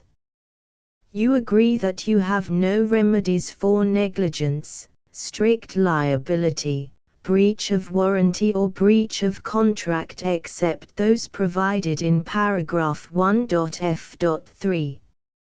You agree that the Foundation, the trademark owner, and any distributor under this agreement will not be liable to you for actual, direct, indirect, consequential, punitive or incidental damages even if you give notice of the possibility of such damage. 1.f.3. Limited right of replacement or refund. If you discover a defect in this electronic work within 90 days of receiving it, you can receive a refund of the money, if any, you paid for it by sending a written explanation to the person you received the work from. If you received the work on a physical medium, you must return the medium with your written explanation. The person or entity that provided you with the defective work may elect to provide a replacement copy in lieu of a refund. If you received the work electronically, the person or entity providing it to you may choose to give you a second opportunity to receive the work electronically in lieu of a refund. If the second copy is also defective, you may demand a refund in writing without further opportunities to fix the problem. 1.f.4 Except for the limited right of replacement or refund set forth in paragraph 1.f.3, this work is provided to you as is, with no other warranties of any kind, express or implied, including but not limited to warranties of merchantability or fitness for any purpose. 1.f.5 Some states do not allow disclaimers of certain implied warranties or the exclusion or limitation of certain types of damages. If any disclaimer or limitation set forth in this agreement violates the law of the state applicable to this agreement, the agreement shall be interpreted to make the maximum disclaimer or limitation permitted by the applicable state law. The invalidity or unenforceability of any provision of this agreement shall not void the remaining provisions. 1.f.6 Indemnity. You agree to indemnify and hold the foundation, the trademark owner, any agent or employee of the foundation, anyone providing copies of Project Gutenberg trademark symbol electronic works in accordance with this agreement, and any volunteers associated with the production, promotion and distribution of Project Gutenberg trademark symbol electronic works, harmless from all liability, costs and expenses, including legal fees, that arise directly or indirectly from any of the following which you do or cause to occur. A.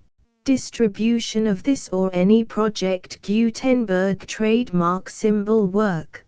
B. Alteration, modification, or additions or deletions to any Project Gutenberg trademark symbol work, and C. Any defect you cause. Section 2. Information about the mission of Project Gutenberg trademark symbol. Project Gutenberg trademark symbol is synonymous with the free distribution of electronic works in formats readable by the widest variety of computers, including obsolete, old, middle-aged and new computers. It exists because of the efforts of hundreds of volunteers and donations from people in all walks of life. Volunteers and financial support to provide volunteers with the assistance they need are critical to reaching Project Gutenberg trademark symbol's goals and ensuring that the Project Gutenberg trademark symbol collection will remain freely available for generations to come. In 2001, the Project Gutenberg Literary Archive Foundation was created to provide a secure and permanent future for Project Gutenberg trademark symbol and future generations.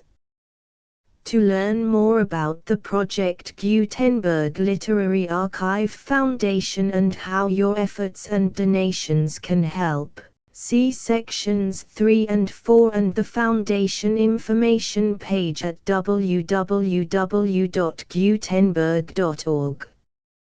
Section 3. Information about the Project Gutenberg Literary Archive Foundation. The Project Gutenberg Literary Archive Foundation is a non-profit 501(c)(3) educational corporation organized under the laws of the state of Mississippi and granted tax-exempt status by the Internal Revenue Service. The Foundation's IN or Federal Tax Identification Number is 64-6221541. Contributions to the Project Gutenberg Literary Archive Foundation are tax-deductible to the full extent permitted by U.S. federal laws and your state's laws.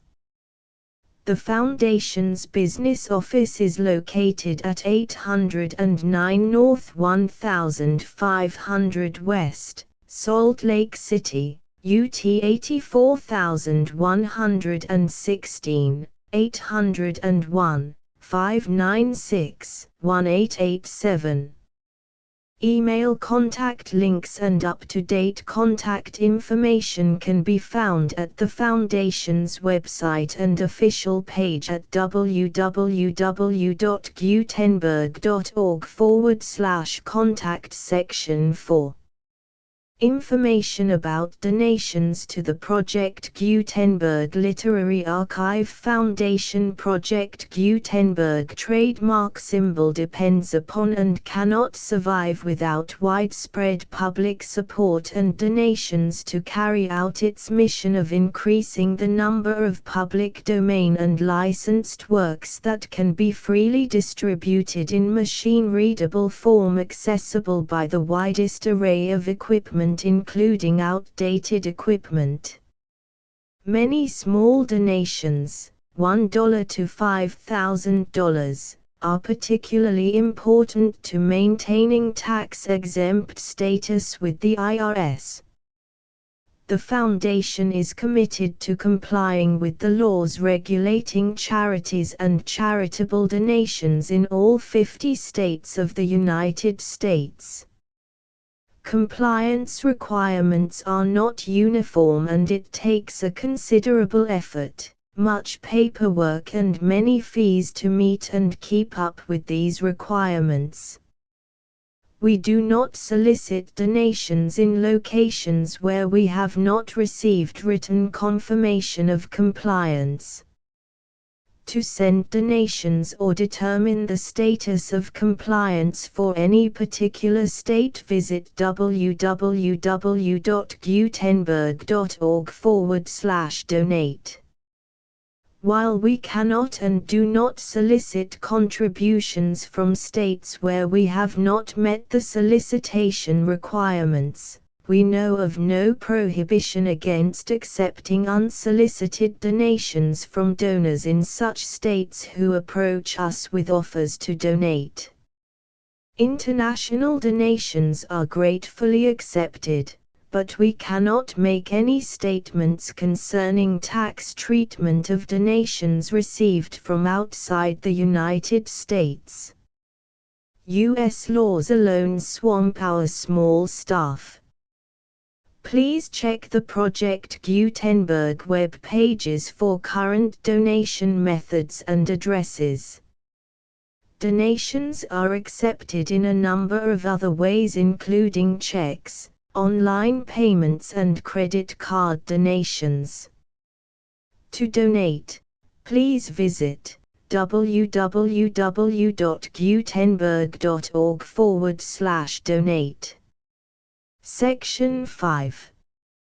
General information about Project Gutenberg trademark symbol electronic works. Professor Michael S. Hart was the originator of the Project Gutenberg trademark symbol concept of a library of electronic works that could be freely shared with anyone. For 40 years, he produced and distributed Project Gutenberg trademark symbol ebooks with only a loose network of volunteer support. Project Gutenberg trademark symbol ebooks are often created from several printed editions, all of which are confirmed as not protected by copyright in the U.S. unless a copyright notice is included. Thus, we do not necessarily keep ebooks in compliance with any particular paper edition. Most people start at our website, which has the main PG search facility, www.gutenberg.org. This website includes information about Project Gutenberg trademark symbol, including how to make donations to the Project Gutenberg Literary Archive Foundation, how to help produce our new ebooks, and how to subscribe to our email newsletter to hear about new ebooks.